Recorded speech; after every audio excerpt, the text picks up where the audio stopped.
Hi friends. If you're enjoying my videos, please hit the like button. It helps the YouTube algorithm notice me. Now sit back, relax, and enjoy the story. I was 26 years old that October when everything changed. The date was October 15th, 2024, and I'd just moved into the rental house on Maple Ridge Road about 15 miles outside of town. The isolation felt perfect after the chaos of city life. Nothing but pine trees, rolling hills, and the occasional wildlife passing through my yard. That Tuesday afternoon started like any other. I'd called in sick to work, nursing what I thought was just a head cold, and spent most of the day wrapped in blankets on my secondhand couch. The television droned on with daytime programming I wasn't really watching, just background noise to fill the oppressive quiet of the countryside. Around 3 o'clock, movement outside caught my peripheral vision. Through the sliding glass door that led to my back deck, I spotted them. 5 deer picking their way across the yellowing grass of my yard. White-tailed deer were common in this area, so the sight should have been unremarkable. I'd seen dozens since moving here 2 weeks ago, but something made me reach for the remote and mute the television. The silence that followed felt different than the usual rural quiet. It pressed against my eardrums like cotton, thick and unnatural. No bird calls, no rustling leaves, no distant traffic hum. Just the muffled sound of my own breathing fogging up the glass as I leaned closer to watch. The deer moved with their typical cautious grace, heads bobbing up to scan for threats before lowering to crop the grass. 3 does and 2 young bucks, all healthy-looking with thick autumn coats. Normal in every way except... I squinted, pressing my face against the cool glass. Something about the way the largest doe was walking didn't look right. Her left rear leg seemed to bend at an odd angle with each step, not quite following the natural movement I'd expect.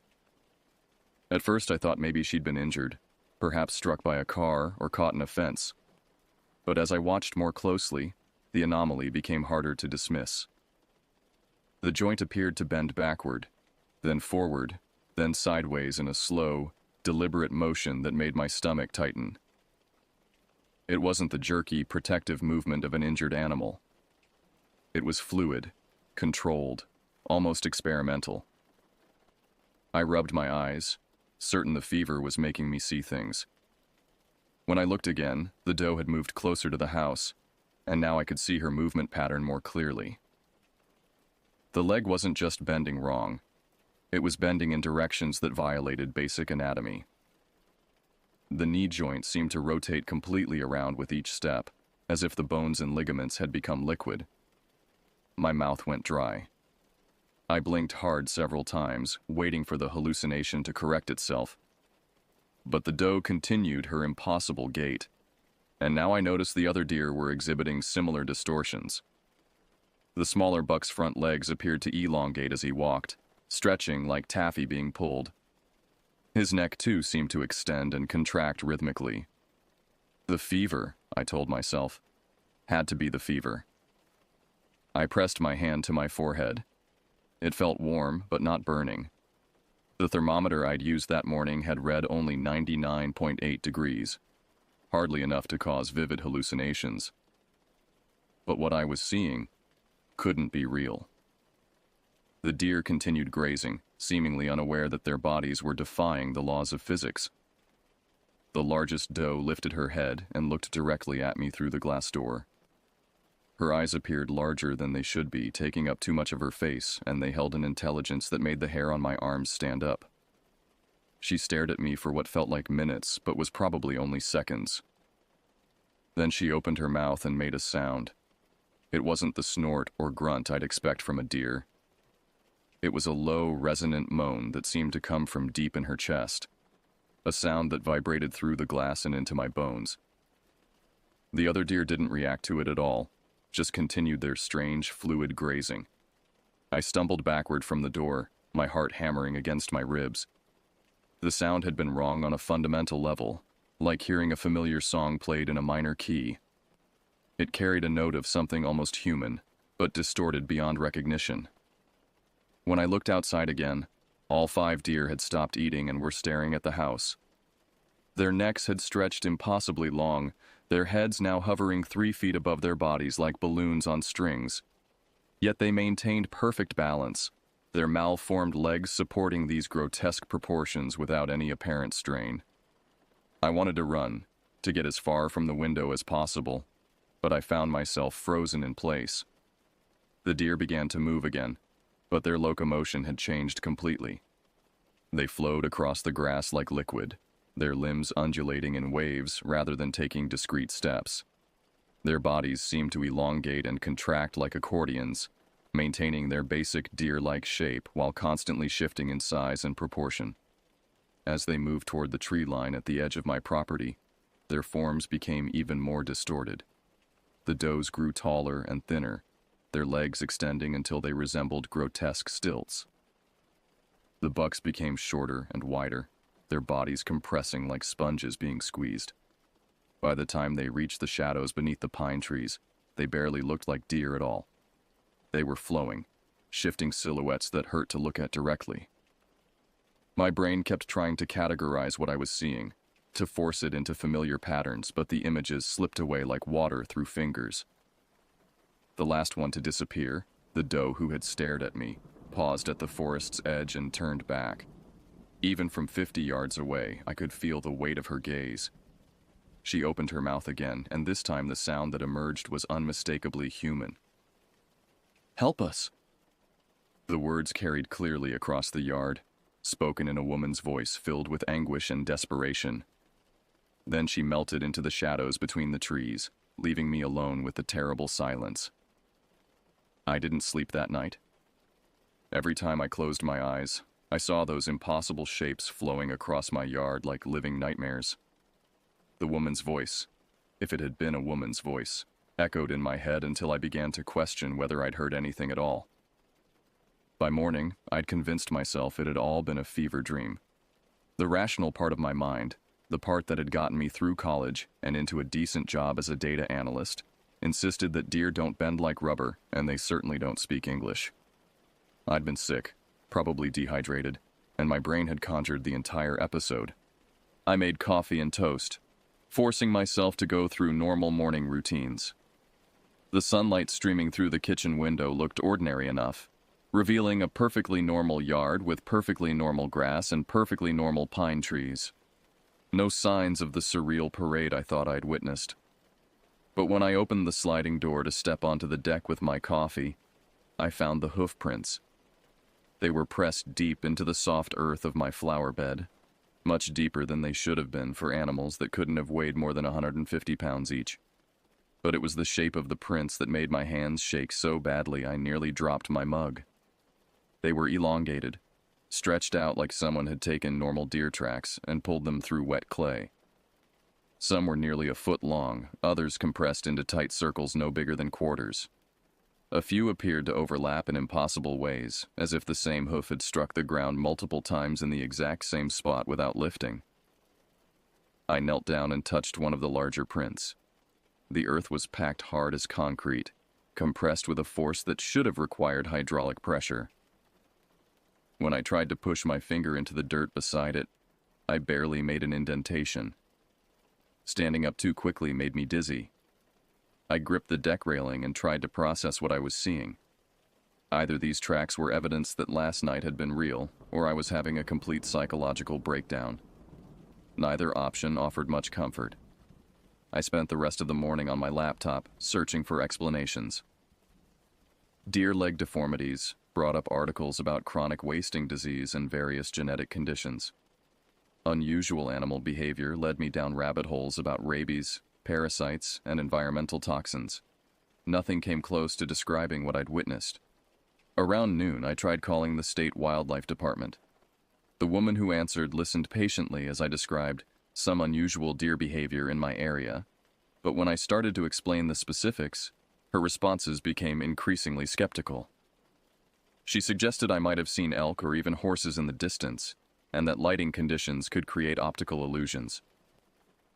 I hung up without mentioning the voice or the impossible hoof prints. The afternoon stretched endlessly. I found myself checking the windows every few minutes, scanning the tree line for any sign of movement.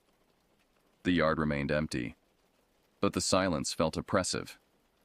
Even the normal sounds of rural life, distant tractors, barking dogs, the occasional car on the main road, seemed muffled and far away. Around 4 o'clock, my neighbor pulled into his driveway. Jerome was a retired farmer in his 70s who'd lived on the adjacent property for 40 years. He'd been friendly when I moved in, offering to help with yard work and sharing vegetables from his garden. If anyone would know about unusual animal activity in the area, it would be him. I walked over and found him unloading groceries from his pickup truck. He smiled when he saw me approaching, but the expression faltered when he got a good look at my face. "You feeling all right, son? You look like you haven't slept in a week." "I'm fine," I lied. "Just wondering if you've noticed anything strange with the local wildlife lately. Deer acting oddly, maybe?" Jerome set down a bag of groceries and studied me with sharp blue eyes. "What kind of odd behavior?" I struggled to find words that wouldn't make me sound insane. "Movement patterns that seem unusual? Maybe some kind of disease affecting their coordination?" He was quiet for a long moment, his expression growing serious. "You saw them, didn't you?" The simple question hit me like a physical blow. "Saw what?" "The bent ones." He glanced toward my property, then back at me. "They showed up about 3 weeks ago. Started with just one, a young buck with legs that moved wrong. Thought he'd been hit by a car, but..." He trailed off, shaking his head. "But what?" "But injured animals don't usually get worse over time, and they don't travel in groups." Jerome picked up his groceries and started toward his house. "You should probably stay inside after dark for a while." "Jerome, wait." I followed him up his porch steps. "What exactly have you seen?" He paused with his hand on the door handle. "Things I don't like to talk about. Things that make me sound crazy." He looked at me again, and I saw fear in his weathered features. "But if you've seen them too, maybe I'm not as crazy as I thought." "Have you reported this to anyone?" Jerome let out a bitter laugh. "Sure did. Called the wildlife department, the county sheriff, even the agricultural extension office. Know what they told me? Same thing they probably told you. Lighting tricks and imagination. But you know what you saw. I know that I've been living in these hills for 7 decades, and I've never seen anything like what's been happening lately." He opened his door, then paused. "You want some advice? Get yourself a gun, and don't go outside alone after sunset. Whatever those things are, they're not natural." He went inside, leaving me standing on his porch with more questions than answers. At least I wasn't alone in this. Jerome had seen them too. But somehow that knowledge made everything worse instead of better. If 2 rational adults were witnessing the same impossible phenomena, then either we were both losing our minds or something genuinely terrifying was happening in these woods. I walked home as the sun began to set, and for the first time since moving to the country, I locked my doors. The next day brought no relief from the growing dread that had settled in my chest like a stone. I called in sick to work again, claiming my flu had worsened, but the truth was I couldn't concentrate on anything except the mystery of the bent ones. Jerome's warning echoed in my mind. They're not natural. I spent the morning diving deeper into online research, this time expanding my search beyond normal wildlife behavior. If conventional explanations weren't working, maybe I needed to look at unconventional possibilities. That's when I stumbled across a series of forum posts on a website dedicated to unexplained phenomena. The thread was titled, "Anatomical Anomalies in Rural Pennsylvania," and it had been active for just over a month. My heart rate spiked as I read through the entries. User Chester County resident posted, "Saw 3 deer yesterday that moved like their bones were made of rubber, legs bending in impossible directions. Anyone else experiencing this?" Farm Life 2019 replied, "Yes, same thing here, about 20 miles north of Chester County. Thought I was losing my mind. They make sounds too, don't they? Sounds that aren't quite animal? Gunter Hunter responded, "My trail cameras caught some footage last week. Can't make sense of what I'm seeing. The deer appear normal in daylight photos, but the night vision videos show something else entirely." I scrolled through dozens of similar accounts, each one describing encounters remarkably similar to mine. The geographical pattern was disturbing. All the sightings were concentrated in a roughly 50-mile radius of rural southeastern Pennsylvania, with the earliest reports dating back about 6 weeks. But it was the final post in the thread that made my blood pressure spike. Naturalist Ned wrote, "For those brave enough to investigate further, there's a research facility about 15 miles south of the main cluster of sightings. Meridian Biological Research. They do work with genetic modification and environmental testing. Might be worth looking into their recent activities." Meridian Biological Research. I'd never heard of them, but a quick web search revealed a sparse corporate website listing environmental consulting and biotechnology services. Their address placed them less than 20 miles from my house. I grabbed my car keys. The drive to Meridian took me through increasingly remote countryside, past farms that looked abandoned and forests that seemed darker than they should in the middle of the day. The facility itself was smaller than I'd expected, just a cluster of prefabricated buildings surrounded by a chain-link fence topped with razor wire. A guard station stood empty at the entrance, but the gate was open. Warning signs covered the fence.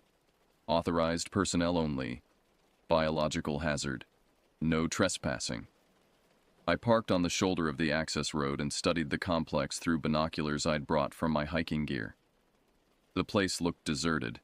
No vehicles in the parking lot, no lights in the windows, no signs of activity. But as I watched, movement caught my eye near the rear of the compound. Something large and dark emerged from behind the farthest building, moving with that same impossible fluidity I'd witnessed in my yard. Even from a quarter-mile away, I could tell it wasn't quite a deer anymore. The proportions were wrong, stretched and compressed in ways that hurt to process visually. It moved across the open ground behind the buildings with a flowing gait that reminded me of oil spreading across water. Then another appeared. And another. Within minutes, I counted at least a dozen of the creatures moving around the facility like they owned the place. Some were clearly derived from deer, but others had proportions that suggested different origins, possibly dogs, possibly something larger. I lowered the binoculars with shaking hands. Whatever Meridian Biological Research had been doing, it had created something that was now spreading into the surrounding ecosystem. The bent ones weren't just sick animals. They were the result of human interference with nature. My phone buzzed with a text message from an unknown number. "Stop watching. Go home. You don't want to be here when they notice you." I spun around, scanning the empty road in both directions. No other cars, no visible observers, but someone was monitoring the facility, someone who knew I was there. Another text arrived. "Check your rearview mirror." I looked, and my heart nearly stopped. One of the creatures stood in the road about 100 yards behind my car. Even at that distance, I could see its neck extending upward like a periscope, its head turning in my direction. As I watched, its torso began to stretch vertically, growing taller and thinner until it resembled a grotesque telephone pole with legs. I gunned the engine and floored the accelerator, leaving rubber on the asphalt as I sped away from the facility. In my rearview mirror, I saw the creature collapse back to normal proportions and disappear into the roadside brush. The drive home passed in a blur of adrenaline and terror. Someone, or something, was orchestrating events around the research facility. The bent ones weren't just random mutants. They were being directed, controlled. And now they knew I'd been watching. That evening, I called Jerome and asked if I could come over. I needed to tell someone what I'd discovered, and he was the only person who might believe me. When I arrived at his house, he was sitting on his porch with a shotgun across his lap. "They've been circling my property all afternoon," he said without preamble. "Haven't seen them this active during daylight before." I told him about the research facility, the forum posts, and my encounter on the access road. Jerome listened without interruption, his weathered face growing grimmer with each detail. "Genetic modification," he said when I finished. God almighty. What were they thinking? The facility looked abandoned. Maybe they lost control of whatever they created. Jerome shook his head. If someone texted you warnings, then somebody's still pulling the strings. Question is whether they're trying to contain this mess or make it worse. As if summoned by his words, both our phones chimed simultaneously with new messages from the same unknown number. Stay inside tonight. All of tonight. Don't look outside no matter what you hear. I met Jerome's eyes and saw my own fear reflected there. Whatever was coming, it was going to be worse than anything we'd witnessed so far.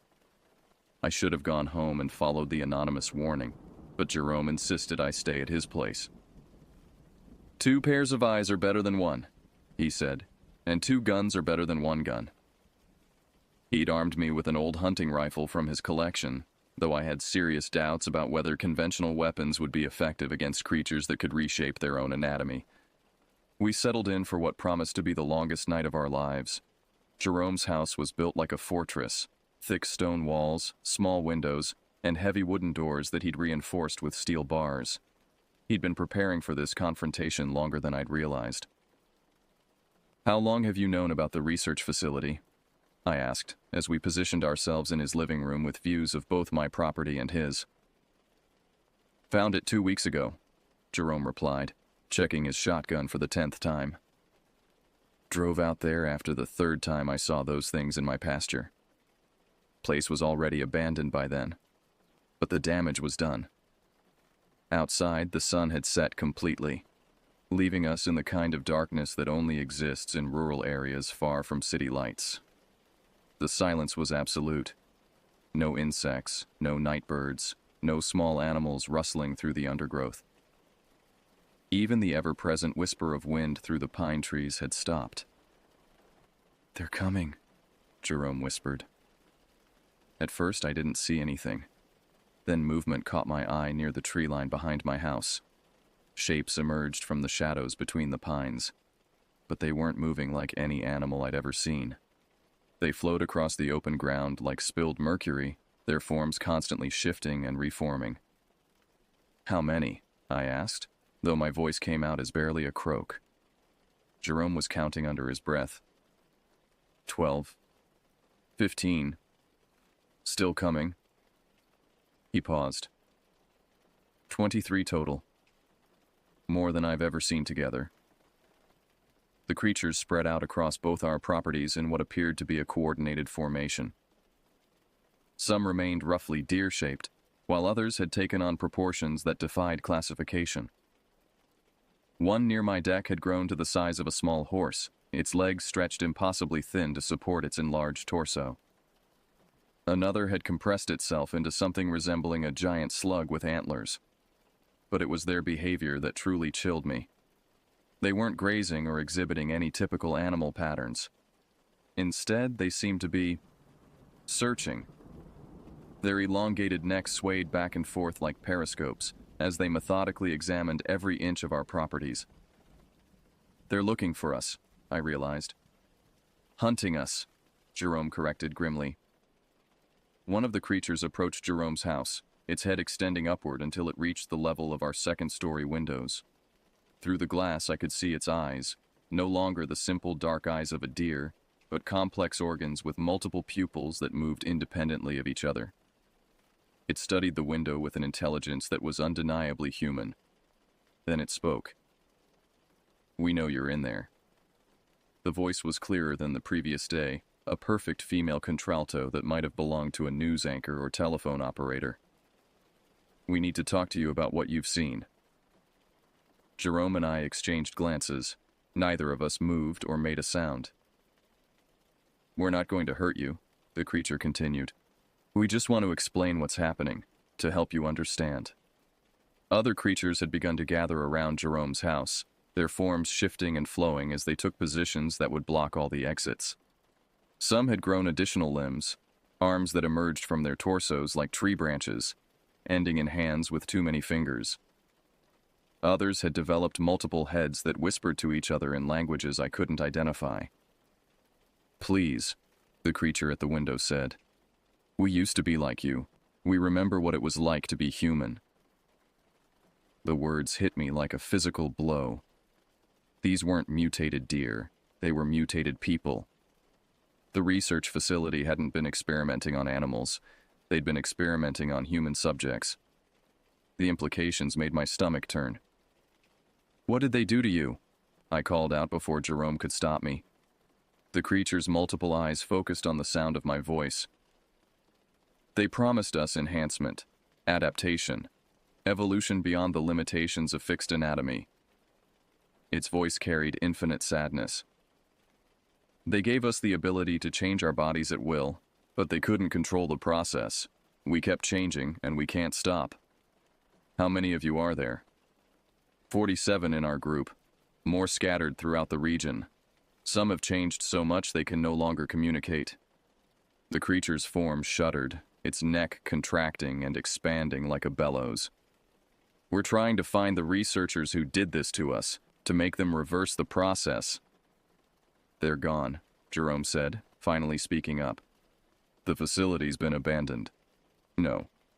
This came from multiple creatures simultaneously, their voices creating an eerie harmony. "They're still here, watching, waiting to see how far the changes will progress."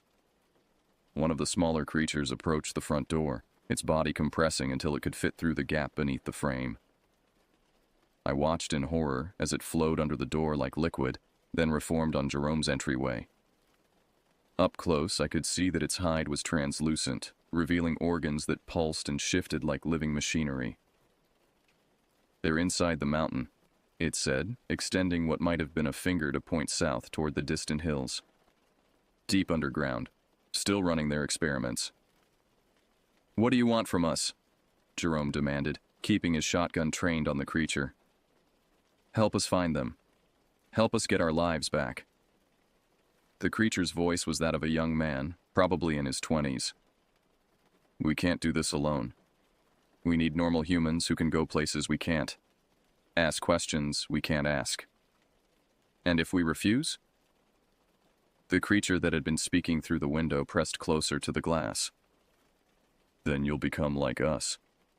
The genetic modifications are airborne now. Everyone in a 50-mile radius has been exposed.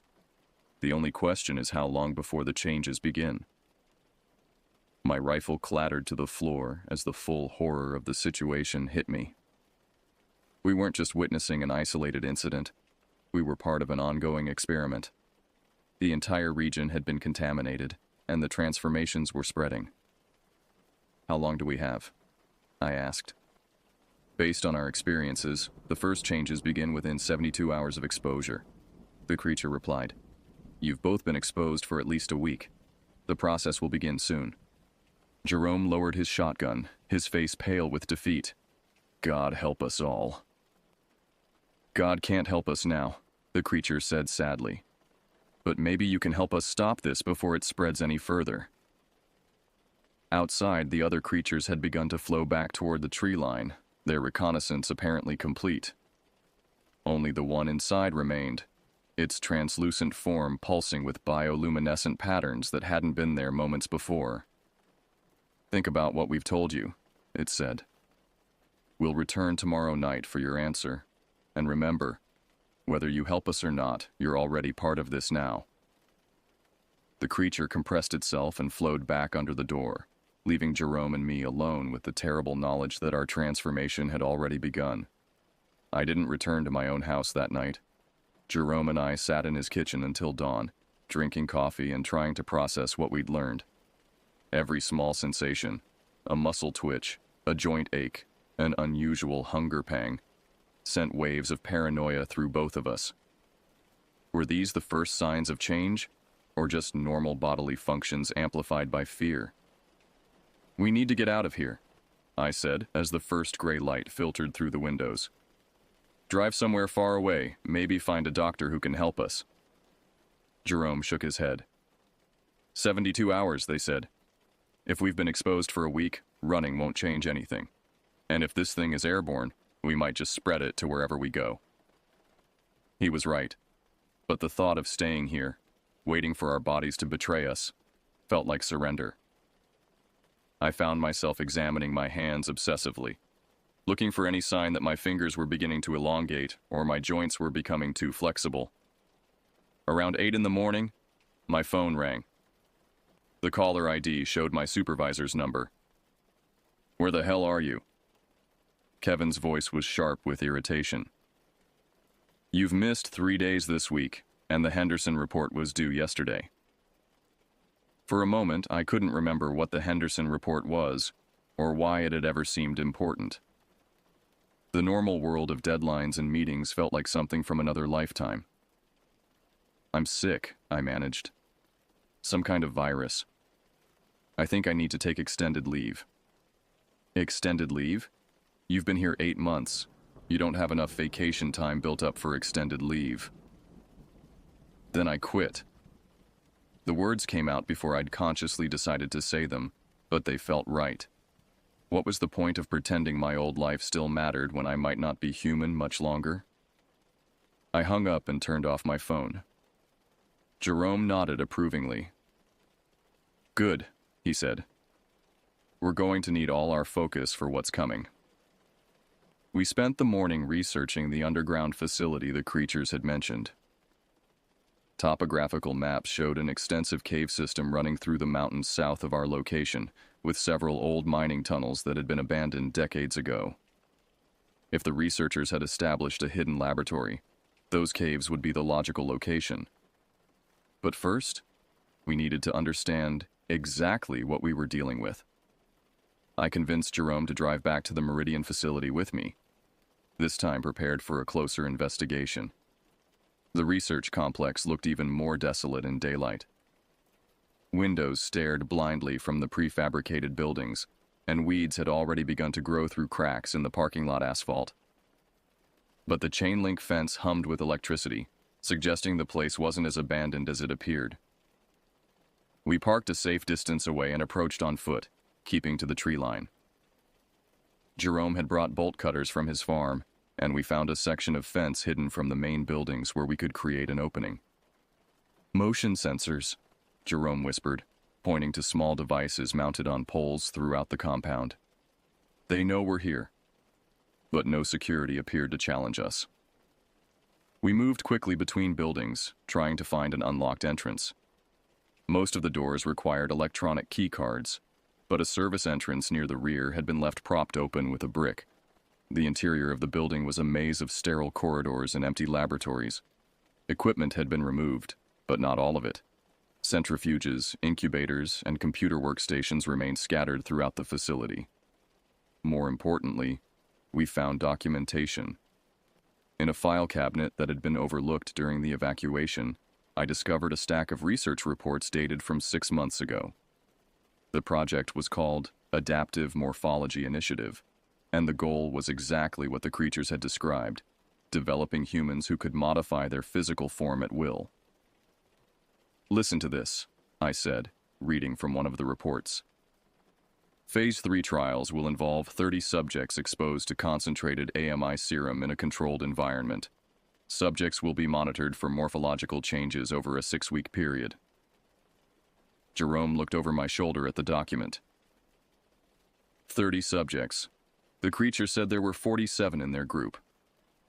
"Maybe some didn't survive the process," I suggested, though the thought made me sick. I kept reading.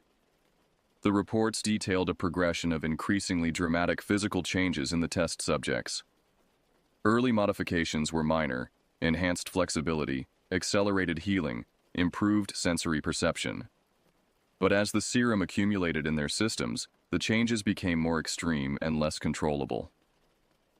Subject 15 demonstrates ability to extend limb length by up to 300%, I read aloud. However, subject reports significant pain and difficulty returning to baseline proportions. Recommend reducing serum concentration for future trials. The final report in the file was dated 8 weeks ago, just before the first sightings of bent ones in the area. It described a catastrophic failure of the containment protocols. "Multiple subjects have breached security barriers. the report stated.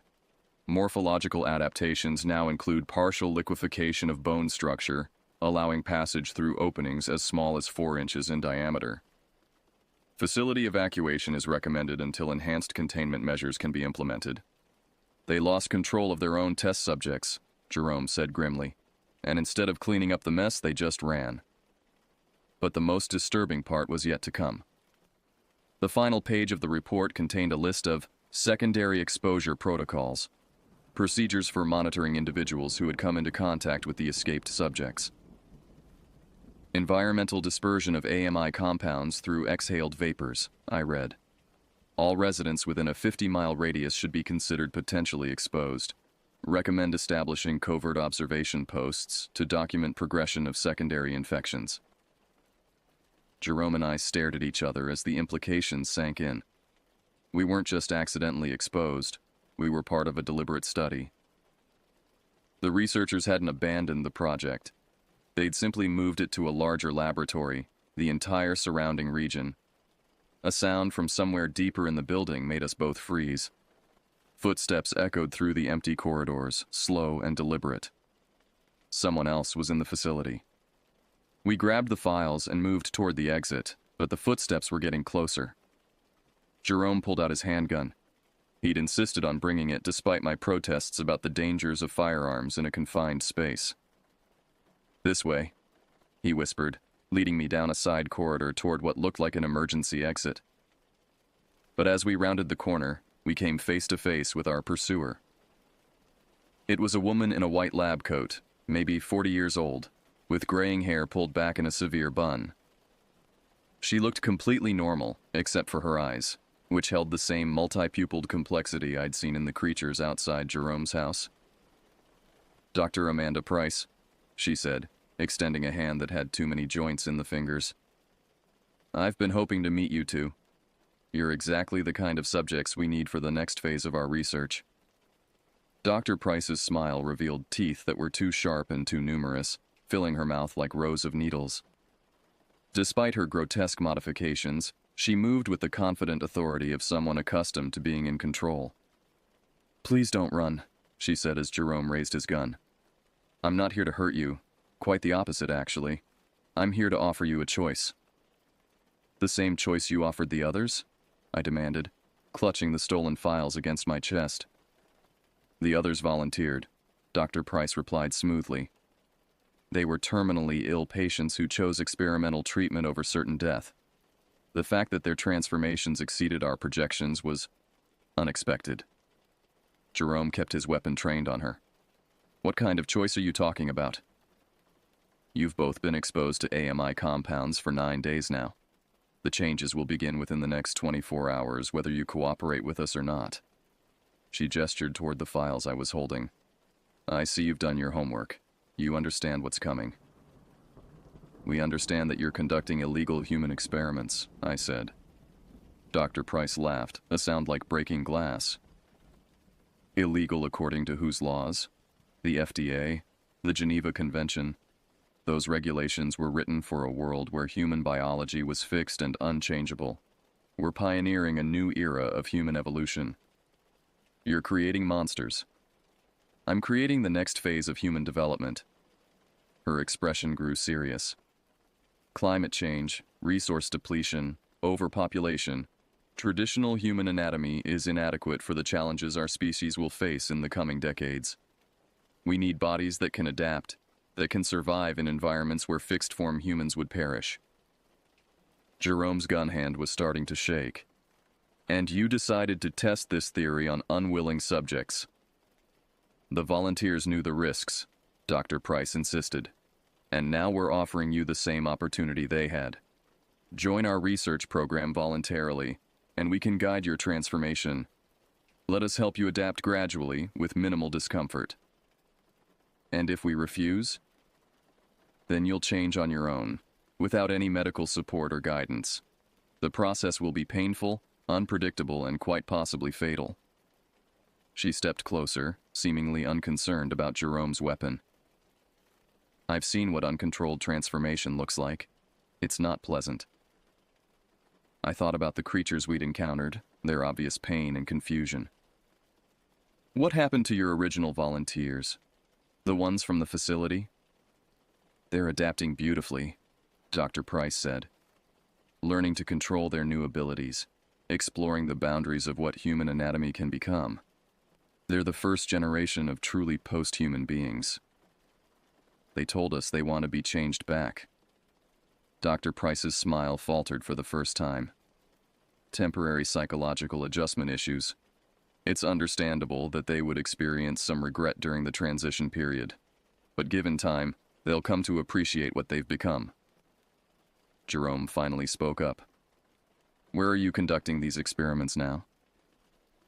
I think you already know the answer to that question. Dr. Price gestured toward the south, in the direction of the mountains. We have a much better facility now. More space, better security, advanced equipment. Everything we need to perfect the process. How many more test subjects are you planning to collect? As many as it takes to ensure human survival, she replied without hesitation.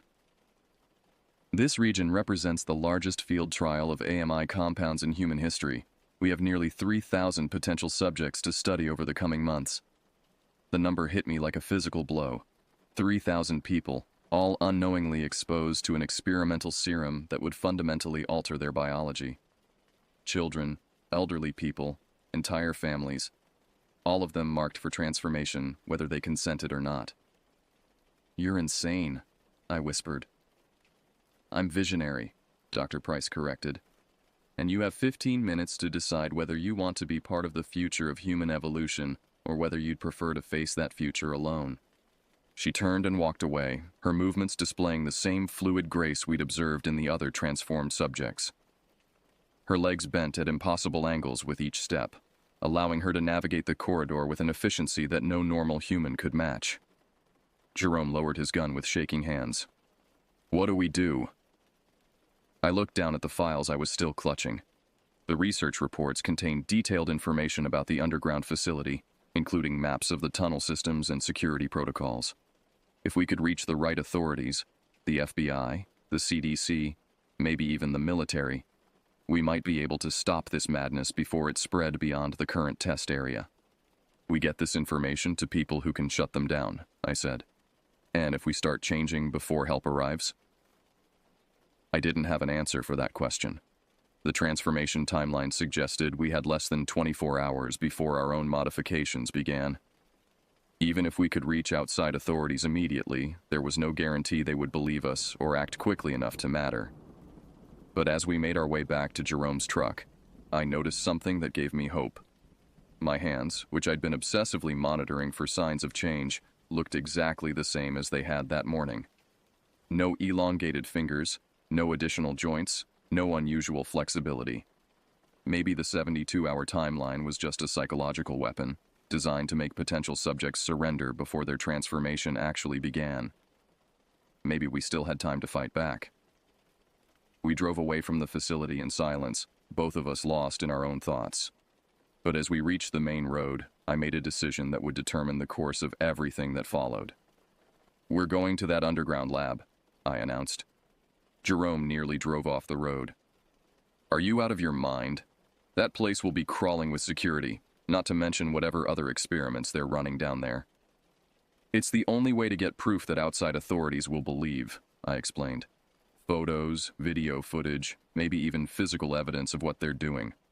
Without that, we're just two guys with a crazy story about shape-shifting deer. And if we get caught?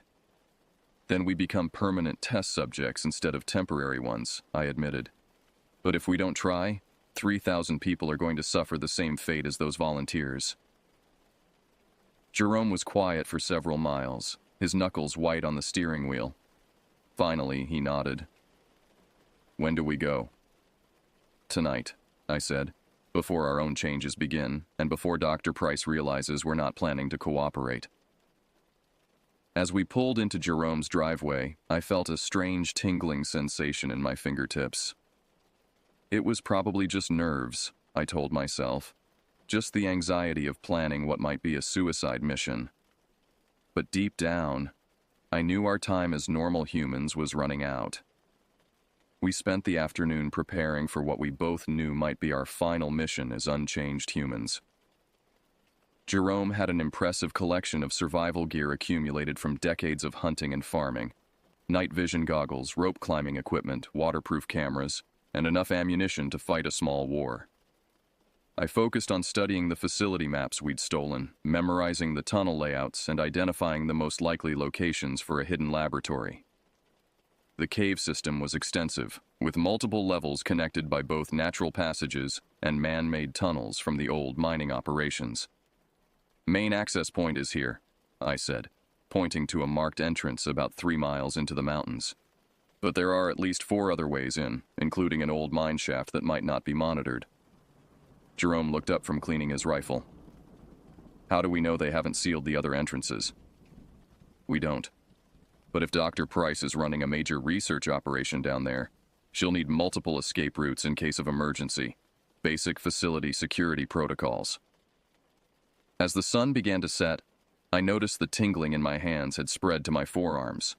When I flexed my fingers, the joints felt looser than they should, as if the cartilage was beginning to soften. Jerome was experiencing similar symptoms. He kept rolling his shoulders and stretching his neck, trying to relieve what he described as a deep ache in his bones. "It's starting," he said grimly as we loaded gear into his pickup truck. "Then we better hurry." The drive to the mountains took us through increasingly remote terrain. We passed several abandoned farmhouses and empty fields that should have been bustling with autumn harvest activity.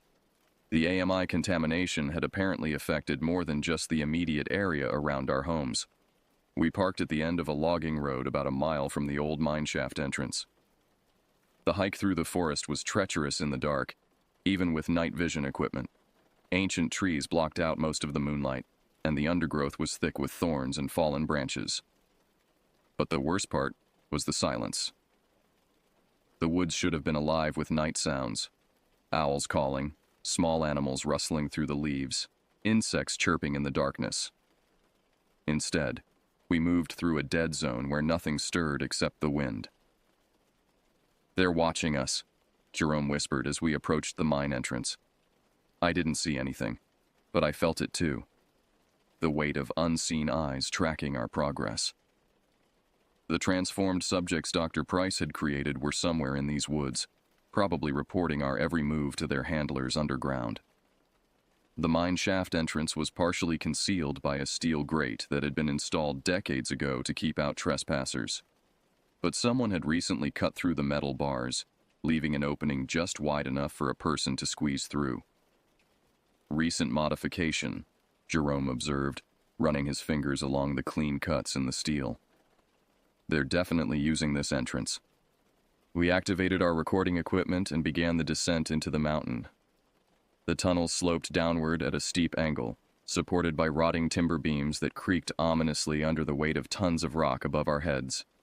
Water dripped constantly from the ceiling, creating puddles that reflected our flashlight beams like mirrors. After 20 minutes of careful progress, we reached a junction where the old mining tunnel intersected with what was clearly a modern excavation. Smooth concrete walls replaced the rough-hewn stone, and fluorescent lighting fixtures had been installed along the ceiling. "This way," I whispered, following the newer tunnel toward what the stolen maps indicated was the main laboratory complex. The passage led us deeper underground, past heavily reinforced doors marked with biohazard symbols and warnings in multiple languages.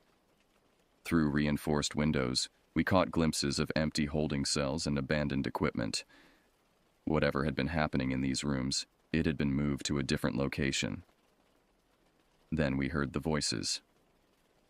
Multiple people were talking somewhere ahead of us, their words echoing through the tunnel system in a way that made it impossible to determine exact numbers or locations. We moved more cautiously, using every shadow and alcove to remain hidden as we approached the source of the sound. The tunnel opened into a vast underground chamber that had been carved from the living rock. The space was easily the size of an aircraft hangar, with multiple levels connected by metal catwalks and spiral staircases. High-tech equipment filled every available surface: computers, medical monitors, tanks containing unidentifiable specimens, and machines whose purpose I couldn't even guess. But it was the occupants of the chamber that made my blood freeze. Dr. Price stood at the center of the facility, but she was no longer even remotely human. Her body had elongated to nearly 8 feet in height, with arms that stretched like rubber bands as she operated multiple computer terminals simultaneously. Her head had flattened and widened, allowing room for dozens of eyes that moved independently to monitor different sections of the laboratory. Around her worked at least 20 other figures that might once have been human.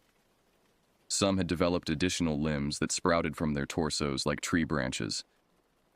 Others had modified their sensory organs, enlarged ears, extended tongues, clusters of eyes growing from their necks and shoulders. All of them moved with the same fluid efficiency we'd observed in the creatures outside our homes.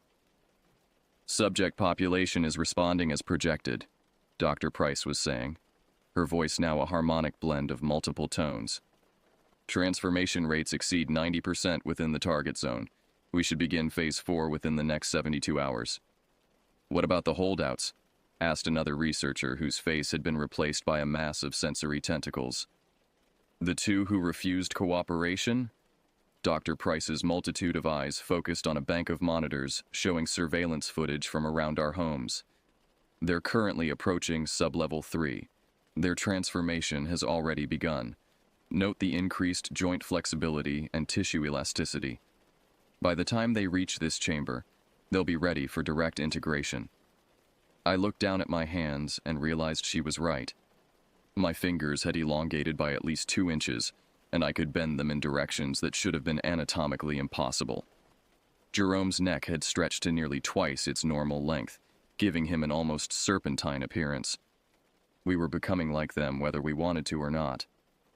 Phase 4 parameters? The tentacled researcher continued. Expansion beyond the current containment zone, Dr. Price replied.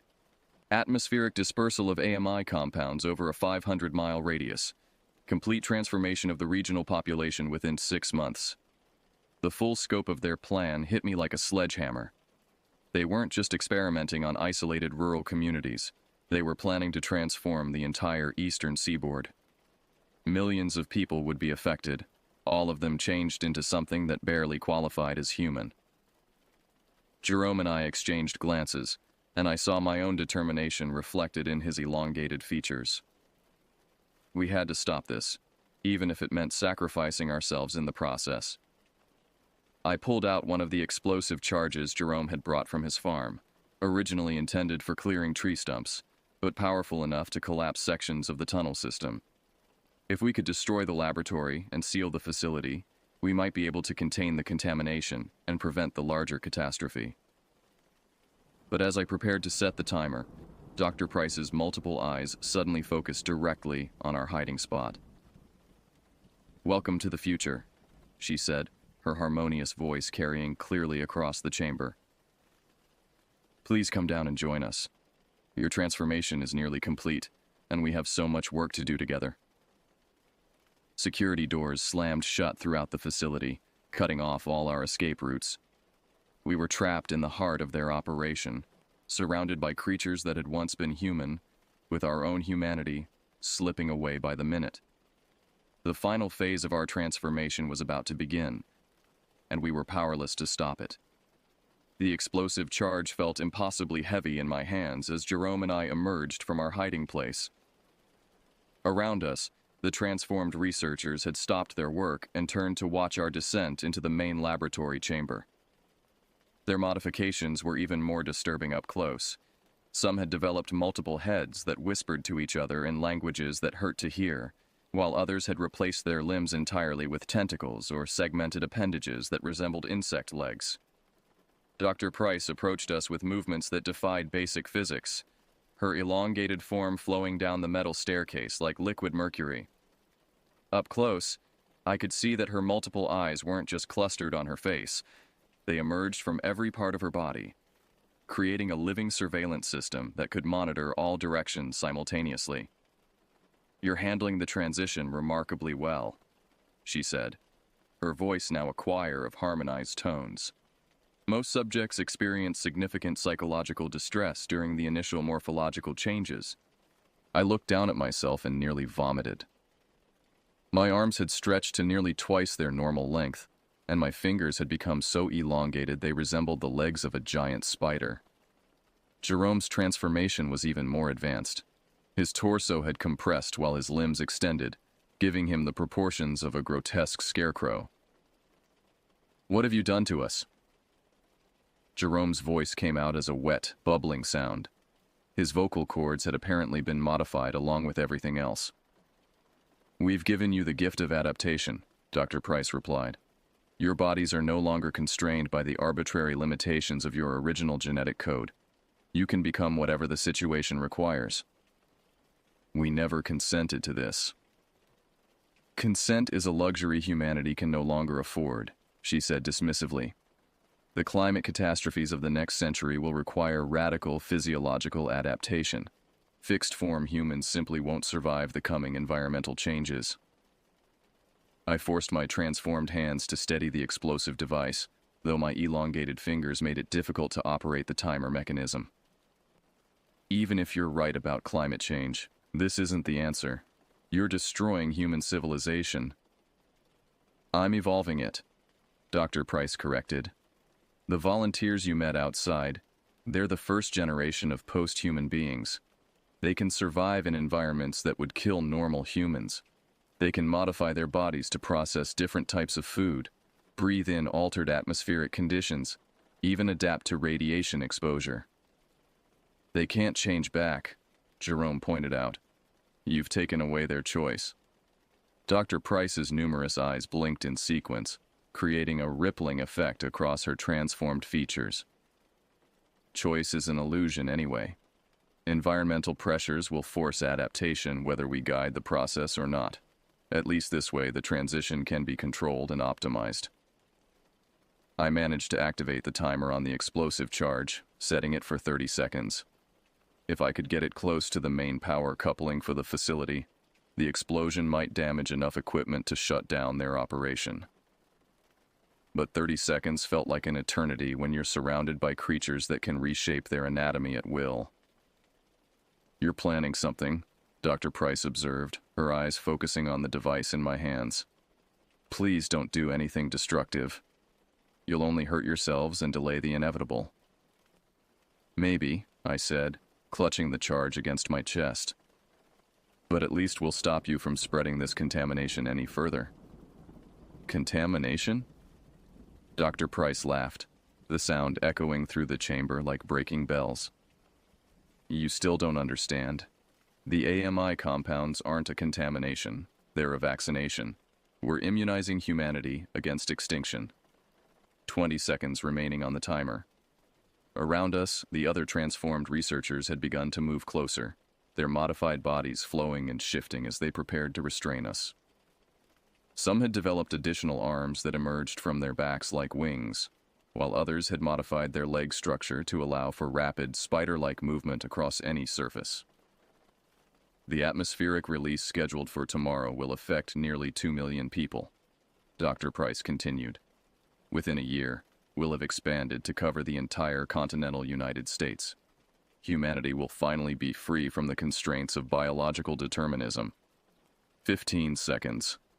Jerome had moved toward one of the computer terminals that controlled the facility's ventilation system. Even in his transformed state, his farming background gave him an intuitive understanding of mechanical systems.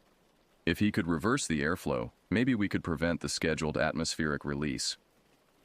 "You can't stop evolution," Dr. Price said, extending one of her elongated arms toward the explosive device. "It's already too late. The process is irreversible." 10 seconds. I dodged away from her grasping fingers, my own transformed body moving with surprising agility. The elongated limbs that had seemed so grotesque actually provided enhanced leverage and reach.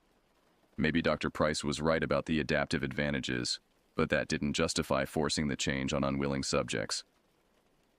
5 seconds. "Jerome, now!" I shouted, diving toward the main power coupling.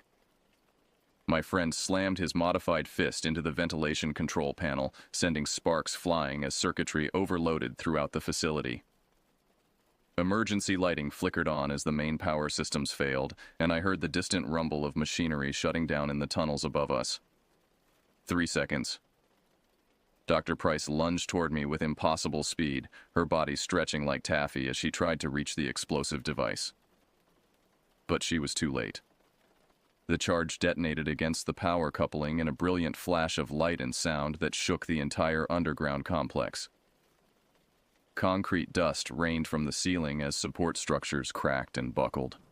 The high-tech equipment that filled the chamber sparked and died as electrical systems overloaded throughout the facility. In the chaos that followed, Jerome and I fought our way toward one of the secondary tunnels, using our modified bodies' enhanced agility to navigate the collapsing laboratory. The other researchers were more concerned with salvaging their equipment than pursuing us, and Dr. Price had been caught in the blast radius of the explosion. We emerged from the mountain just as dawn was breaking over the valley. Behind us, smoke poured from multiple cave entrances as the underground facility burned. The atmospheric release systems had been destroyed, and with them, Dr. Price's plan to transform the larger population. But our victory came at a cost. Jerome and I were permanently changed, our bodies locked into forms that were no longer entirely human. We could never return to our old lives, never fully integrate into normal society. As we walked away from the mountain, other transformed subjects emerged from the woods around us. The original volunteers Dr. Price had experimented on, now free from her control and grateful for what we'd done. They formed a community of the changed, supporting each other as they learned to live with their new abilities.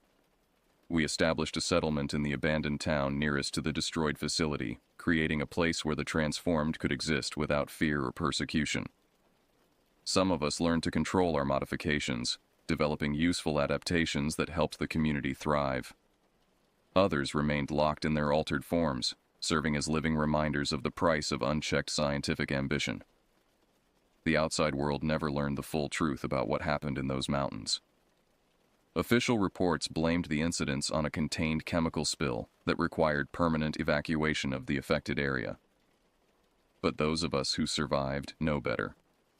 We are the living proof that humanity's future is not fixed, that our species can adapt and evolve in ways both wonderful and terrible. The question is whether we'll have the wisdom to guide that evolution responsibly, or whether we'll repeat Dr. Price's mistakes on an even larger scale. For now, we watch and wait, guardians of a secret that could either save humanity or destroy it. And sometimes, late at night when the wind carries strange sounds from the deeper parts of the forest, I wonder if we truly stopped Dr. Price's work, or if we simply delayed it for another generation to discover. The bent ones still walk among us, forever changed but not forgotten.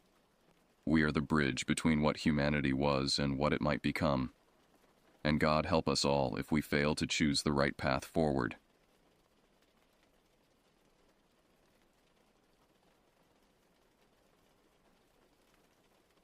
The decision to hike alone through the Black Rock Mountain wilderness seemed reasonable at the time. I'd been camping since childhood and had completed several solo treks before. This particular trail in northern Arizona was challenging but documented, remote enough to escape weekend crowds but established enough to follow. Or so I thought. The Navajo Nation lands bordering this wilderness have always been steeped in warnings.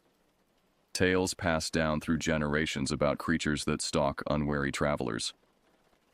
I'd heard these stories during previous trips through the Southwest, but attributed them to cultural folklore designed to keep people respectful of sacred lands. My plan was simple. 5 days of backcountry hiking, documenting plant species for my graduate research. I'd mapped the route carefully, packed appropriately, and left detailed plans with both the ranger station and my advisor. Standard protocol for solo wilderness excursions. Day 1 passed uneventfully. The autumn air carried that distinctive pine scent as I climbed steadily higher into the mountains. By late afternoon, I'd reached the first designated camping area, a small clearing near a seasonal stream that still held water despite the dry summer. Setting up camp became second nature years ago. tent positioned on level ground away from widowmakers, food stored properly, basic campfire built in an existing ring. I recorded the day's observations in my journal before darkness fell completely. My headlamp cast weak light against the growing shadows as I finished my notations about the juniper variations I'd documented. That first night I slept deeply, the kind of exhausted sleep that follows physical exertion in mountain air. But sometime in the darkest hours, I woke suddenly, alert in a way that felt primal rather than conscious. Something had changed in the forest's ambient sounds. The normal chirps, rustles, and distant calls had ceased completely. Anyone who spent time in wilderness knows this silence isn't natural. It signals predator presence. I lay still, controlling my breathing, listening intently. Then I heard it. Footsteps circling my campsite, deliberate but not quite human. The cadence was off, the weight distribution strange, and they moved quickly, too quickly for someone navigating unfamiliar terrain in darkness. My first thought was bear, but bears don't move with that kind of purpose. Mountain lion? Possible, but something felt wrong about that too. I reached slowly for my bear spray, clutching it as the footsteps completed a circuit around my campsite before stopping directly behind my tent. I could sense a presence there, someone or something standing motionless, watching. The nylon barrier between us suddenly seemed absurdly inadequate. I controlled my breathing, fighting against instinctive panic. The standoff continued for what felt like hours, but was likely only minutes. Then came the sound that still haunts me. A low vocalization that approximated human speech, but wasn't quite right. Like someone learning to talk by mimicking without understanding. It sounded like my name, but distorted. By morning, I convinced myself I'd experienced some hybrid of dream and natural wilderness sounds. The rational mind works overtime to normalize the inexplicable. I noted unusual track patterns near my tent, human-shaped but with abnormal stride length and depth. Probably my own tracks, misinterpreted through lingering fear, I reasoned. I debated abandoning the trip but decided against it. My research was important, and I'd experienced wilderness anxiety before. I packed methodically and continued deeper into the mountains, following my planned route toward higher elevation. The autumn sun warmed my shoulders as I hiked, and daylight rationality began replacing nighttime fears.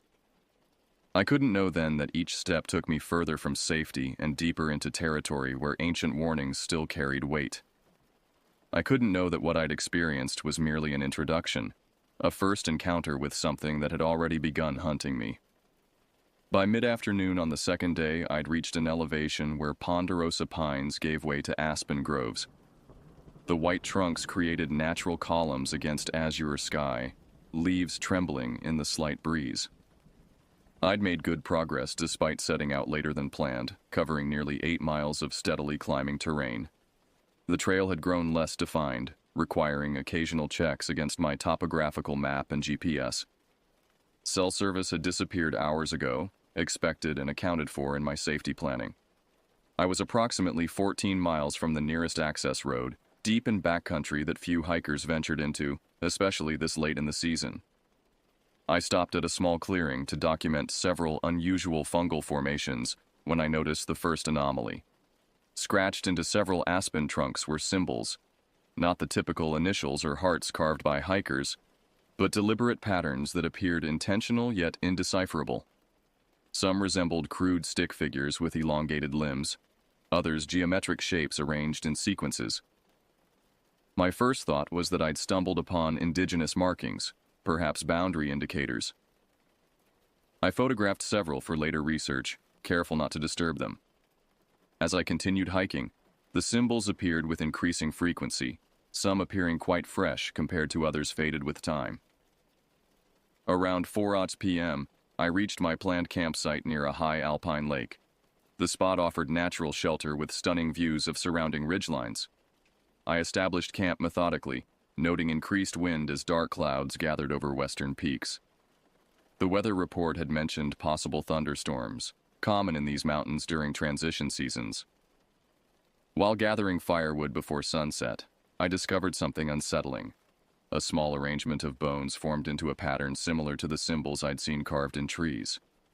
The bones appeared to be from small animals, arranged with obvious human intent. Hunting remnants seemed unlikely given the deliberate positioning. More disturbing was how recent it appeared. No dust coverage, no weather deterioration. Someone had been here within days, perhaps hours. I reminded myself other hikers occasionally ventured here despite the remoteness. Perhaps geology students or environmental researchers. As darkness approached, the promised storm arrived with theatrical intensity. Lightning illuminated the landscape in frozen moments, thunder following with physical force.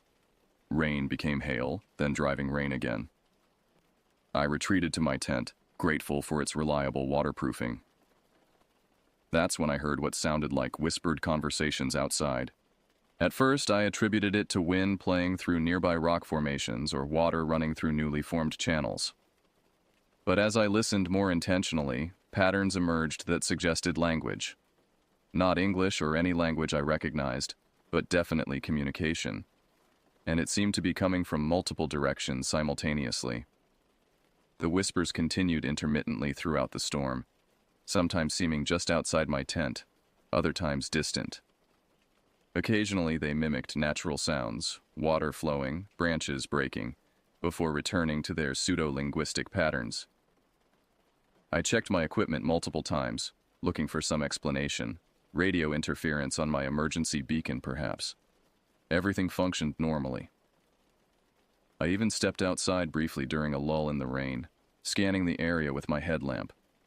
Nothing visible, yet the whispers continued, now seeming to come from the forest edge. I retreated inside, telling myself exhaustion combined with storm acoustics was creating auditory pareidolia, the brain's tendency to find familiar patterns in random stimulus. Yet I couldn't shake the feeling of being observed, studied. The night passed fitfully. I dozed between storm cells, waking frequently to that sense of observation.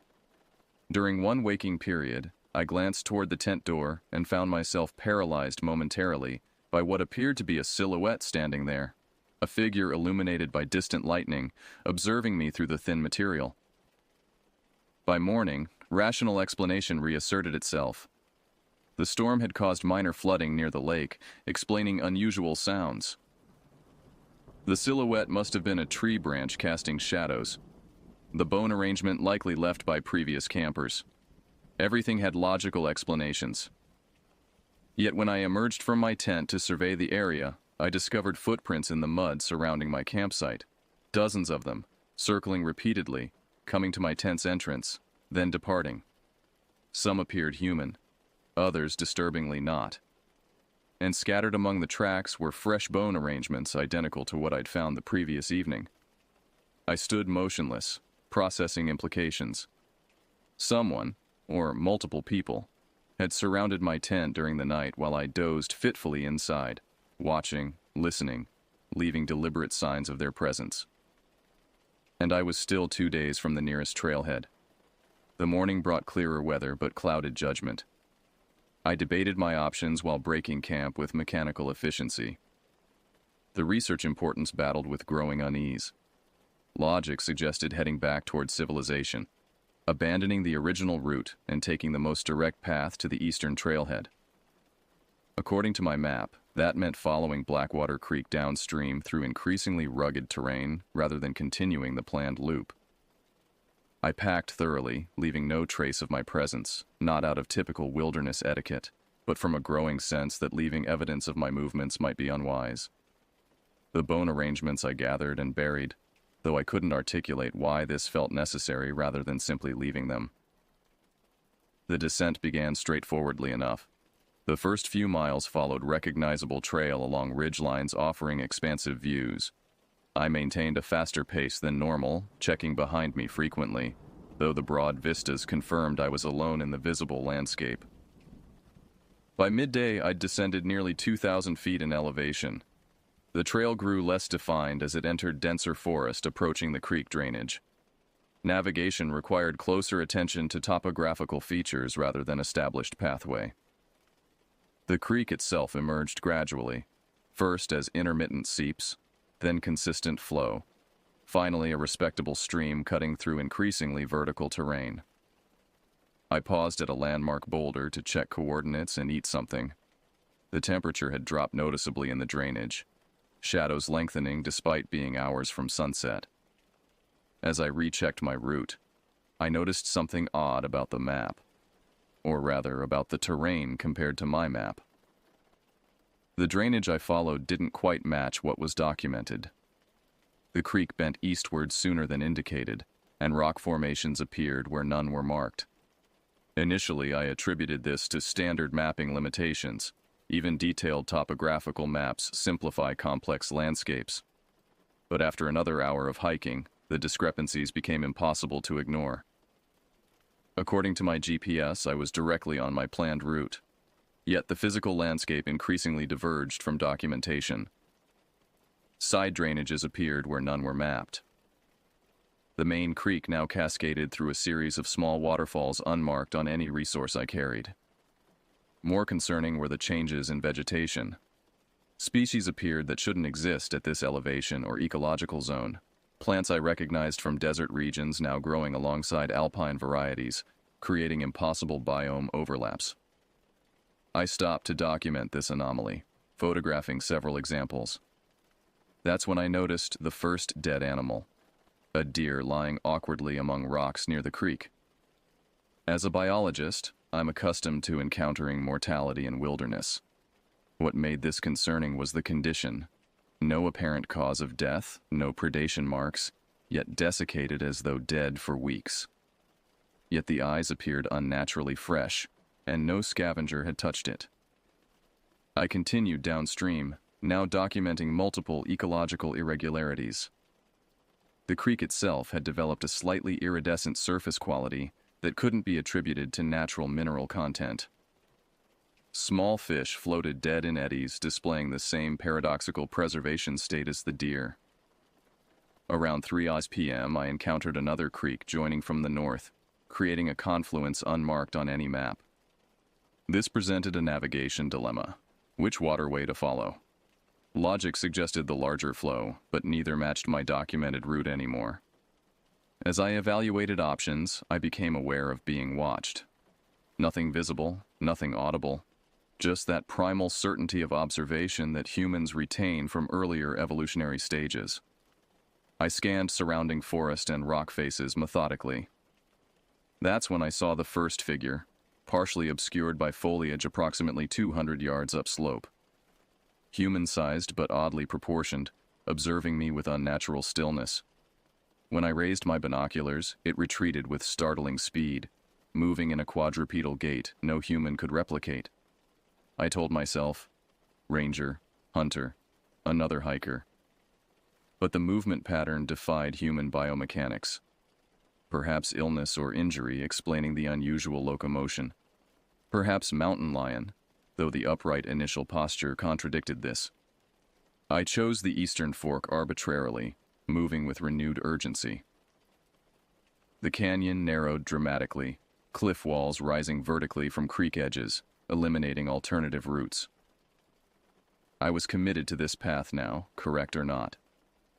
By late afternoon, I faced a serious decision. Daylight would fail within hours, but suitable camping locations seemed non-existent in the narrowing canyon.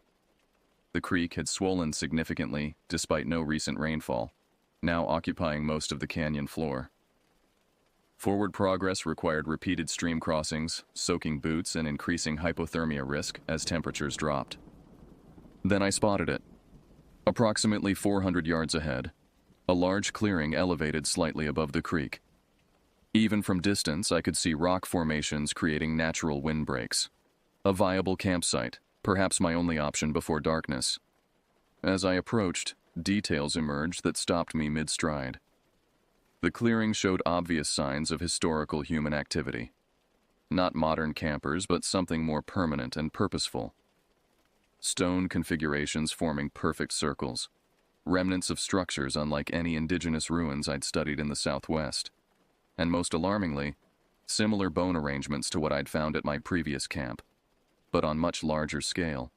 hundreds of individual placements forming complex patterns across the entire clearing. Camping there suddenly seemed unthinkable, but continuing through unknown canyon terrain in fading light carried its own dangers. I stood frozen by indecision as shadows lengthened across the canyon floor, weighing impossible options, while increasingly certain I was being observed from multiple positions along the ridgelines above. The decision was made for me when I glimpsed multiple figures moving with that same unnatural gait along both canyon rims, converging toward my position. I chose immediate movement over paralysis, pushing forward past the clearing, deeper into unknown territory as true darkness began to fall. Darkness in remote canyons is absolute. Without moonlight, the world contracts to whatever your artificial light can illuminate. A bubble of visibility surrounded by perfect black. I moved steadily downstream, headlamp beam reflecting off water and canyon walls, creating disorienting patterns of light and shadow. The technical demands of creek navigation required full attention, testing rocks before committing weight, maintaining balance against current, avoiding drops and undercuts. This hyperfocus became almost meditative, temporarily displacing deeper fears. I'd given up consulting my map or GPS. Whatever terrain I traversed no longer corresponded to documented geography. Navigation simplified to following water downstream, assuming it eventually reached civilization. Basic wilderness principles. Water flows downhill. Downstream leads to larger waterways. Larger waterways lead to human settlement. Around what I estimated to be 8 Warkand p.m., the canyon widened slightly, revealing what appeared to be an abandoned mining operation. Rusted equipment partially reclaimed by vegetation, collapsed timber supports, narrow-gauge rail segments emerging from a dark tunnel entrance. Not unusual in these mountains with their rich extraction history, yet completely undocumented on any map I carried. The site offered shelter possibilities, structures more stable than they initially appeared. After careful inspection, I selected a small equipment shed with intact roof and walls, positioned with good sightlines toward surrounding approaches. Not comfortable, but defensible and hidden. I established minimal camp without fire, consuming cold rations while straining to differentiate natural night sounds from potential pursuit. The temperature dropped rapidly as canyon breeze intensified, carrying unfamiliar scents. Something mineral yet organic that defied categorization. I positioned emergency equipment within reach. Satellite beacon, bear spray, signal flares, knife. Then settled against the back wall where I could observe the single entrance while remaining invisible from outside. Sleep came in disconnected fragments, hypervigilance interrupting normal cycles. During one waking period, I heard distinctive movement outside. Not animal, not wind. Deliberate exploration of the abandoned site. Metal scraped against metal. Something heavy dragged across gravel. Voices communicated in that same approximation of language I'd heard before. Structured sounds conveying meaning, but entirely unfamiliar. I controlled breathing, minimized movement, maintained absolute silence. The explorers approached my shelter, paused outside. Something scraped against exterior walls. Investigating. Testing. I clutched my bear spray, knowing its psychological comfort exceeded practical value against unknown threat. The door latch moved slightly, tested from outside. I prepared for confrontation, rehearsing limited options. The testing stopped. Silence extended uncomfortably. Then came a sound directly above. Movement across the roof, something examining the structure from above. Dust drifted down as boards flexed under weight. Then abrupt departure, multiple entities moving away with that distinctive gait I'd observed earlier. Not running, but covering ground with unnatural efficiency. Their departure sounds faded gradually, suggesting movement up canyon rather than downstream. I remained motionless for over an hour before allowing myself shallow breath. Dawn remained distant. The remainder of night stretched impossibly before me. I focused on controlling physiological response to fear. Regulating breathing, relaxing specific muscle groups, maintaining rational thought processes. Exhaustion eventually overcame vigilance. I dozed fitfully, waking to filtered gray light entering through cracks in the structure.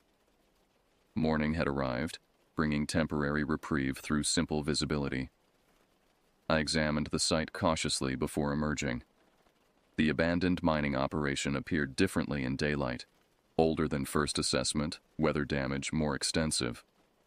And throughout the entire complex, those same symbols I'd seen carved in trees now marked various surfaces, etched in metal, carved in wood, arranged in stone. Most disturbing were fresh tracks surrounding my shelter, numerous distinct patterns converging from multiple directions. Some approximated human footprints but wrong somehow, toe arrangement incorrect, weight distribution impossible. Others defied categorization completely. Most concerning was what I found just outside the door, my own hiking boot print from the previous evening, perfectly surrounded by a larger print that appeared to have been made simultaneously. As though something had stepped precisely where I had, but larger, directly behind me. Something had followed my exact path, matching me step for step without my awareness. I gathered my equipment with mechanical efficiency, consumed minimal calories, and resumed downstream movement with renewed urgency. The canyon continued widening, suggesting approach to valley terrain. Civilization couldn't be far ahead. That's when I discovered the first human remains. The remains lay partially exposed where erosion had cut through an embankment, a distinctive curve of cranium emerging from dark soil. Years of fieldwork had familiarized me with such accidental discoveries in wilderness. Archaeological sites throughout these mountains contain ancestral evidence spanning thousands of years. But as I investigated more closely, disturbing details emerged. The exposure was recent, soil freshly eroded by last night's creek rise, and the remains themselves presented impossible contradictions. The bone coloration and mineralization suggested significant age, centuries at minimum. Yet remnants of modern synthetic fabric adhered to several segments. A weathered leather hiking boot, manufactured within the past decade, still contained foot bones. My scientific training battled with growing horror as I documented the site. The remains appeared to have been processed rather than naturally decomposed. Long bones broken at specific angles for marrow extraction. Cut marks indicating deliberate disarticulation rather than scavenger activity. And portions had been arranged in now familiar symbolic patterns before burial. I should have contacted authorities immediately. In normal circumstances, I would have marked the location, hiked to cellular service, and reported the discovery. But normal parameters had already shattered. I no longer knew my precise location relative to documented geography, and increasingly, I questioned whether reaching out was still possible along my current trajectory. I photographed everything methodically, then continued downstream with renewed urgency. The canyon gradually widened into genuine valley terrain, creek merging with larger waterway. Vegetation transitioned toward riparian species consistent with lower elevation. Normal ecological progression resumed, temporarily reassuring. Around midday, I encountered the first evidence of contemporary human presence. Maintained trail signage indicating junction with established wilderness route. According to the weathered marker, I was approximately 7 miles from the nearest trailhead. Impossible given my starting location and travel distance, yet welcome information regardless of geographical contradiction. The established trail brought considerable relief. Whatever anomalous territory I'd traversed now appeared behind me. I maintained rapid pace while carefully scanning surroundings, vigilance undiminished despite apparent return to documented wilderness. That vigilance revealed subtle but growing abnormalities. Trail maintenance appeared neglected far beyond standard backcountry norms. Blowdowns uncleared for multiple seasons, erosion unchecked, signage deteriorated beyond normal weathering. No boot prints visible despite this being a supposedly popular route. Late afternoon brought my first clear view of distant horizon, revealing smoke columns rising from approximately where the trailhead community should be located. Not small campfire smoke, but massive plumes suggesting structural fires across extensive area. I checked repeatedly for cellular service, finding none despite approaching civilization. My satellite beacon activated normally according to its indicators, but no confirmation signals returned. Both suggested significant infrastructure disruption ahead, rather than typical backcountry communication limitations. As daylight waned, I encountered the crashed vehicle, a Forest Service truck overturned beside the trail, extensively damaged as though rolled repeatedly from the parallel access road visible through trees. Investigation revealed keys still in ignition, driver's side door open. Blood had dried on steering column and dashboard. No occupants present, but drag marks led from the vehicle into surrounding forest. This discovery demanded difficult decision. Darkness approached rapidly. The trailhead reportedly lay several hours ahead, condition unknown. The vehicle offered shelter potential, but also suggested recent violence. Wilderness camping carried its own risks given previous experiences. I chose continued movement, using remaining daylight to cover maximum distance. The trail widened into genuine access road. Gravel initially, then deteriorating asphalt indicating imminent civilization. Structures appeared through trees as sunset color painted western sky. The scattered cabins representing classic rural mountain community. No lights visible despite growing darkness. No chimney smoke despite dropping temperatures. No movement visible anywhere. I approached cautiously, hyper-aware of exposure after days in concealing forest. The first cabin appeared abandoned long-term. Windows broken, vegetation partially reclaiming walls. The second showed contradictory evidence, obvious neglect alongside recent human activity. Door standing open. Fresh boot prints and dust. Food remains from recent meals. The small community presented increasingly disturbing tableau as I investigated systematically. Evidence suggesting abrupt mass departure or removal. Vehicles remained parked outside homes. Personal belongings lay where dropped. One residence contained dining table set for meal never eaten.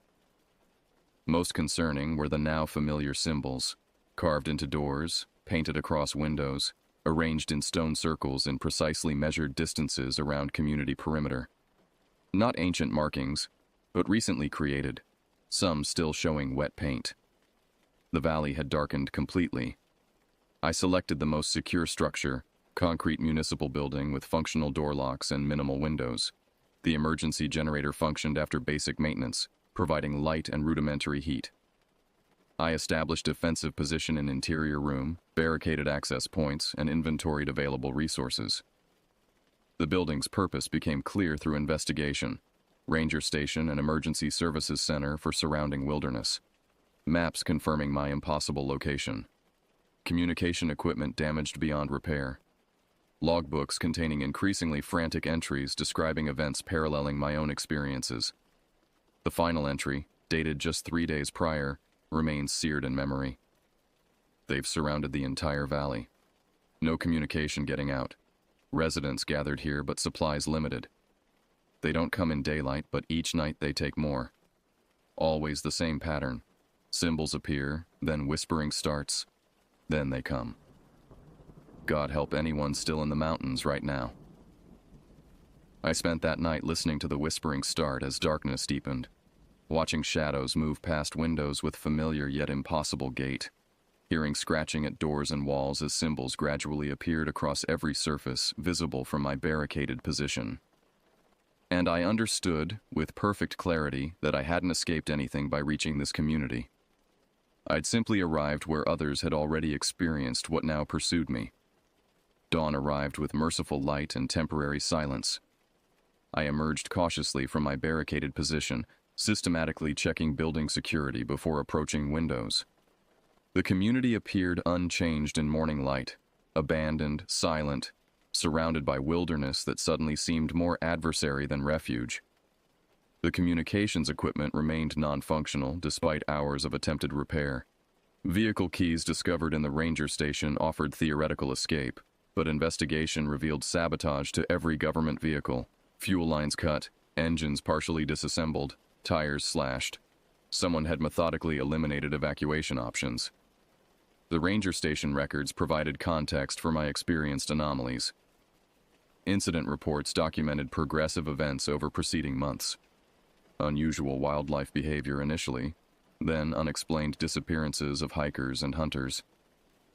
Local indigenous consultations regarding historical spiritual boundaries. Geological survey teams reporting equipment failures and mapping inconsistencies in surrounding wilderness, exactly matching my own experiences. Most valuable were the maps, detailed Forest Service documents showing my impossible journey.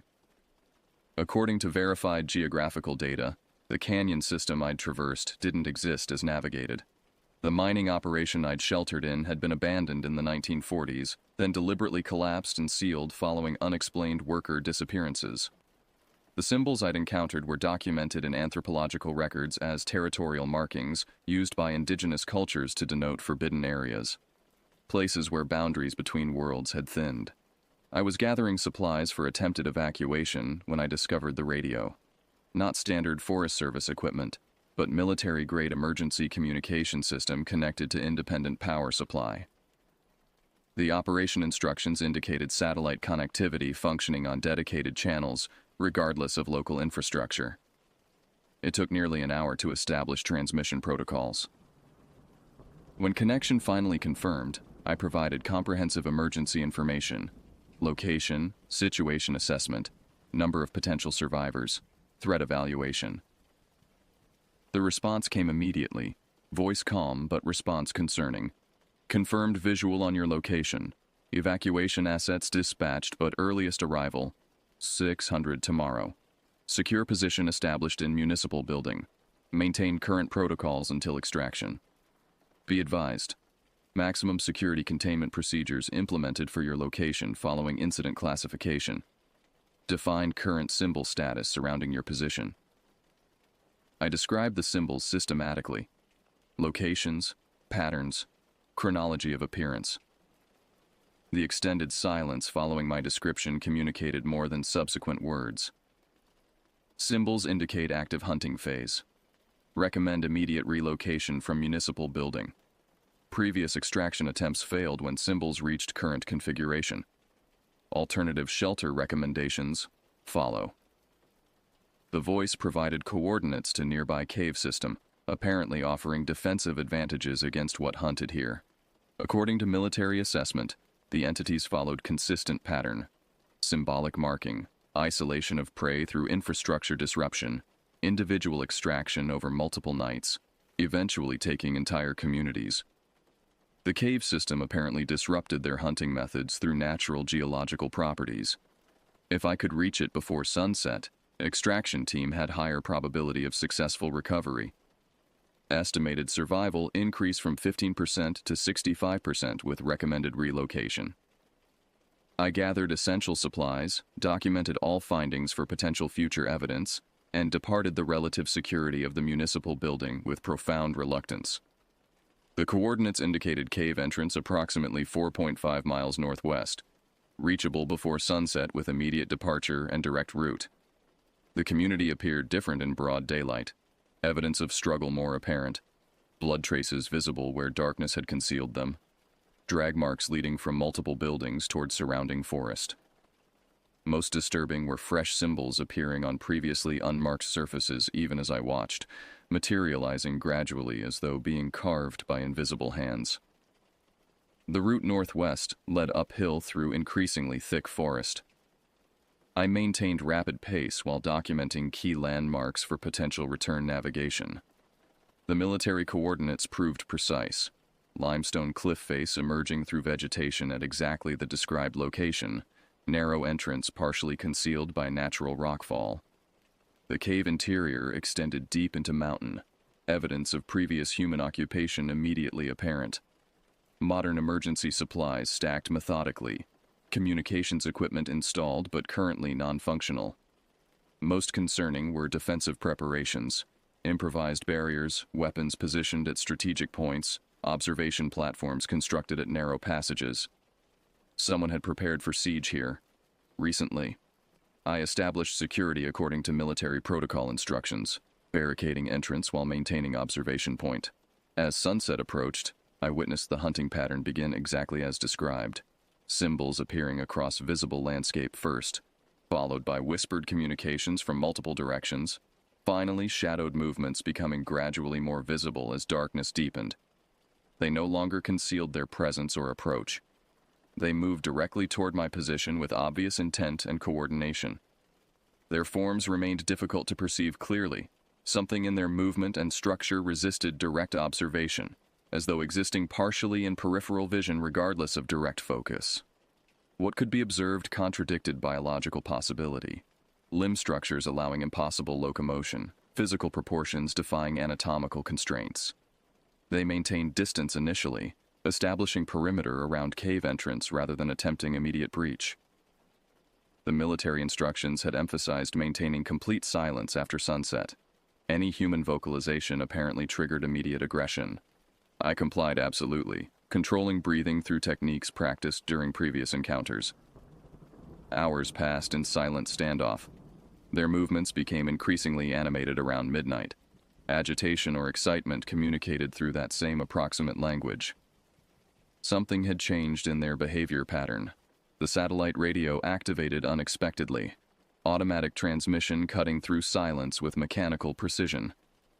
Extraction team compromised.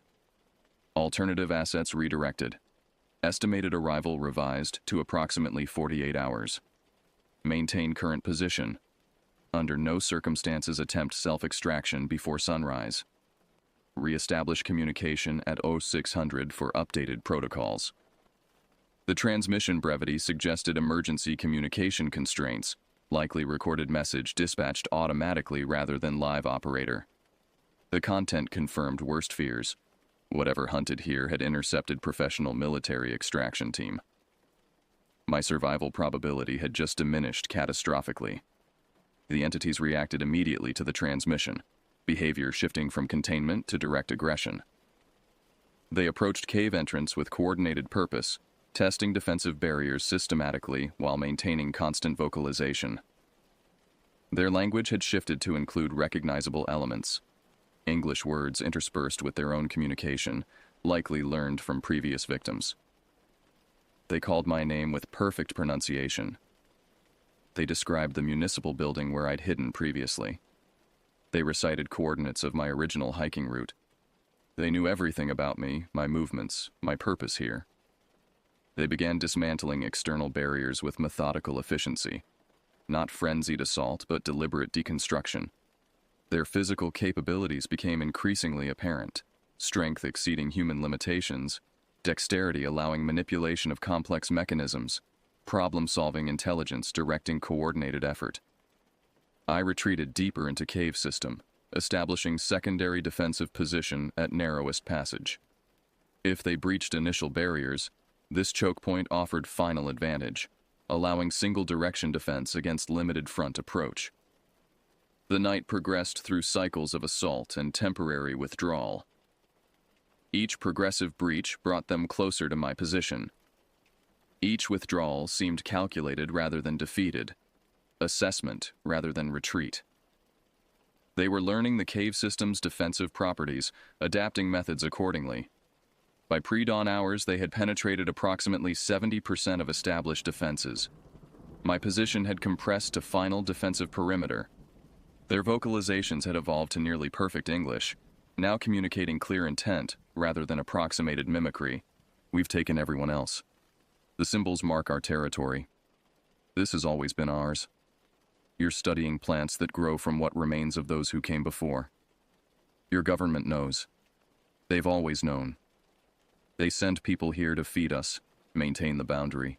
You were selected before you ever planned your hike. Dawn approached with agonizing slowness. According to military protocol, they would retreat with first direct sunlight, seemingly unable to maintain physical manifestation in daylight hours. If defensive position held until sunrise, temporary reprieve would allow reassessment and communication with redirected extraction assets. The final barrier failed approximately 20 minutes before sunrise. I maintained defensive position with improvised weapons, no longer attempting concealment or passive resistance. Their forms became partially visible in the cave's darkness, contradicting anatomical possibility while suggesting human origin, as though something had restructured human physiology toward different evolutionary purpose. They moved like humans who had adapted to quadrupedal locomotion over generations. Sunrise arrived with literal salvation, direct light-penetrating cave entrance and driving immediate retreat. Their departure carried the same methodical quality as their assault. Not panic, but tactical withdrawal, with clear intent to return. They left additional symbols carved throughout cave interior, territorial markings establishing ownership despite temporary withdrawal. Military communication resumed precisely at 600 as promised. Live operator this time, rather than recorded message. Extraction assets arriving approximately 0900 tomorrow. Containment procedure implemented along valley perimeter. Be advised, extraction classified as contamination risk protocol. Prepare for full quarantine upon recovery. The implications required no explanation. Whatever had happened in this valley, whatever hunted here, whatever I'd witnessed, extended beyond isolated wilderness anomaly. The military response indicated established protocol for known phenomenon rather than exploratory intervention for new threat. I had 1 day remaining before potential extraction. 1 day to document everything for potential future evidence. 1 night to survive in deteriorating defensive position against entities who now directly communicated their intent and demonstrated progressive adaptation to defensive measures. As I record these final observations while daylight remains, I retain minimal optimism regarding extraction success. The entities have demonstrated ability to intercept professional military teams. My defensive position has been systematically compromised. The cave system no longer offers significant advantage given their learned countermeasures. If extraction fails, this documentation may provide valuable intelligence for subsequent containment efforts. The entities appear territorial rather than expansionist, maintaining established boundaries marked through symbolic communication. They exhibit progressive learning capability and environmental adaptation.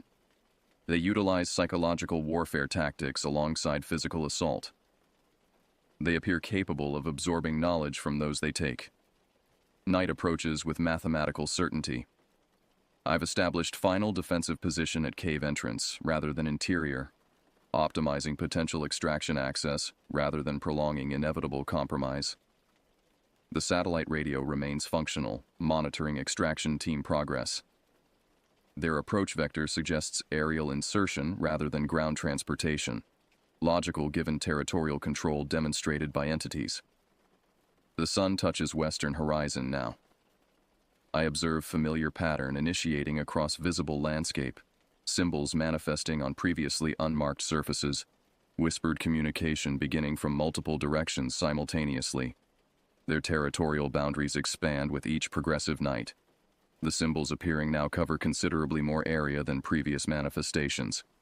I will maintain observation and documentation as long as circumstances allow.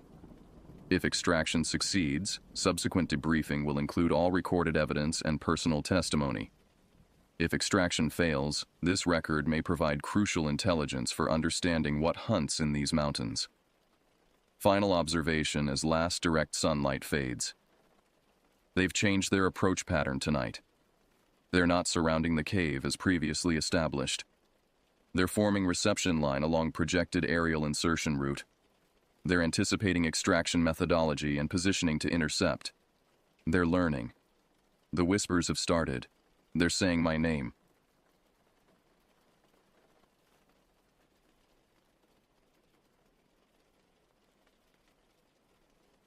I pulled my dusty Jeep into Big Bend National Park with what I'd later recognize as laughable confidence. After 15 years as a wilderness photographer and occasional guide, I thought I understood the rhythms of isolated places. My plan seemed straightforward. Capture the dramatic angles of Santa Elena Canyon for my upcoming presentation at the Conservation Society, document some wildlife tracks, and enjoy a night under the stars.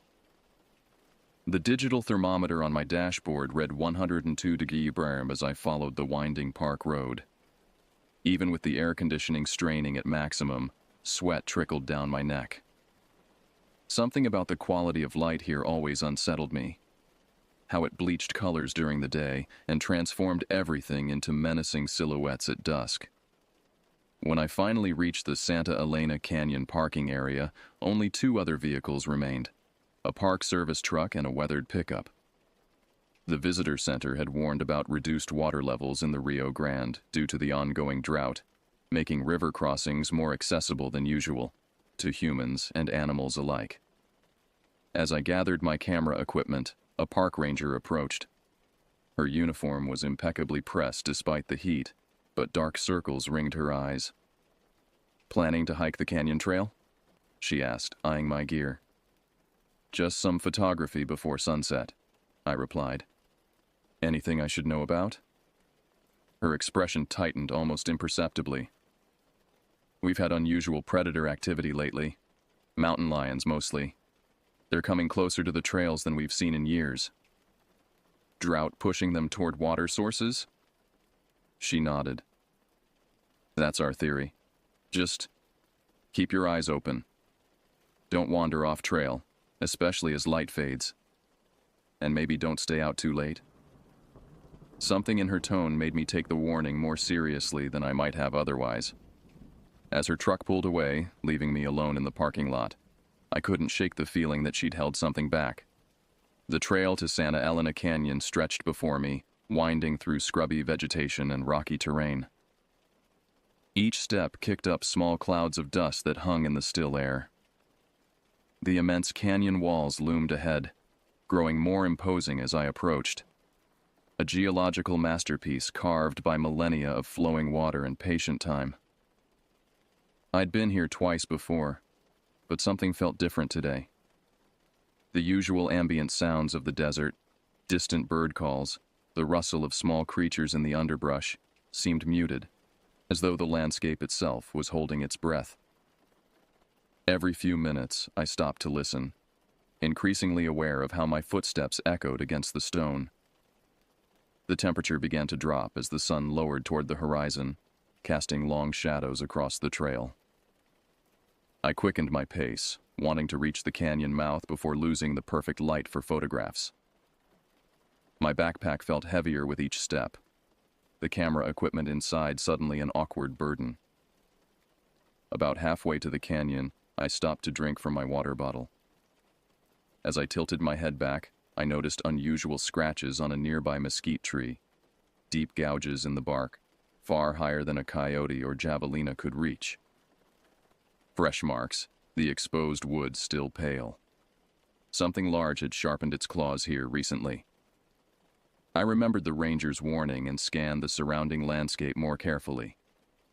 The trail ahead disappeared into a dense thicket of brush before opening up again near the river. Perfect ambush territory for a predator. For a moment, I considered turning back. A photograph wasn't worth the risk, but professional pride pushed me forward. I needed these shots for the presentation, and I'd come too far to return empty-handed. I just needed to remain vigilant. I continued forward, my senses heightened, aware of every shadow, every sound. The canyon entrance was just ahead, but the growing sense of being observed intensified with each step.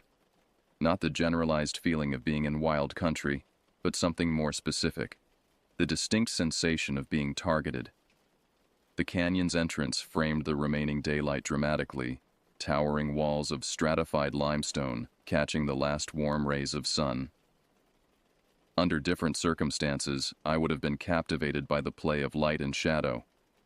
Instead, I found myself scanning every crevice, every ledge, for movement.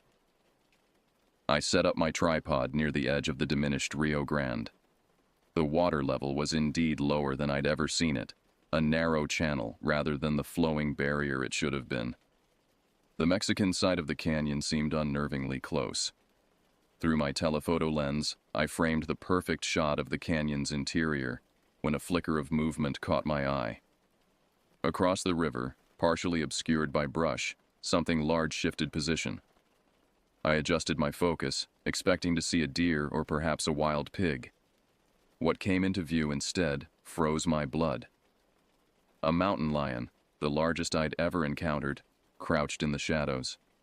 Its tawny coat nearly blended with the surrounding rocks, but its eyes reflected the dying sunlight with an eerie, greenish glow. The cat's muscles rippled beneath its hide as it lowered itself even closer to the ground. I remained perfectly still, my finger frozen above the camera's shutter button. Every wilderness training course I'd taken emphasized the same point. Don't run from predators. Running triggers their chase instinct. But knowing this intellectually did nothing to quiet the primal fear surging through my body. The lion's gaze locked onto mine through the camera lens, creating the disturbing illusion that it was only inches away. I could see the individual whiskers on its face, the texture of its nose, the calculating intelligence behind those predatory eyes. It wasn't just looking at me. It was assessing me. With deliberate slowness, I began backing away from the tripod. The cat's ears twitched forward, tracking my movement. The shallow river between us suddenly seemed like an insignificant obstacle. As if reading my thoughts, the mountain lion rose slightly, its shoulder blades creating peaks beneath its skin. It took one silent step toward the water's edge, then paused, head low, tail flicking in that distinctive way that precedes a pounce. My breath caught in my throat. My muscles tensed, preparing to flee, despite knowing it was the worst possible response. In that moment, we were locked in a primitive standoff.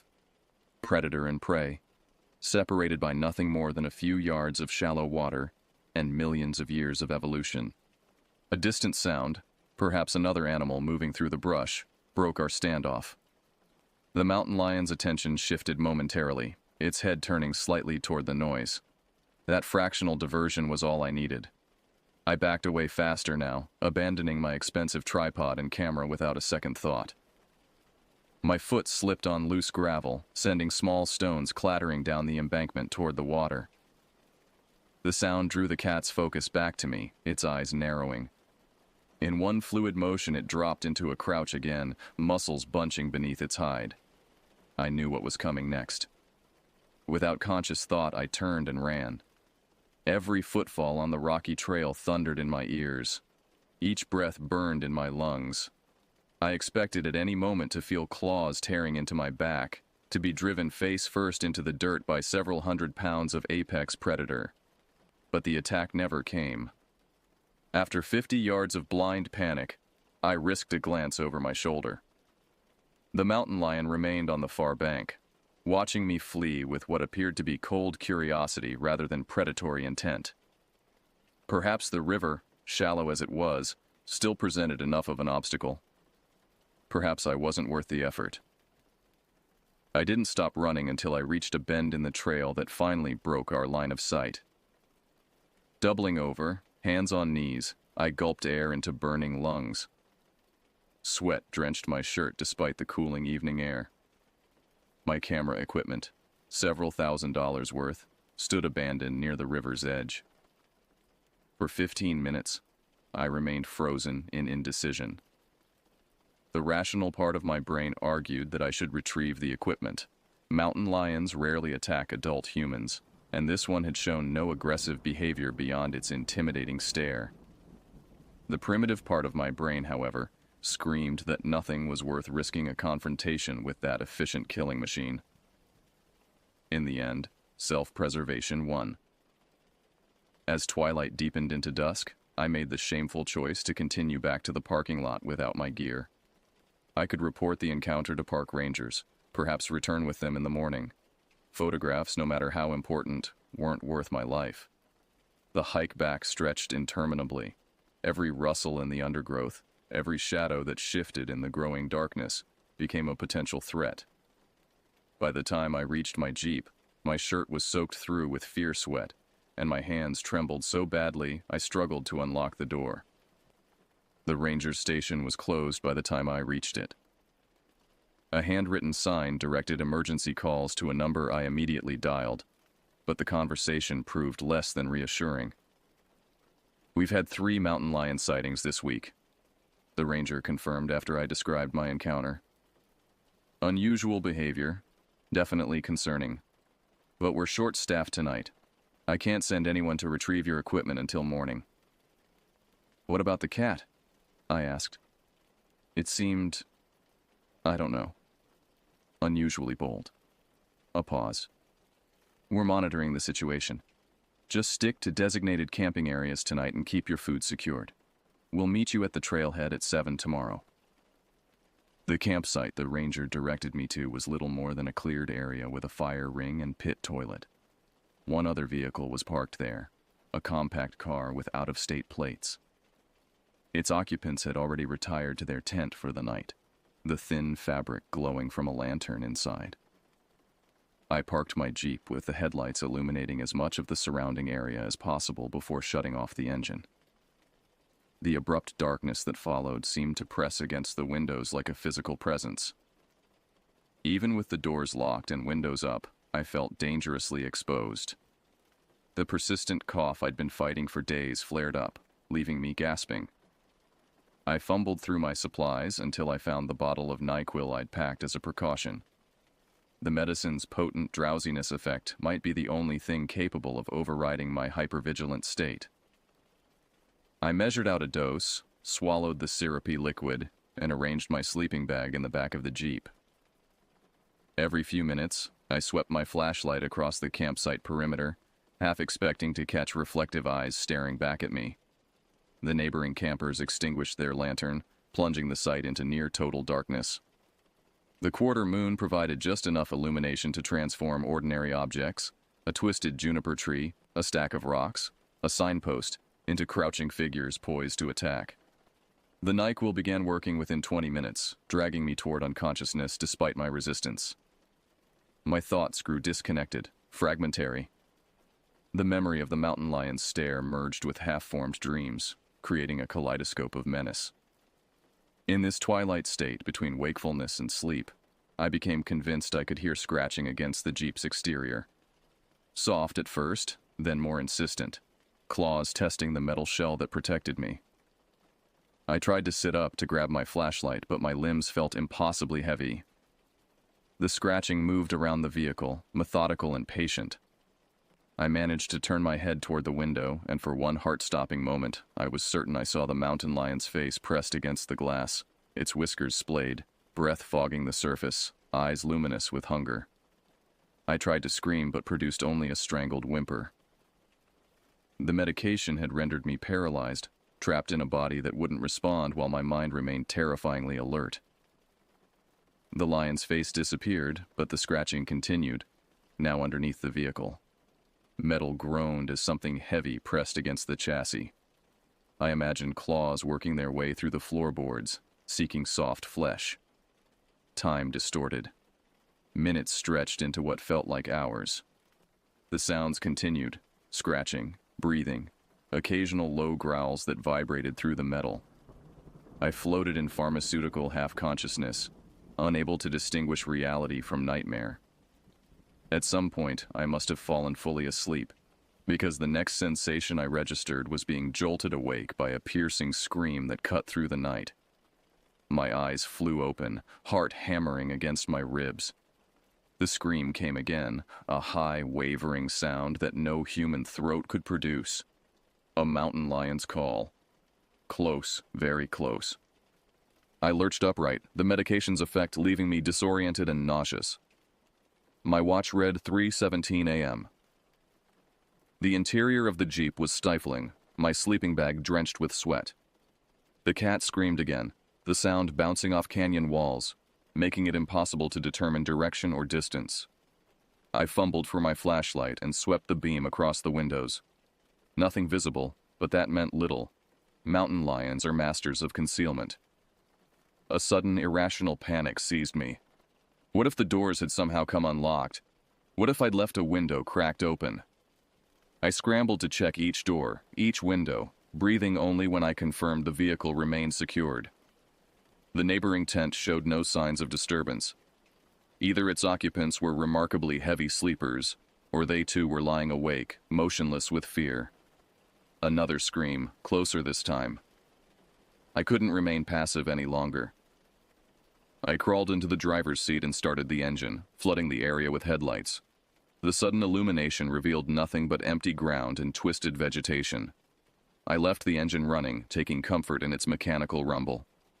For the next 3 hours, I maintained a vigil, alternating between scanning the surroundings and checking the time. Each minute crawled by with excruciating slowness. Twice more I heard the mountain lion's call, each time from a different direction, as though it were circling the campsite. Sometime after 5 a.m., exhaustion overcame vigilance. I must have dozed off because I awakened with a start to find the engine had died. The silence was absolute, the darkness nearly complete. I jabbed the key in the ignition, but the engine only clicked weakly. The battery had drained. Panic clawed at my throat. Without the protective barrier of noise and light, I felt naked, exposed. The first hints of dawn were still an hour away. I pressed my back against the driver's door, eyes straining to penetrate the darkness beyond the windows. That's when I saw it, a shadow detaching itself from the deeper darkness near the pit toilet. Low to the ground, moving with that distinctive feline grace. The mountain lion had been there all along, watching, waiting. I remained frozen as it padded silently across the campsite, passing within yards of my disabled vehicle. It paused near the neighboring tent, head lowering to sniff at the ground where the campers had prepared their evening meal. My breath fogged the window as I watched, transfixed by terror and awe. The cat continued its inspection of the site, marking territory against a boulder, then vanishing into the pre-dawn darkness as silently as it had appeared. The eastern sky lightened incrementally, stars fading as night reluctantly released its grip. I hadn't moved from my vigilant position, muscles cramped, eyes burning from strain and lack of sleep. As visibility improved, I scanned the campsite for signs of the mountain lion. Nothing obvious remained of its visit. No paw prints I could discern, no clear evidence I could point to. Had I imagined it? Had the NyQuil induced a waking hallucination? The neighboring tent stirred with morning activity. A man emerged, stretching, apparently unaware of the night's drama. I watched him move about his camp with envious normalcy, setting water to boil on a small stove.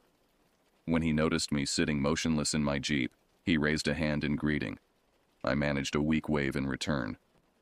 How could I explain what had happened? That I'd spent the night besieged by a predator he'd somehow slept through. It took 3 attempts before the Jeep's engine finally turned over. The neighboring camper approached, concern evident on his face. "Everything okay? You look like you've seen a ghost." I attempted a smile that felt more like a grimace. "Battery issues. And didn't sleep well." He nodded sympathetically. "The coyotes were really going at it last night. Kept waking me up." Coyotes. Not mountain lions. Had I misidentified the sounds? No, I knew the difference between a coyote's yip and a mountain lion's scream. But I lacked the energy to argue the point. "I'm meeting the rangers at 7, I said instead. "Left some equipment on the trail yesterday." "Happens to the best of us," he said cheerfully. "Good luck." I drove toward the ranger station, windows up despite the morning heat, constantly checking the rearview mirror. The landscape looked innocuous in daylight, beautiful even. Sunlight gilded the canyon walls, early birds darted between cacti and wildflowers dotted the roadside. The ranger who'd taken my call greeted me with professional concern. "Sorry about your equipment. We'll head out there now. Should be safe enough in daylight." "The mountain lion," I began, then hesitated. "It was at the campsite last night, I saw it." She frowned. "You're sure? We haven't had reports of one coming that close to campers." "Positive. It circled my vehicle for hours, made those screaming calls." Her expression remained skeptical. "Well, we'll keep an eye out. Mountain lions generally avoid humans unless they're sick or desperate." We recovered my camera equipment without incident. The morning sun had transformed the canyon into a photographer's dream. Exactly the conditions I'd hoped for yesterday. But I couldn't bring myself to linger, to set up my tripod again. Every shadow, Every rustle in the underbrush sent adrenaline coursing through my veins. As we headed back to the trailhead, the ranger pointed out fresh tracks near the water's edge. Unmistakably feline, impressively large. "You weren't imagining things," she admitted. "That's a big tom, probably the same one we've been tracking. Drought's got them all behaving strangely." I nodded, feeling a complex mixture of vindication and renewed fear. "Will you trap it? Relocate it?" "Not unless it becomes aggressive toward humans. This is its territory. We're the visitors here." I left Big Bend that afternoon, hours earlier than planned. The remaining photographs I needed would have to come from stock images or previous trips. No presentation was worth another night in that primal landscape where the comfortable illusion of human dominance evaporated like morning dew. As I crossed the park boundary, I found myself offering a silent prayer of gratitude to God for my survival. The mountain lion's stare had stripped away something I hadn't realized I carried, a false sense of security, of separation from the natural world with all its beauty and brutality. I still give presentations about wildlife conservation. I still advocate for protecting apex predators and their habitats. But I do so with newfound humility and respect born of terror. Because once you've been seen, truly seen, by something that registers you not as a fellow being, but as potential sustenance, you never quite regain your place at the top of the perceived order. Sometimes in dreams, I still see those eyes watching me through the darkness. Patient, calculating, waiting for a moment of vulnerability. And I wake knowing that out there, in places where wilderness still rules, I am not the hunter. I am the hunted.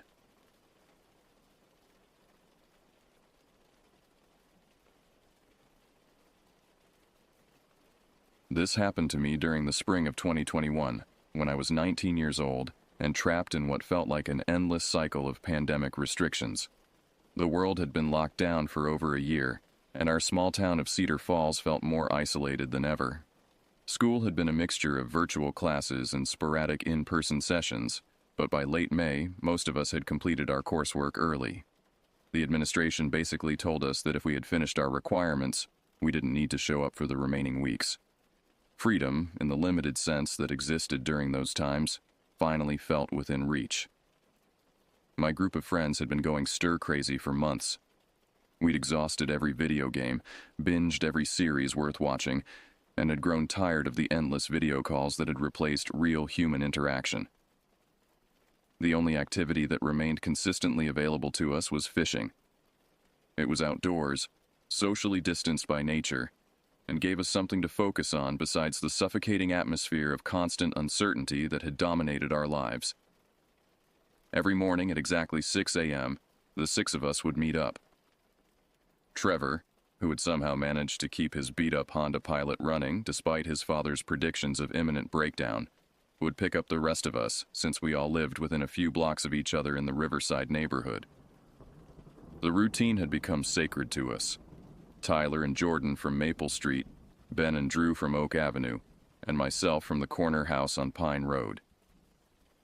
Our destination was always the same: Miller's Pond, a decent-sized body of water about 15 minutes from town that consistently yielded trout and bass. The fishing wasn't spectacular, but it was reliable, and there was a small bait shop just 2 minutes away where old Pete would sell us night crawlers and occasionally share stories about the good old days when you could catch fish the size of small dogs from that very pond. The repetition had become comforting. In a world where everything felt uncertain and dangerous, where we couldn't hug our grandparents or eat inside restaurants, this simple routine anchored us.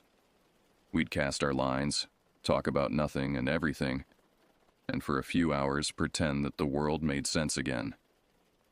But by early June, even our beloved routine had started to feel stale. We'd mapped every inch of Miller's Pond, knew exactly where the base liked to hide during different times of day, and could predict with frightening accuracy which spots would be productive. Tyler had started bringing a book instead of focusing on fishing. Jordan spent more time skipping rocks than casting his line. We all felt it, the need for something new, something different. That's when Trevor mentioned the app. Chapter 2. The discovery. Fishbrain had been downloaded on Trevor's phone for months, but he'd never really explored its full potential. It was designed to be a social network for anglers, where people could log their catches, share photos, and most importantly for us, mark productive fishing spots with detailed information about what species were being caught and when. On our final official day of school, while we sat around Miller's Pond catching nothing but the same small bluegill we'd been pulling out for weeks, Trevor started scrolling through the app's map feature. His eyes lit up as he zoomed in on areas within a reasonable driving distance. "Look at this," he said, turning his phone screen toward us. "There's a creek system about 30 minutes north that people are saying is incredible for trout.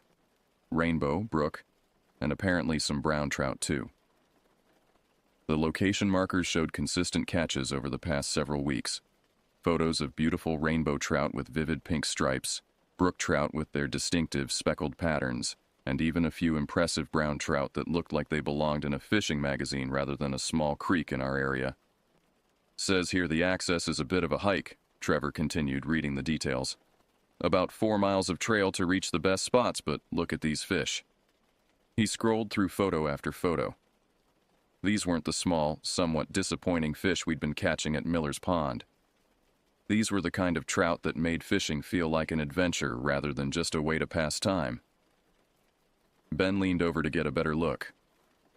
4 miles isn't that bad. We've hiked further than that before." "Yeah, but look at what some of these people are saying about the terrain," Drew pointed out, reading over Trevor's shoulder. "Multiple elevation changes, some steep sections, and apparently you need to cross the creek several times to access different pools." That actually made it sound more appealing to me. I'd been fly fishing for 3 years, ever since my uncle had taught me during a trip to Colorado, and I was getting tired of casting into the same predictable spots. The idea of technical fishing in varied terrain, where different techniques might be required for different sections of the creek, sounded exactly like what we needed.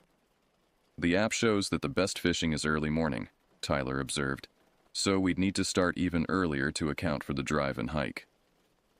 We spent the next hour planning.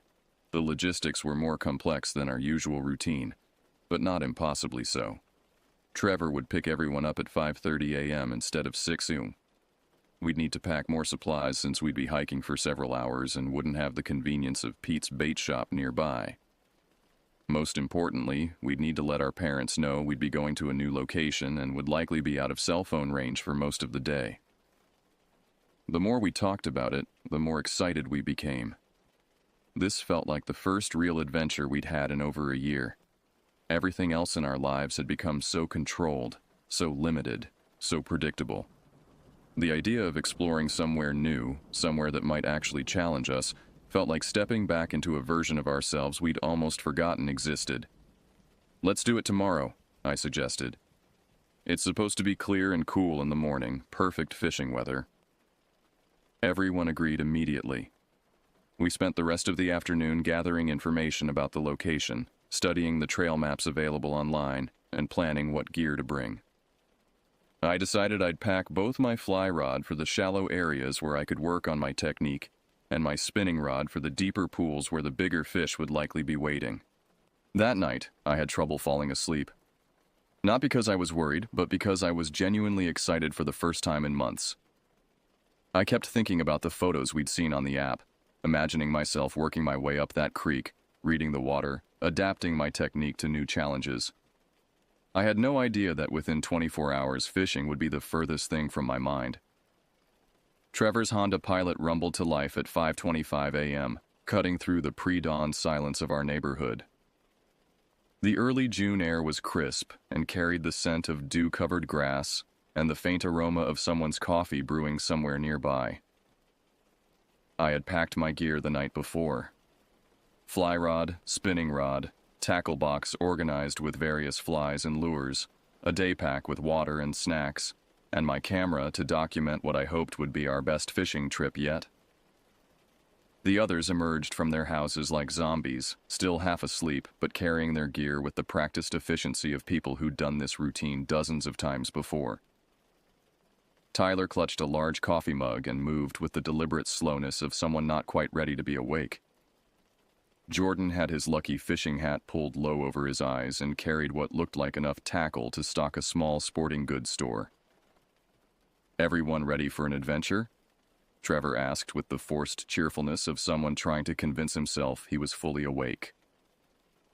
A chorus of mumbled agreement came from the group as we loaded our gear into the back of the Pilot. The drive would take us northwest, away from town and into areas I'd rarely explored. According to the GPS, our destination was a trailhead parking area that served multiple hiking trails, including the one that would take us to the creek system we'd studied on Fishbrain. As we drove, the familiar landscape of our town gradually gave way to more rural areas. Subdivisions became farmland, strip malls became scattered houses with large yards, and streetlights became increasingly rare. The sun was just beginning to rise, casting long shadows across the rolling hills and creating a golden glow that made everything look more beautiful than it had any right to. According to the app, the best fishing is in the first 2 hours after sunrise, Ben said, scrolling through his phone. So timing should be perfect. "What's the plan when we get there?" Drew asked. "Are we sticking together or splitting up like usual?" That was a good question. At Miller's Pond, we'd developed a system where we'd break into 2 groups of 3, cover different areas, and meet back up around noon to compare our catches and share stories. The new location was larger and more complex, with multiple pools and runs spread out over several miles of creek. "I think we should stick together for the first part," I suggested. "At least until we get a feel for the area and figure out where the fish are. After that, maybe we split up into smaller groups but stay within shouting distance." The GPS announced that we'd arrived at our destination just as we spotted a small gravel parking area on the left side of the road. It was more primitive than I'd expected. Just a cleared area with space for maybe 8 or 10 cars, a wooden sign marking the trailhead, and a small information board with a basic map of the trail system. We were the only vehicle there. "Guess we're the early birds today," Tyler observed as we unloaded our gear. The trailhead sign indicated that our destination, marked as Whispering Creek Access, was 3.8 miles via the Blue Blaze Trail. The estimated hiking time was listed as 2 to 3 hours, depending on fitness level and weather conditions. A warning at the bottom of the sign mentioned that the trail crossed the creek multiple times and could be slippery when wet. "Creek crossings," Jordan said, adjusting his backpack straps. "Good thing I brought the waterproof boots." We set off just as the sun cleared the horizon, following blue blazes painted on trees at regular intervals. The trail started easy enough, a well-maintained dirt path that wound gently upward through mixed hardwood forest. The morning air was filled with bird songs I couldn't identify, and somewhere in the distance, I could hear the faint sound of running water. After about 20 minutes of hiking, we encountered our first creek crossing. The water was shallow but moving fast, flowing over smooth rocks that looked treacherous. A fallen log served as a makeshift bridge, but it was narrow and didn't look particularly stable. "I'm not trusting that log with my gear," Ben said, eyeing the crossing skeptically. "Rock hopping it is," Trevor decided, pointing to a series of larger stones that provided a more stable path across the water. We made it across without incident, though Tyler managed to get one boot wet when a rock shifted under his weight. The trail continued on the other side, climbing more steeply now and leading us deeper into the forest. The second crossing came after another 30 minutes of hiking. This time the creek was wider and deeper, and there was no convenient log. The trail simply disappeared into the water on one side and picked up again on the opposite bank. "This is where the real fishing starts," I said, studying the pool that had formed just upstream from the crossing. The water was crystal clear, and I could see what looked like the shadows of fish holding in the deeper sections. We crossed more carefully this time, taking our time to ensure our gear stayed dry. The water was shockingly cold even through my boots, and the current was stronger than it had appeared from the bank. By the time we reached what the trail map indicated was the main fishing area, we'd been hiking for just over an hour. The forest had grown denser around us, and the sound of the creek had become a constant background presence. We were now following the water more closely, with the trail sometimes running right alongside the bank and sometimes cutting inland to avoid particularly rough terrain. "This is it," Trevor announced, consulting his phone and the Fishbrain app. "According to the GPS, we're right in the middle of the area where people have been catching those big trout." The creek in front of us looked like something from a fishing magazine. Clear water flowed over a series of granite shelves, creating multiple pools of varying depths. Overhanging trees provided cover and dropped insects into the water, while submerged logs and boulders created the kind of structure that trout love to hide behind. "This is incredible," Jordan said, already starting to assemble his rod. "I can see why people hike all the way up here. We found a flat area near the bank where we could spread out our gear and get organized. The plan was to start fishing here and work our way upstream, hitting different pools and runs as we went. We'd stay in visual contact with each other, but spread out enough that we wouldn't interfere with each other's fishing. I was in the process of rigging my fly rod when Tyler suddenly stopped what he was doing and tilted his head to one side. "Did you guys hear that?" he asked, his voice carrying a note of confusion. We all stopped and listened.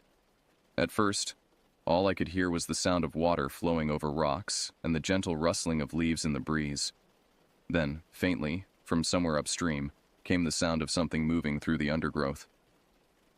"Probably just a deer," Ben said, but he didn't sound entirely convinced. The sound came again, closer this time. Not the delicate stepping of a deer, but something heavier, more deliberate. Something that seemed to be moving parallel to the creek, staying just out of sight in the dense forest. "Maybe we should have picked a busier trail," Drew muttered, glancing around nervously. But the sound faded away, and after a few minutes of listening to nothing but natural forest noises, we convinced ourselves it really had been just a deer or some other harmless wildlife. We were in their territory after all, and it made sense that our presence might have disturbed some of the local animals. I went back to rigging my fly rod, selecting a small dry fly that might tempt any trout feeding on the surface. The morning was shaping up to be perfect for fishing, overcast enough to keep the fish active, but with enough light to see what we were doing. I had no way of knowing that something in the woods was watching us, learning our voices, and waiting for the right moment to use what it had learned. The fishing started off exactly as we'd hoped. Tyler, working a deep pool about 50 yards downstream from our starting point, landed a beautiful rainbow trout within the first 15 minutes.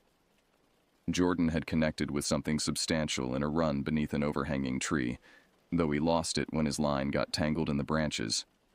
Ben and Drew had moved upstream and were methodically working their way through a series of smaller pools, while Trevor stayed near our gear and focused on a promising eddy where the current created a perfect feeding lane. I had waded out into the creek itself, working my fly rod in the shallow areas where I could see trout rising to take insects off the surface. The water was so clear that I could watch the fish react to my fly, adjusting my technique based on their behavior. It was technical, engaging fishing that required complete focus, exactly what I'd been craving after months of predictable fishing at Miller's Pond. For the first hour, everything was perfect. The creek lived up to every positive review we'd read on Fishbrain. The fish were active, the scenery was spectacular, and the challenge of reading new water and adapting our techniques kept all of us engaged and excited. Then the sound started. It began as something subtle, just the occasional snap of a branch or rustle of leaves from somewhere in the forest around us. At first, none of us paid much attention. We were in the middle of wilderness area, after all, and the presence of wildlife was not only expected but part of the appeal. Deer, squirrels, birds, maybe even black bears. All of these were common in the region, and the sounds we were hearing seemed consistent with normal animal activity. But as the morning progressed, the disturbances became more frequent and seemed to follow a pattern that was increasingly difficult to dismiss as coincidental.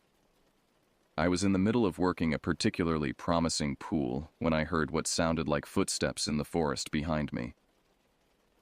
Not the quick, light steps of a deer or the scurrying of smaller animals, but the deliberate, measured pace of something large moving through the undergrowth. I paused my casting and turned to look, but the forest was too dense to see more than 20 or 30 feet in any direction. "Hey, Tyler," I called out. "You moving around up there?" "No, I'm still in the same spot," he replied from downstream. "Why?" "Just thought I heard someone walking around behind us." "Probably just a deer. They're everywhere up here." That explanation satisfied me for the moment, and I went back to fishing. But over the next 30 minutes, the sounds continued and began to take on characteristics that were harder to explain away as normal wildlife activity. The footsteps seemed to move in parallel with us as we worked our way upstream. When we stopped, they stopped. When we moved to a new location, they resumed. It was as if something was following our progress along the creek, staying just out of sight, but maintaining a constant distance. "Are you guys hearing this too?" Jordan asked during a brief break in the fishing action. He was looking nervously at the tree line, his rod forgotten in his hands. "The footsteps?" Ben replied. "Yeah, I've been hearing them for the last 20 minutes. It's weird how they seem to match our movement." "Animals do that sometimes," Drew said, but his voice lacked conviction. "They're curious about humans. Maybe it's just trying to figure out what we are." But even as he said it, we all knew that the explanation didn't quite fit what we were experiencing. The sounds were too consistent, too deliberate, too clearly focused on our location. Wild animals might be curious about human presence, but they typically either approached for a closer look or moved away to avoid contact. They didn't typically maintain a steady, parallel course for extended periods. Trevor, who had been quiet during this exchange, suddenly spoke up. "There's something else. I've been watching for game trails and other signs of animal activity, and I'm not seeing much. No deer tracks, no scat, no browsing damage on the vegetation. For an area that's supposed to have a lot of wildlife, it's surprisingly empty." That observation sent a new chill through the group. Trevor had grown up hunting with his father and knew how to read the signs of animal presence in the forest. If he was saying that the normal indicators of wildlife weren't there, it meant that either the animals had learned to avoid this area for some reason, or something had caused them to relocate. "Maybe we're overthinking this," I suggested, though I didn't really believe it myself. "Let's just stick together a little closer and keep fishing. We came here to catch trout, and the fishing has been amazing." We tried to return to our normal routine, but the atmosphere had changed. Where before we had been relaxed and focused on the technical aspects of fishing, now we found ourselves constantly glancing over our shoulders and listening for sounds that might not belong. The jokes and casual conversation that usually accompanied our fishing trips had been replaced by a tense awareness of our surroundings. The sounds in the forest continued, sometimes fading away for 10 or 15 minutes at a time before resuming with renewed intensity. It was during one of these quiet periods that we heard something that made all of us stop what we were doing and look at each other with genuine alarm. From somewhere upstream, maybe 200 yards away, came the unmistakable sound of a human voice. It was faint and indistinct, more like the cadence and rhythm of human speech than actual words we could understand. But there was no mistaking it for any kind of natural sound. Someone else was in the forest with us, and they were close enough that we could hear them talking. "Did you guys hear that?" Ben asked unnecessarily. We had all heard it. "Should we go check it out?" Tyler suggested. "Maybe it's other hikers who got lost or need help." But even as he said it, something about the voice didn't seem right. It was too regular, too repetitive, like someone reciting the same words over and over again. And there was only one voice. No conversation, no indication of multiple people, just that single, steady stream of incomprehensible speech. "Let's give it a few minutes," I decided. "If there are other hikers, they'll either move on or come this way eventually. If they need help, they'll call out more clearly." We waited, listening intently, but the voice faded away without coming any closer. For the next half hour, the forest around us was quieter than it had been all morning. Even the normal bird songs seemed muted, as if the entire ecosystem was holding back and waiting for something to happen. It was during this period of unnatural quiet that the real horror began. The voice, when it came back, was different. Instead of the indistinct murmuring we'd heard earlier, this time the words were clear, recognizable, and absolutely terrifying. "Guys, come here." It was Ben's voice, perfect in every detail. The same tone, the same inflection, even the same slight accent that came from growing up in our small town. But Ben was standing right next to me, his face gone pale as he heard his own voice calling to us from somewhere deep in the forest. We all froze. Tyler's rod slipped from his hands and clattered against the rocks. Jordan took an involuntary step backward, nearly losing his footing on the slippery creek bottom. Drew grabbed onto Trevor's arm as if to confirm that what we were hearing was really happening. "That wasn't me," Ben whispered, though his statement was completely unnecessary. We could all see him standing there, mouth slightly open in shock, staring in the direction the voice had come from. "Guys, come here," the voice repeated, identical to the first time. Same words, same intonation, like a recording being played back. "What the hell is that?" Tyler managed to ask, his voice barely audible. None of us had an answer. The logical part of my brain was scrambling for explanations. Cell phone audio, some kind of electronic device, maybe even other hikers playing a cruel prank. But the voice had been too perfect, too exact. It wasn't just someone doing an impression of Ben's voice, it was Ben's voice, captured and repeated with impossible precision. "We need to get out of here," Drew said, already starting to pack up his gear with shaky hands. But before any of us could respond, the voice came again. This time it was Trevor's voice, calling from a completely different direction. Lincoln heard himself too. The words made no sense. There was no Lincoln in our group, but the voice was unmistakably Trevor's. Same vocal patterns, same slight rasp that came from years of seasonal allergies. Trevor himself was standing 3 feet away from me, his face a mask of confusion and growing fear. "How is this possible?" he asked. But his question was answered immediately by the sound of his own voice echoing back from the forest. "How is this possible?" That's when I realized what was happening, and the understanding hit me like a physical blow. Something in the forest was listening to us, learning our voices, and playing them back. Not just mimicking the sound, but capturing and reproducing our exact speech patterns with perfect accuracy. "Everyone shut up," I hissed. "Don't say anything else." We stood in complete silence for several minutes, barely breathing, listening to the forest around us. The normal sounds of running water and rustling leaves seemed amplified in the absence of human speech. But underneath those natural sounds, I could swear I heard something else. A subtle scratching or scraping, like something moving through the undergrowth while trying to remain quiet. Then Jordan's voice came from upstream. "We need to get out of here." The exact words Drew had spoken moments before, but in Jordan's voice. Perfect reproduction, perfect timing, like something had been waiting for the right moment to demonstrate that it had been listening to everything we said. That broke our resolve to remain silent. Drew started shoving gear into his backpack with frantic energy. Tyler began breaking down his rod with hands that shook so badly he could barely manage the simple task.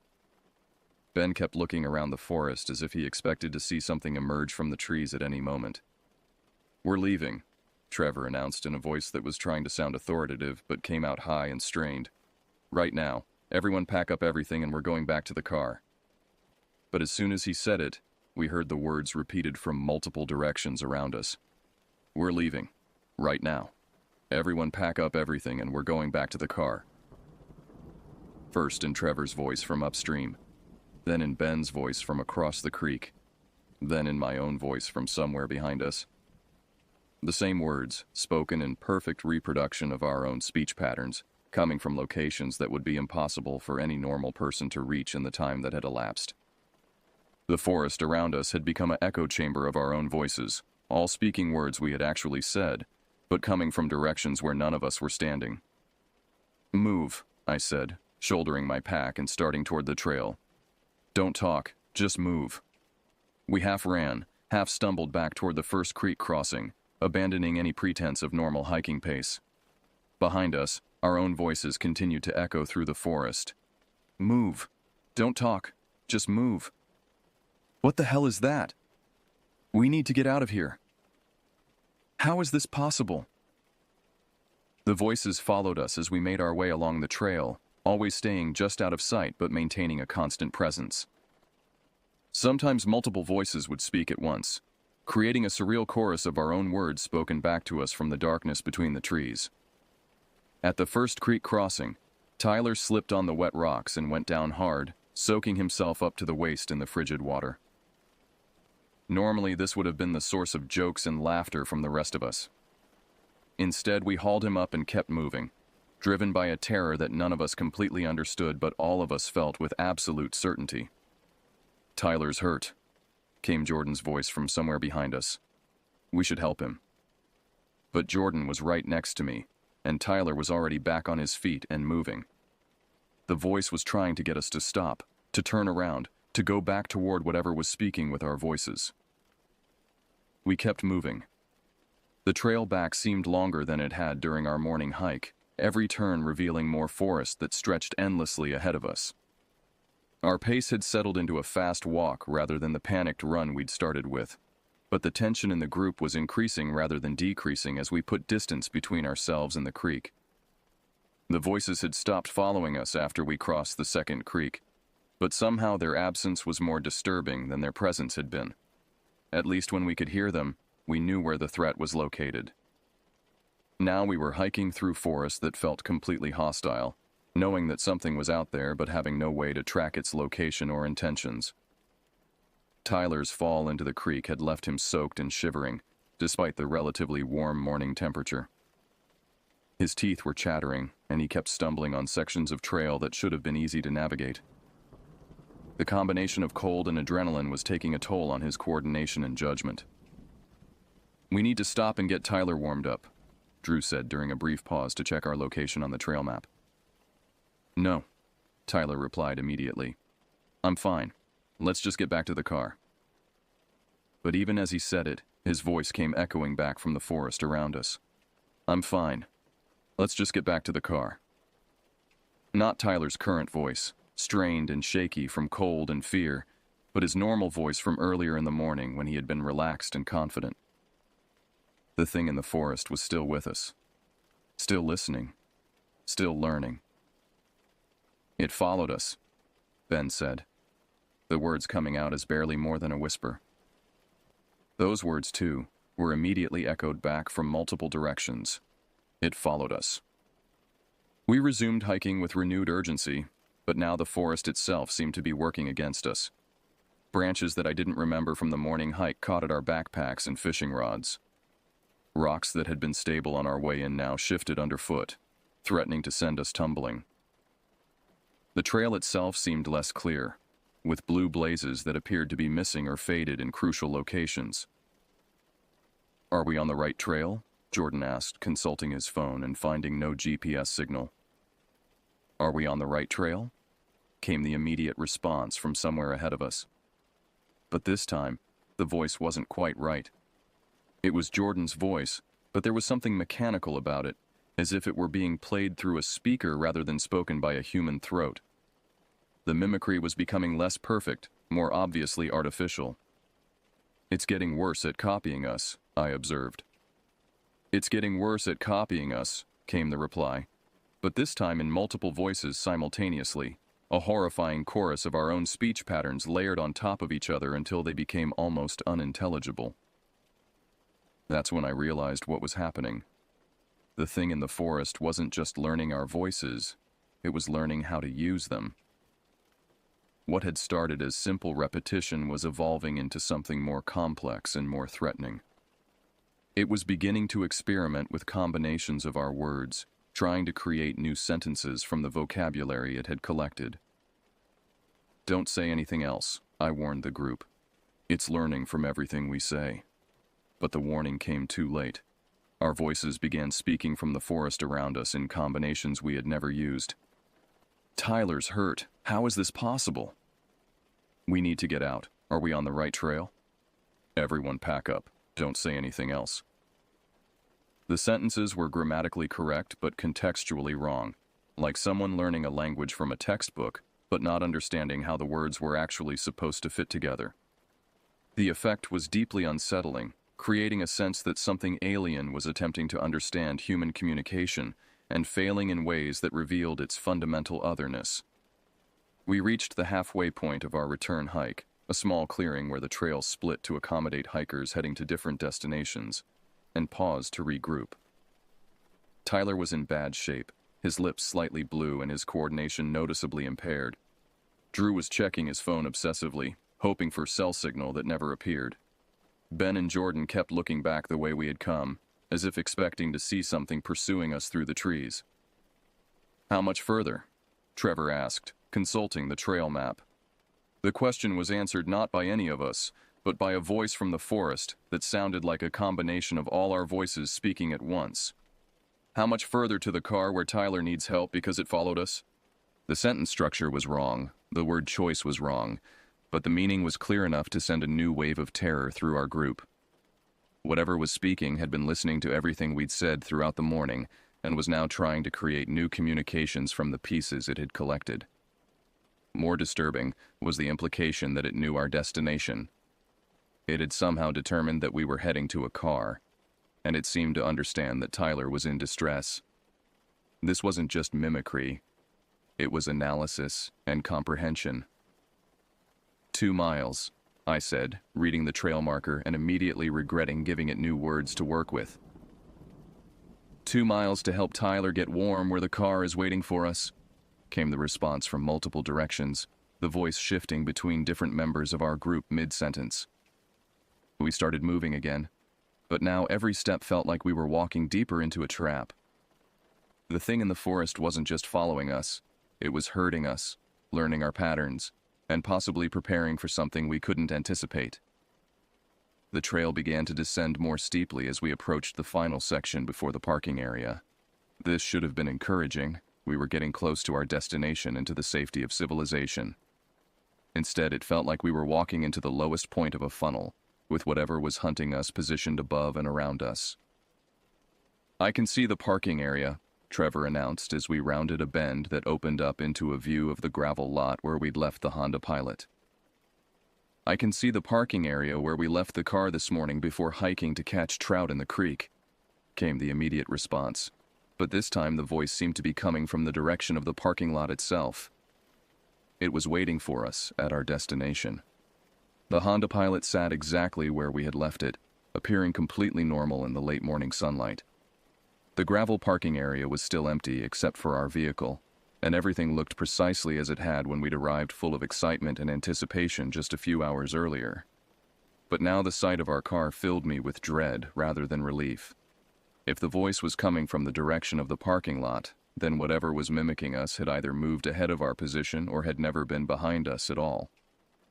The implications of either possibility were terrifying. "It could be between us and the car," Drew said, voicing what we were all thinking. "It could be between us and the car," echoed our own voices from the forest around the parking area. We stopped at the edge of the tree line, 50 yards from the vehicle, trying to assess the situation. The parking area was open ground with no cover. If we made a run for the car, we'd be completely exposed for the entire distance. But staying in the forest meant remaining in the territory of whatever was hunting us. "Keys," Trevor said, patting his pockets. "Where are my keys?" He went through every pocket twice, his movements becoming increasingly frantic as he failed to locate the car keys. Without them, we were trapped regardless of what might be waiting between us and the vehicle. "Keys," came the echo from the forest, but this time followed by, "Where are my keys this morning before hiking to the creek?" "Check your backpack," Ben suggested. Trevor dumped the contents of his backpack onto the ground, scattering gear and supplies while searching for the keys. Wallet, phone, granola bars, first aid kit, but no keys. His face was pale and his hands were shaking as he went through everything a second time. "They're not here," he said. "I know I had them when we got out of the car." "They're not here when we got out of the car." The voices repeated from multiple locations around the parking area. That's when I noticed something that made my blood freeze. There were footprints in the gravel near the Honda Pilot. Fresh footprints that hadn't been there when we'd parked. Someone had been at our car while we were hiking. "Look at the ground around the car," I said, pointing toward the vehicle. The others saw it too. Clear impressions in the gravel showing that someone had walked around the entire vehicle, examining it from every angle. The footprints were too large to belong to any of us, and the tread pattern didn't match any of our hiking boots. "Someone's been here," Jordan said. "Someone's been here examining the car while we were hiking," came the response from somewhere near the vehicle itself. We were trapped. Our transportation was 50 yards away, but someone or something had already discovered it and was potentially waiting for us to approach. The keys were missing, which meant that even if we reached the car safely, we might not be able to leave. "We need to think about this," I said. "Maybe we should head back to the trail and try to find other hikers who can help us." But even as I suggested it, I realized how foolish the idea was. We hadn't seen any other people all morning, and the trail system was remote enough that we might not encounter anyone for hours or even days. Tyler was getting worse. His shivering had become more violent, and he was having trouble following our conversation. "Tyler needs medical attention," Ben said. "We can't wait around here indefinitely." "We can't wait around here for Tyler who needs medical attention," the voices responded. But this time there was something different about them. They were clearer, more focused, as if whatever was speaking was getting better at combining our words into coherent statements. Trevor made the decision for all of us. "We're going for the car. All together, fast as we can. If someone's waiting there, at least we'll all be together to deal with it." He started toward the parking area before any of us could object, moving at a fast walk that quickly accelerated into a run. The rest of us followed, abandoning any attempt at stealth or caution. If something was going to happen, it was going to happen now. The 50 yards to the car felt like 500. Every step across the open gravel seemed to take forever, and I kept expecting to hear footsteps behind us or see something emerge from the tree line. But we reached the Honda Pilot without incident, gathering around the driver's door while Trevor searched his pockets one more time for keys that weren't there. "Check inside the car," Drew suggested. "Maybe you left them in the ignition." Trevor cupped his hands against the driver's side window and peered inside. His expression changed from desperation to confusion to something approaching relief. "They're there," he said. "The keys are in the ignition." "That's impossible," Jordan said. "You locked the car when we got out." But Trevor was already trying the door handle, and it opened easily. The car was unlocked, the keys were in the ignition, and everything appeared normal except for the fact that none of us remembered leaving it that way. "Get in," I said. "We'll figure it out later." We threw our gear into the back and piled into the vehicle, Tyler claiming the front passenger seat where he could get the most benefit from the heater. Trevor turned the key, and the engine started immediately.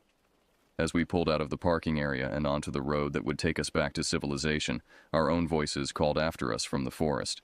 "Get in the car where the keys are waiting for Tyler who needs help. We'll figure it out later when we get back to town. Check inside the car that's unlocked this morning." The sentences were becoming more sophisticated, more contextually appropriate.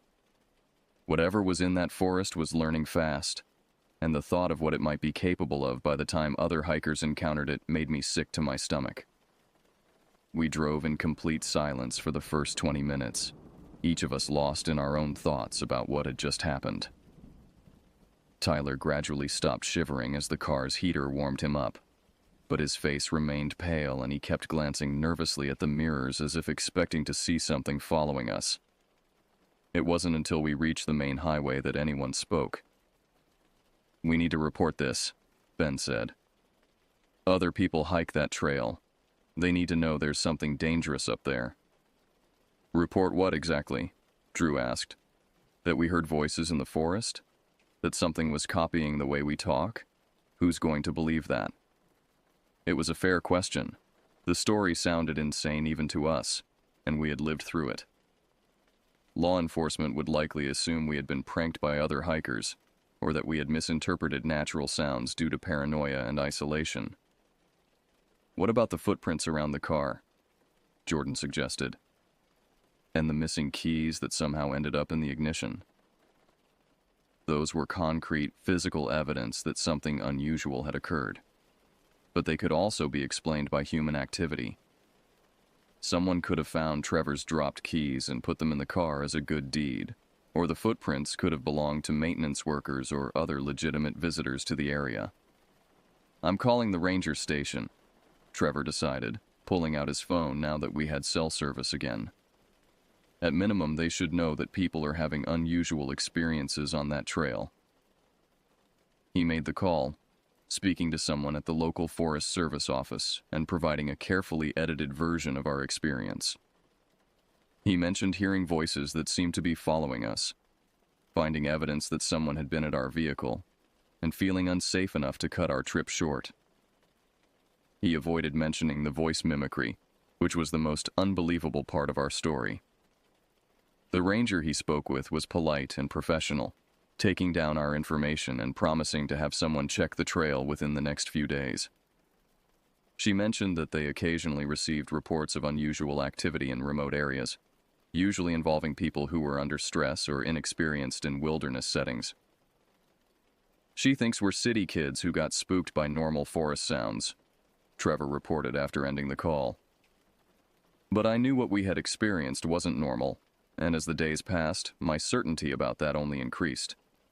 I found myself researching similar incidents online, looking for other reports of voice mimicry in wilderness areas. What I found was disturbing. There were scattered accounts going back decades of hikers and campers reporting voices that seemed to copy human speech patterns. Most were dismissed as hoaxes or misunderstandings, but the consistency of the details across different times and locations was striking. People described the same progression we had experienced, first hearing indistinct voices, then perfect mimicry of their own speech, then increasingly sophisticated attempts to combine their words into new sentences. The most disturbing reports came from areas where search and rescue teams had been called to look for missing hikers. In several cases, other hikers had reported hearing the voices of the missing people calling for help from locations where no one was found. The missing hikers were sometimes located days later in completely different areas, with no memory of how they had gotten there. I shared my research with the others during a group video call a week after our experience. None of us had been sleeping well, and we all admitted to feeling anxious and unsettled in ways that we couldn't fully explain. "So what do you think it was?" Tyler asked. He had recovered physically from his exposure to the cold creek water, but like the rest of us, he was struggling with the psychological impact of what we had encountered. "I think it was human," I said. "Someone with technology that could record and play back our voices with perfect accuracy. Someone who has been using that trail to target hikers." It was the most rational explanation I could come up with, though it didn't fully account for everything we had experienced.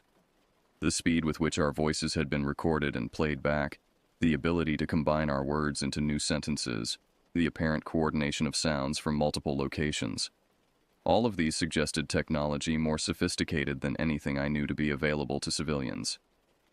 "But why?" Ben asked. "What would be the point?" "Maybe to separate people from groups," Drew suggested. "If you can mimic someone's voice and make it sound like they're calling for help from a different location, you could potentially lure their friends away from safety." The implication was horrifying. If someone was using advanced voice mimicry technology to hunt hikers in remote areas, then other people were in immediate danger. Our escape might have been successful, but the next group to encounter this threat might not be so fortunate. "We need to do more than just report it to the Forest Service," I said. "We need to make sure this information gets to people who will take it seriously and investigate properly." Over the following weeks, we contacted local law enforcement, state police, and even the FBI field office in our region. Most of these contacts resulted in polite but dismissive responses. Without concrete evidence or a specific crime to investigate, there was little that official agencies could or would do based on our report alone. But we also reached out to hiking forums, local outdoor clubs, and social media groups focused on wilderness safety. Here, our warnings found a more receptive audience. Other hikers shared similar experiences, adding details that supported our account, and filling in gaps in the pattern of incidents. A picture began to emerge of organized predatory activity targeting remote hiking areas throughout our region. The voice mimicry was just one technique being used. Other reports mentioned false trail markers, deliberately damaged bridges and trail infrastructure, and evidence of camps hidden in areas where no camping was supposed to occur. 6 months later, a joint task force of state and federal law enforcement arrested 3 individuals who had been operating an elaborate scheme to rob and kidnap hikers in remote wilderness areas. They had been using military-grade electronic surveillance equipment to monitor hikers' conversations and then employing sophisticated audio technology to play back recorded voices in order to separate people from their groups. When the details of their operation became public, our experience finally made complete sense. We had encountered the early stages of a hunting pattern that had successfully victimized at least a dozen other hikers over a period of several years. Our escape had been successful not because we were particularly clever or brave, but because we had recognized the threat early enough to respond appropriately. The technology they had been using was indeed far more advanced than anything available to typical civilians. Military surplus equipment obtained through black market channels and modified for their specific purposes. Their operation had been sophisticated enough to avoid detection for years, and it might have continued indefinitely if they hadn't eventually targeted a group that included an off-duty police officer who recognized the tactical nature of what they were experiencing. Looking back, I realize how fortunate we were. The voices in the forest that day were not supernatural or unexplainable. They were human predators using advanced technology to hunt other humans in locations where victims would be isolated and vulnerable. Our instinct to flee rather than investigate had literally saved our lives. The wilderness remains a place of beauty and recreation for millions of people. But it's also a place where human predators can operate with relative impunity. The incident taught me that the most dangerous creatures in the forest are not bears or wolves, but the humans who have learned to exploit our assumptions about safety and isolation. I still go fishing with my friends, but we're more cautious now about remote locations. We inform multiple people about our plans, carry reliable communication equipment, and most importantly, we trust our instincts when something feels wrong. The voices in the forest that day were a warning that we were fortunate enough to heed in time. The memory of hearing our own voices calling to us from the darkness between the trees will stay with me for the rest of my life. Not because it was supernatural or mysterious, but because it was human intelligence turned toward predatory purposes, and because I now understand how easily it could have ended very differently for all of us.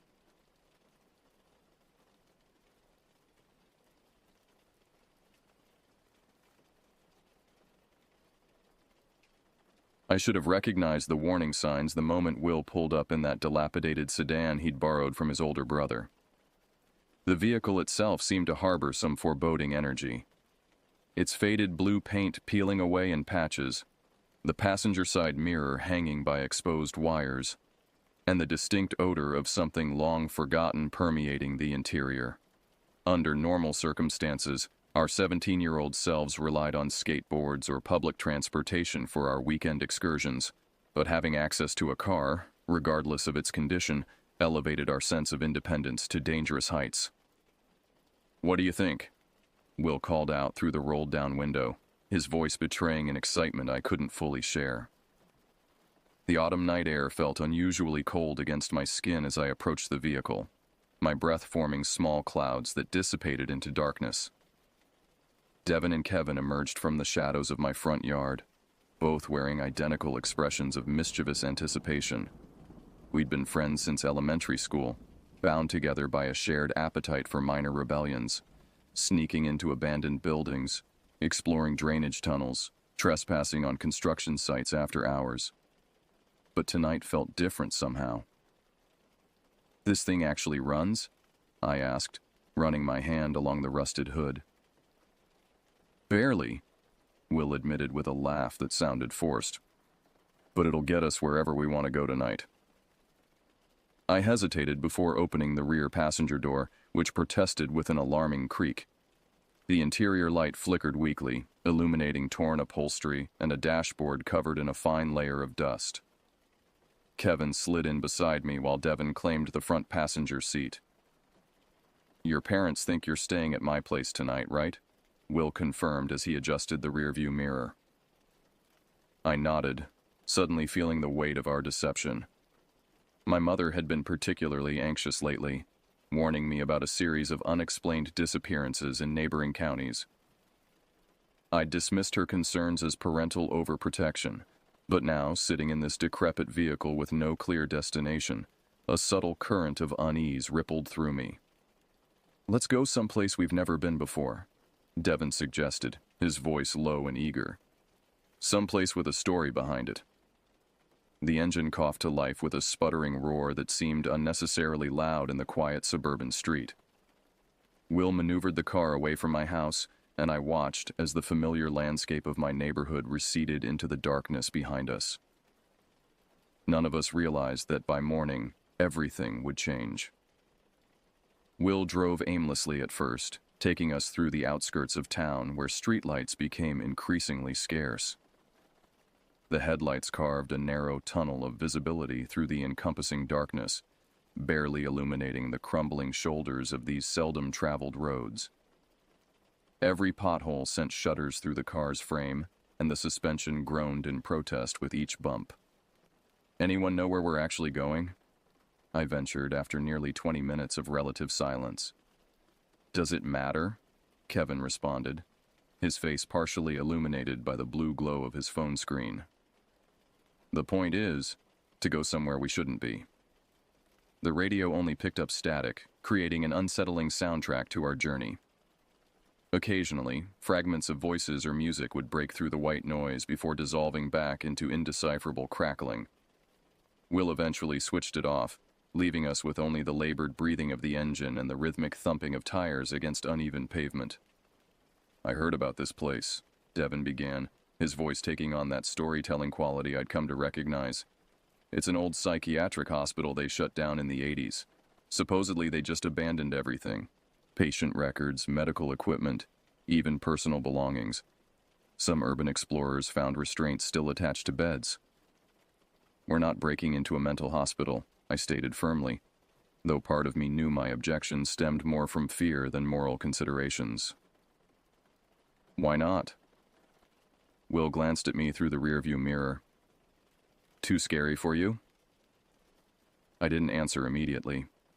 Outside my window, the landscape had transformed into dense woodland, the trees pressing close to the road like silent observers.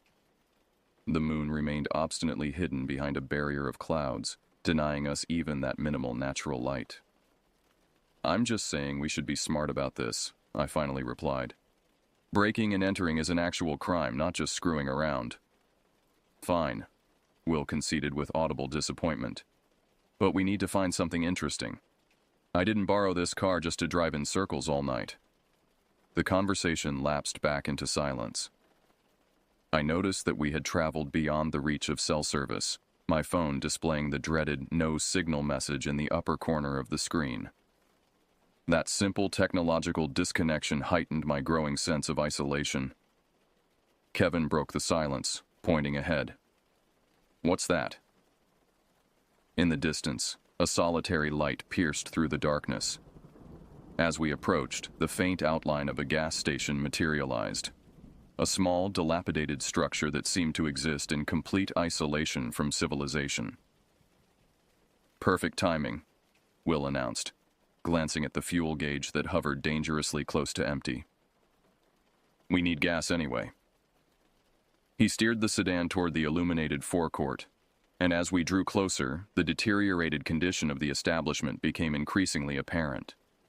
A single flickering fluorescent light cast an anemic glow over two ancient pumps. The convenience store portion featured windows so grimy they obscured any view of the interior. This place looks like it hasn't seen a customer in years, I observed, as Will pulled alongside one of the pumps. $20 says the cashier has an axe under the counter, Kevin joked, but his laughter sounded hollow and forced. Will killed the engine, and immediately the surrounding silence seemed to press against the car windows with tangible weight. We exchanged glances, each waiting for someone else to make the first move. Let's just get the gas and find somewhere else to explore, I suggested, unable to disguise the uneasiness in my voice. None of us could have predicted that this decrepit gas station would serve as the gateway to the most terrifying night of our lives. We exited the vehicle with reluctance, each door closing with a finality that echoed across the empty lot. The air felt unusually dense, carrying an earthy dampness that clung to my skin and infiltrated my lungs. Will approached the pump while Devin and Kevin wandered toward the store entrance, their figures distorted by the erratic lighting. I took a few steps away from the car, stretching my legs and surveying our surroundings. Beyond the immediate area of the gas station, the darkness seemed absolute, as if the normal boundaries between objects had dissolved into a singular void. The sensation of being watched prickled along my spine, though I could see nothing beyond the limited reach of the fluorescent glow. Something caught my attention at the edge of the property, a weathered wooden sign partially concealed by overgrown vegetation. Moving closer, I brushed aside tangled vines to reveal faded lettering. Northwood Forest Preserve. Entrance. An arrow pointed toward a barely discernible gap in the tree line, where the remnants of a chain-link fence had been pushed aside to create a narrow passage. Beyond this threshold, a dirt path disappeared into dense woodland. "Guys!" I called out, my voice sounding unnaturally loud in the stillness. "Come look at this!" Will abandoned the gas pump, and Devin and Kevin emerged from the store, all three converging on my position. The discovery seemed to electrify them immediately. "A forest preserve?" Devin's eyes widened with interest. "I bet no one comes here at night." "I read something about this place," Kevin added, his voice dropping to a near whisper. "There were some weird disappearances around here back in the 70s. Hikers who went in but never came out." "Urban legends," Will dismissed, but I noticed how his gaze kept returning to that dark opening between the trees. "Every forest has stories like that." Devin pulled out his phone, activating the flashlight function and directing the beam toward the path. The light barely penetrated the dense foliage, creating more shadows than illumination. "We should check it out," he declared with growing enthusiasm. "How often do we find something like this?" "I don't think that's a good idea," I protested, the words emerging before I'd fully processed my instinctive aversion. "It's already late, and we don't know what's in there."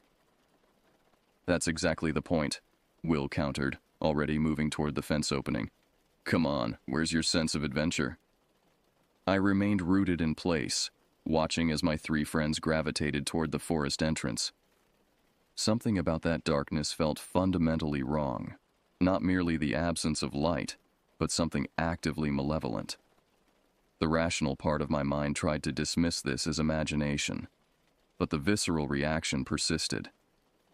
"Look," Kevin pointed at something partially visible in the dirt. "There's a trail. It probably cuts straight through to the main road on the other side. It's just a shortcut." "Exactly," Devin agreed eagerly.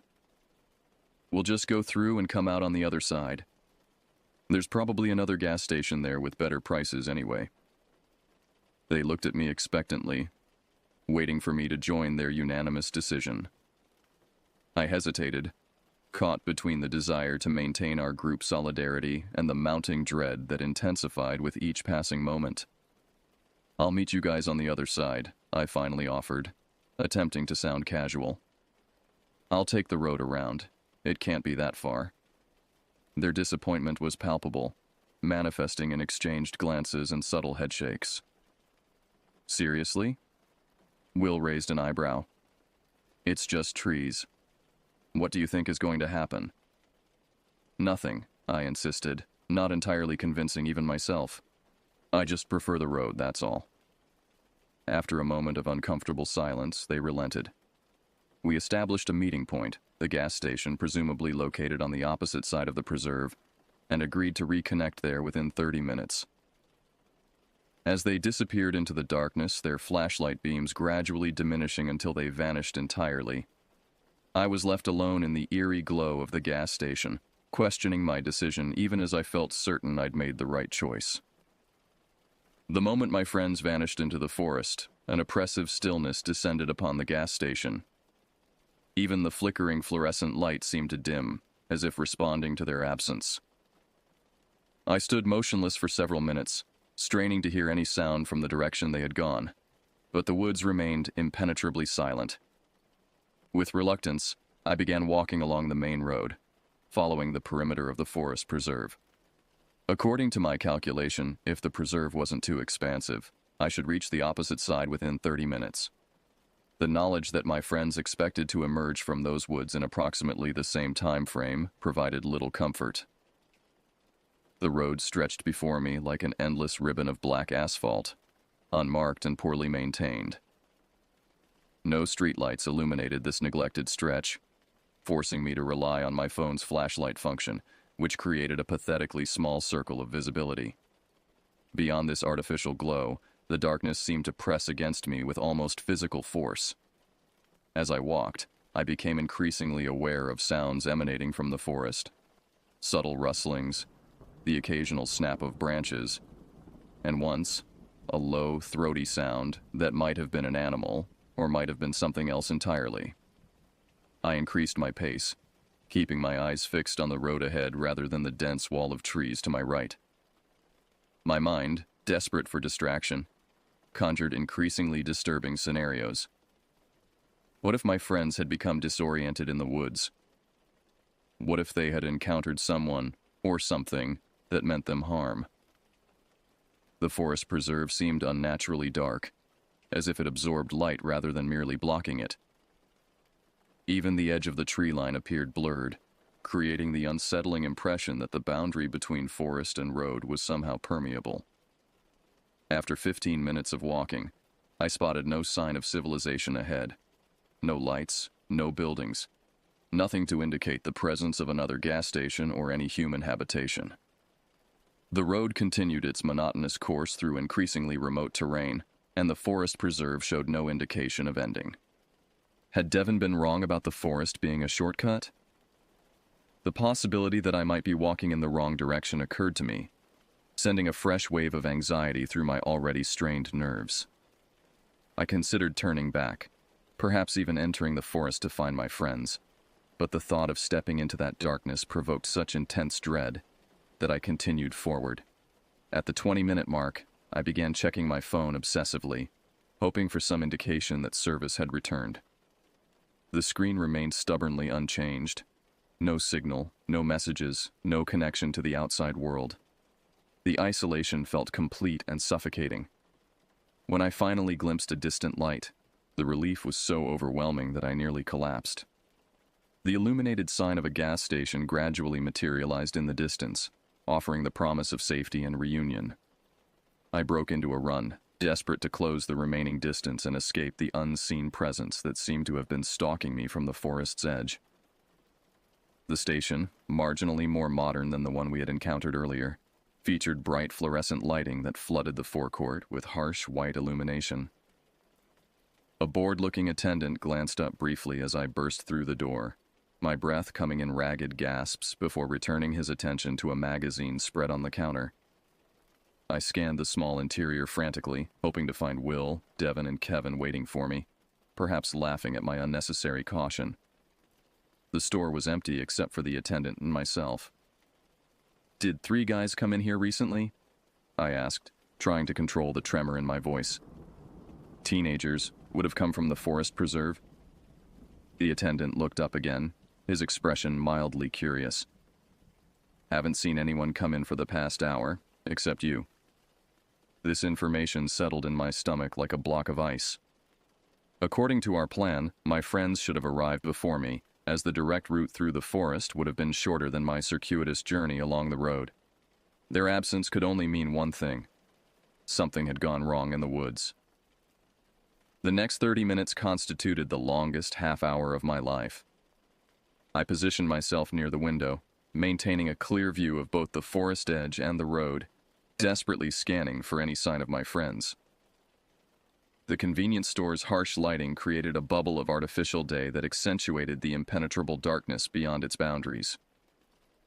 I paced between the window and the refrigerated section, periodically checking my phone despite knowing it remained without service.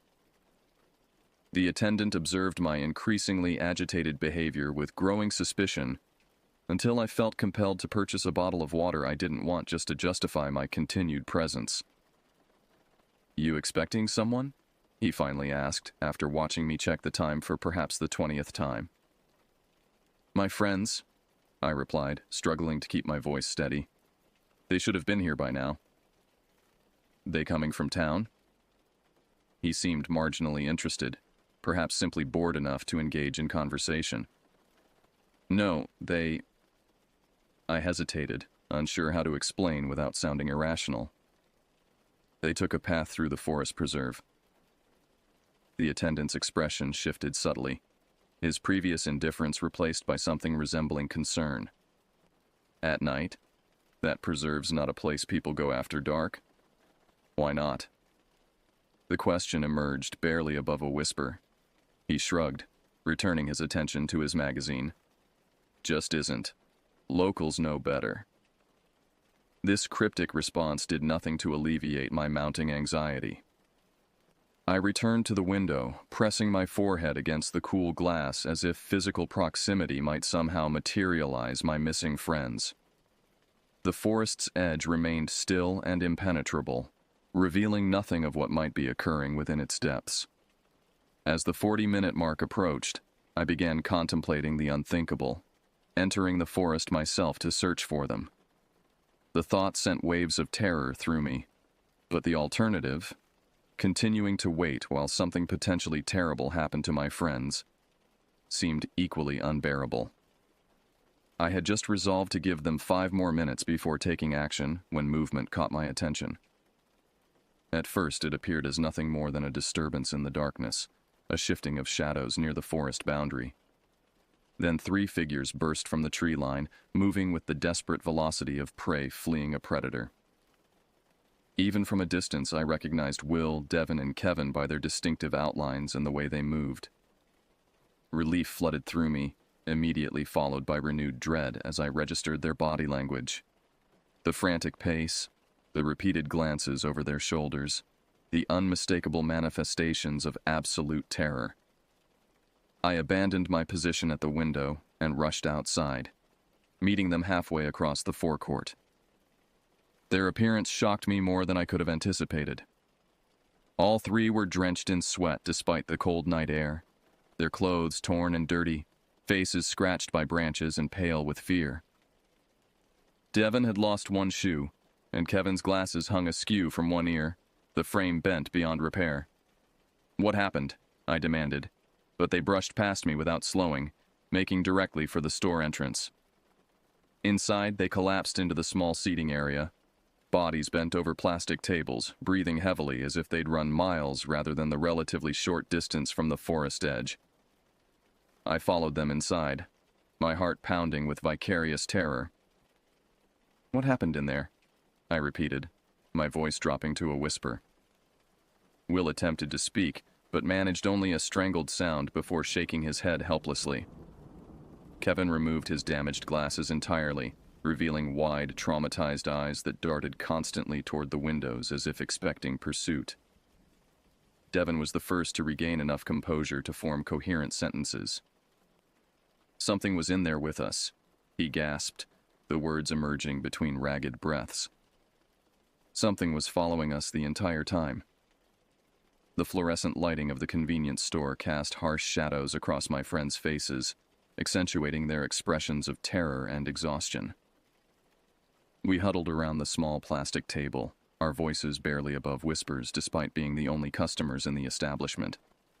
The attendant maintained a deliberate distance, occasionally glancing in our direction with undisguised wariness.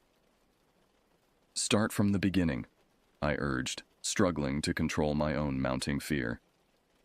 "What happened after you entered the forest?" Will ran trembling fingers through his hair, leaving it standing in disheveled peaks. "The path was clear at first," he began, his voice uncharacteristically fragile. "We could see well enough with our flashlights, and it seemed like a straight shot through the preserve. But after about 10 minutes, everything changed." "The temperature dropped," Kevin continued, still obsessively cleaning the lenses of his broken glasses. It got so cold we could see our breath, even though it wasn't that cold outside the woods. And the sounds? He trailed off, looking to Devon as if unable to articulate what they had experienced. Devon nodded, picking up the narrative. There were sounds that didn't make sense, like footsteps, but not quite right. Too heavy, too deliberate. At first we thought it was an animal, maybe a deer, but it was following us, matching our pace exactly. We stopped to listen, Will added, his gaze fixed on some middle distance, as if reliving the moment. The second we went quiet, whatever it was stopped too. Perfect synchronization. That's when we knew something was wrong. The hairs on my arms stood on end as I imagined them standing motionless in the darkness, listening to the silence that confirmed they were being stalked. Despite the store's heating system, I felt a deep chill settling into my bones. We tried to hurry, Devon continued, unconsciously rubbing at a deep scratch on his forearm. But the path kept changing. It would fork when it shouldn't have, or seem to loop back on itself. We started to think we were walking in circles. That's when the whispering started, Kevin interjected, his voice dropping so low I had to lean forward to hear him. Like someone was just behind us, muttering things we couldn't quite understand. But whenever we turned around, there was nothing there. Just darkness between the trees. Will nodded in confirmation. We were getting frantic at that point. The path should have taken us straight through to this side in 20 minutes, but we'd been wandering for twice that long.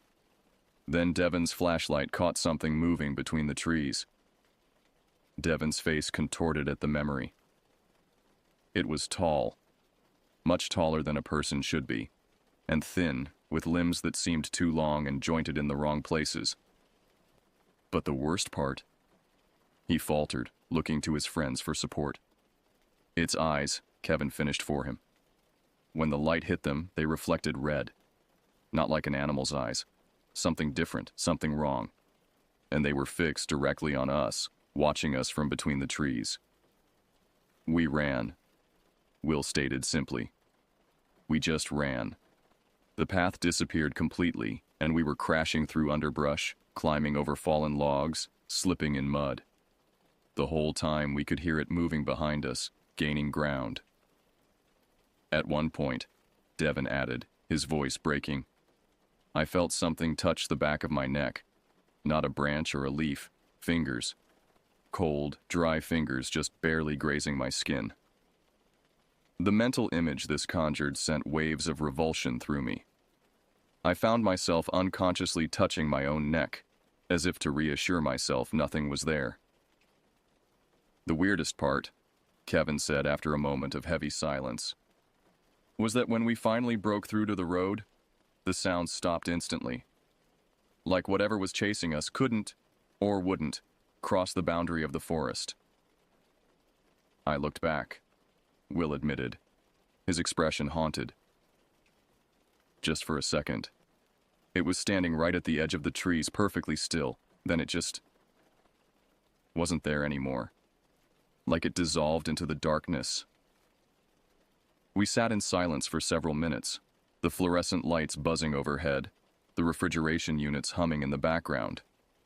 Normal, mundane sounds that seemed surreal in contrast to the horror my friends had just described. What was it? I finally asked, though I knew none of them had an answer. I don't know, Devon responded, voicing what we were all thinking. But it wasn't an animal, and it wasn't a person, at least not entirely. The implication hung in the air between us, unspoken but understood. Something existed in those woods that defied conventional explanation. Something predatory, intelligent, and unlike anything we had encountered before.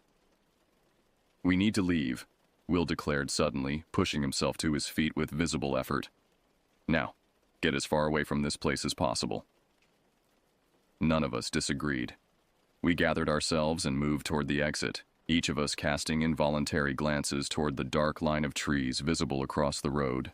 The forest stood silent and still, revealing nothing of what might be lurking just beyond our perception. The journey back to Will's borrowed sedan remains fragmented in my memory. Disconnected images and sensations rather than a coherent sequence. I recall the four of us pressed together in the back seat of a passing truck, having flagged down the bewildered driver with frantic waves and desperate expressions. The man, a middle-aged logger with a graying beard and weathered hands, asked few questions after seeing our condition, agreeing to transport us back to the first gas station where we had left the car. The truck's cabin smelled of pine resin and cigarette smoke, ordinary scents that seemed bizarrely comforting after the inexplicable horrors of the night. Through the window, I watched the forest preserve passing by, its boundary running parallel to the road like a dark wound in the landscape. Occasionally, I thought I detected movement among the trees, fleeting impressions of something keeping pace with the vehicle, but I attributed this to overwrought nerves and exhaustion. Will, Devin, and Kevin maintained absolute silence during the ride, each lost in private contemplation of what they had experienced. The logger, sensing our collective distress, limited his conversation to occasional comments about the unseasonable cold and the poor maintenance of these back roads. His normality, his matter-of-fact existence in this world we had always taken for granted, felt like a tenuous lifeline to sanity. When we reached the original gas station, our benefactor declined Will's fumbling offer of payment, instead extracting a simple promise: stay out of those woods, especially after dark. His knowledge of the preserve's reputation was evident in his expression, though he volunteered no specific information about what might lurk within its boundaries. My own psychological response manifests differently. I find myself constantly scanning the spaces between trees, searching for movement that doesn't belong. Urban parks, roadside woods, even the ornamental saplings in shopping center parking lots, all trigger a vigilance that borders on paranoia. I cannot shake the conviction that what we encountered in Northwood Forest Preserve is not unique to that location, but merely one manifestation of something that exists throughout the liminal spaces of our world, watching and waiting from just beyond the boundaries of normal perception. We have made a solemn pact never to return to the forest preserve, a promise that seems almost laughably unnecessary given our collective trauma. Yet the compulsion to understand, to investigate further, occasionally surfaces in our conversations, a dangerous curiosity that we must actively suppress.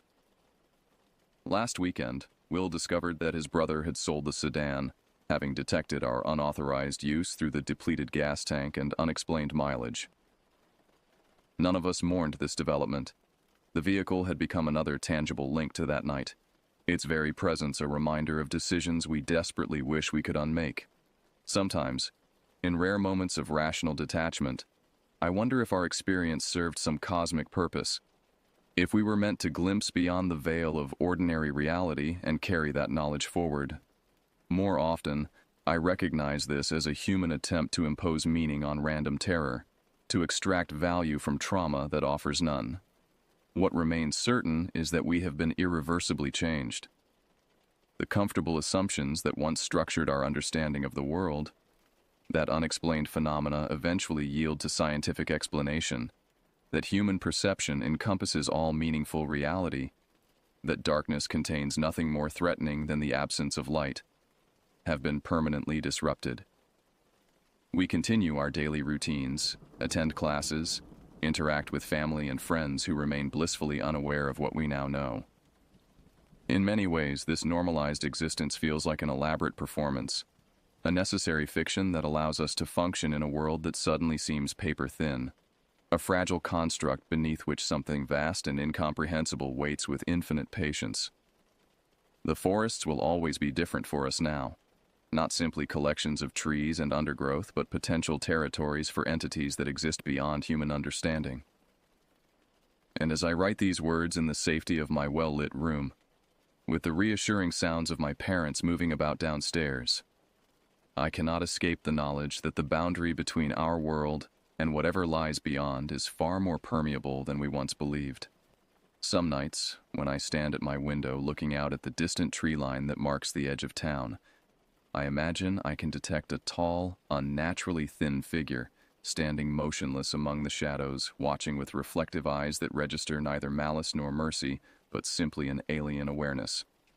And in those moments, I understand with terrible clarity that our escape from Northwood Forest Preserve may have been temporary. not because the entity will pursue us, but because the knowledge it granted can never be unlearned. We know now what lurks in the spaces between trees, in the deepest shadows of the forest. And somewhere in those same shadows, it knows us too.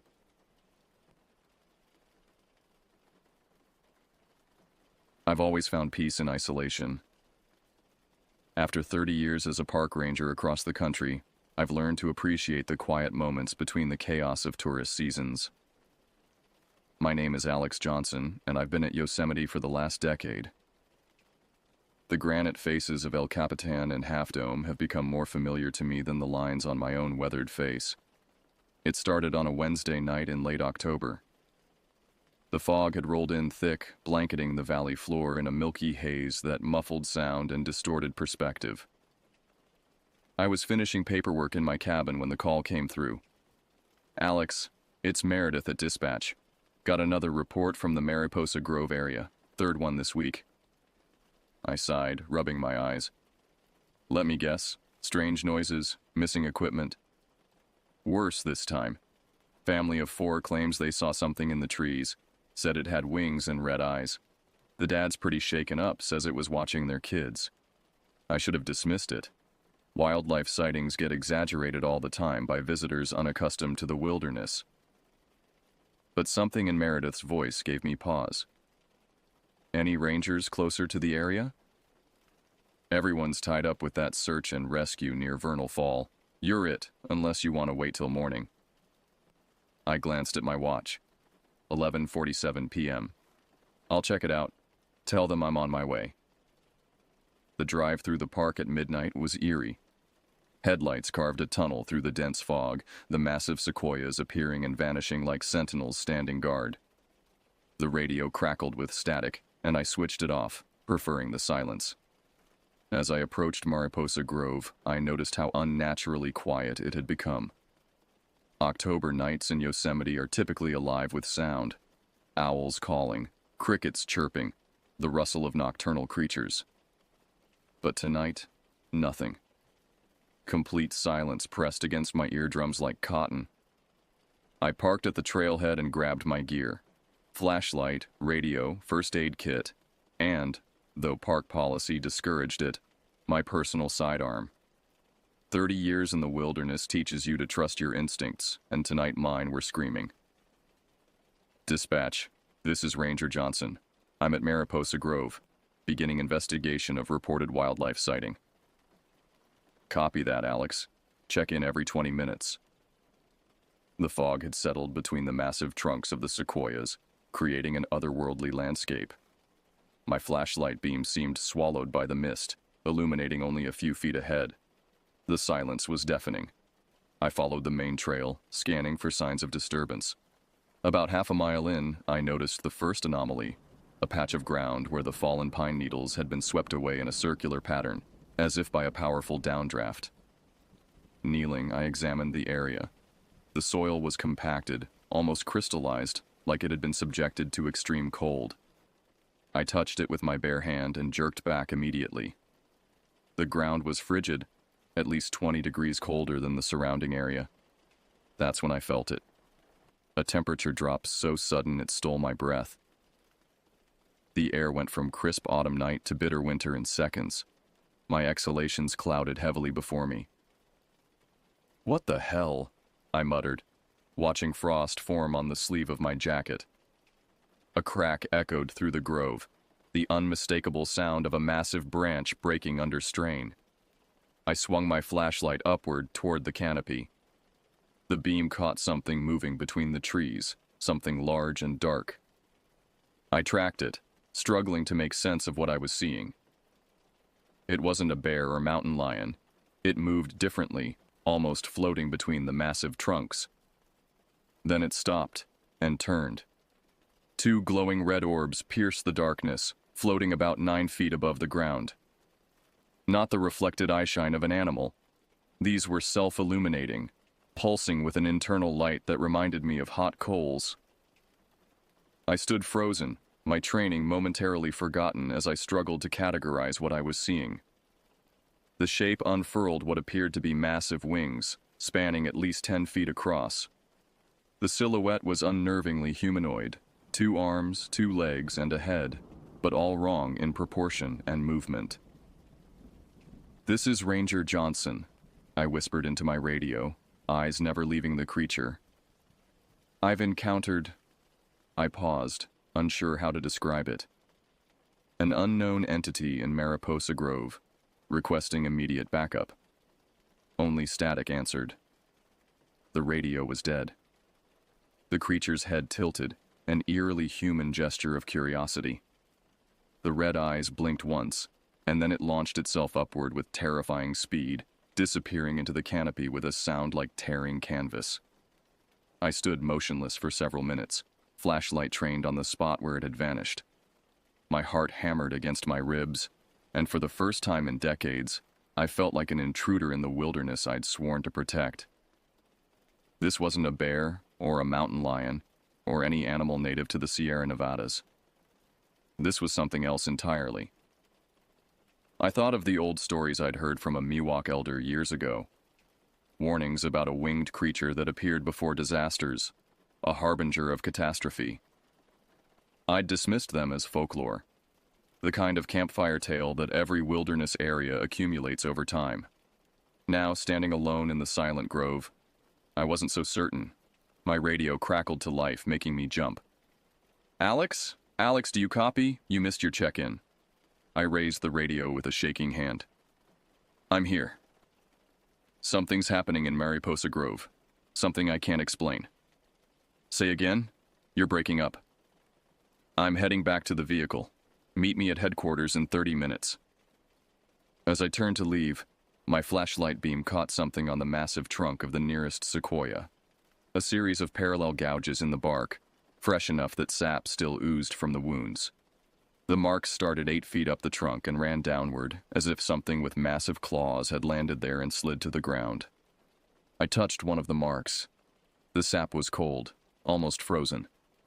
"There's something in the sequoias," I whispered to myself. "Something that shouldn't be here." The following morning brought clear skies and rational thought. In the fluorescent light of the ranger station, my midnight encounter seemed less supernatural and more likely the product of fatigue and fog. Park Superintendent Monica Reeves certainly thought so. "Temperature inversions happen all the time in the valley, Alex, and the marks could be from a bear." I pushed the photos across her desk. The circular pattern on the ground, the claw marks on the sequoia. "Bears don't leave downdraft patterns, Monica, and these claw marks are spaced too wide." Monica sighed, removing her glasses. "What exactly are you suggesting?" I hesitated. 30 years of credibility was on the line. "I don't know yet, but there's something unusual happening in Mariposa Grove." "Well, whatever it is, keep it quiet. The last thing we need is panic among the visitors, or, God forbid, some cryptid hunters trampling protected areas." I nodded, though the dismissal stung. "I'd like permission to set up cameras in the area." "Fine, but this stays between us until you have concrete evidence." That afternoon, I recruited Jake Mendoza, a wildlife biologist who'd been studying the park's black bear population. At 28, he had the enthusiasm I'd lost somewhere along the way, and more importantly, he had access to high-quality trail cameras. "So what exactly are we looking for?"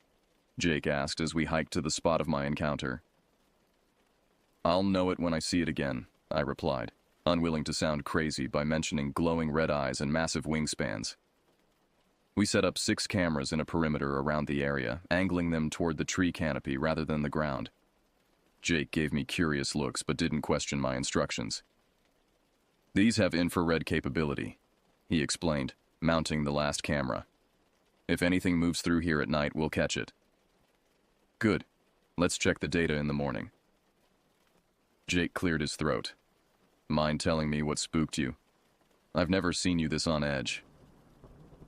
I considered deflecting, but decided partial truth was better than none. "I saw something last night that didn't match any wildlife profile I'm familiar with. Large, winged, moved between the trees with unusual speed. Bat, maybe? We have western mastiff bats in the park. This was much larger than any bat. And the eyes? I shook my head. Just help me monitor these cameras. If it's nothing, I owe you a beer. Jake looked skeptical, but nodded. You got it, boss. That night, I couldn't sleep. I kept seeing those red eyes in the darkness of my cabin, feeling the unnatural cold that had accompanied the creature's presence. Around 2 a.m., I gave up and drove back to the Grove, drawn by something I couldn't articulate. The night was clear, stars visible through the canopy. No fog to play tricks on my perception this time. I parked at the trailhead and sat in my vehicle, windows down, listening. An hour passed. Nothing unusual. I was starting to feel foolish when a sound cut through the night. A high-pitched keening, almost beyond the range of human hearing. It rose and fell like a distorted whale song, echoing through the Grove. I grabbed my gear and headed down the trail, moving as quietly as possible. The sound grew louder as I approached our camera setup. Something was moving through the trees ahead, creating a subtle disturbance in the canopy. I clicked off my flashlight and crouched behind a fallen log, waiting. The keening stopped abruptly. In the silence that followed, I could hear my own heartbeat thundering in my ears. A shadow detached itself from the canopy and descended to the forest floor about 50 yards ahead. In the moonlight, I could make out a vaguely humanoid shape, but the proportions were wrong. Limbs too long, torso too narrow. And on its back, folded now, were massive, membranous wings. It moved with an unnatural grace, seeming to glide rather than walk. The creature approached one of our cameras, head tilted in that same curious gesture I'd seen the night before. Then, with deliberate precision, it reached out and twisted the camera from its mount, examining it in what appeared to be hands with elongated fingers. I fumbled for my phone, desperate to document what I was seeing. As I raised it to take a photo, the creature's head snapped in my direction. 2 crimson eyes blazed in the darkness. The temperature plummeted. My phone died instantly, the battery drained to 0.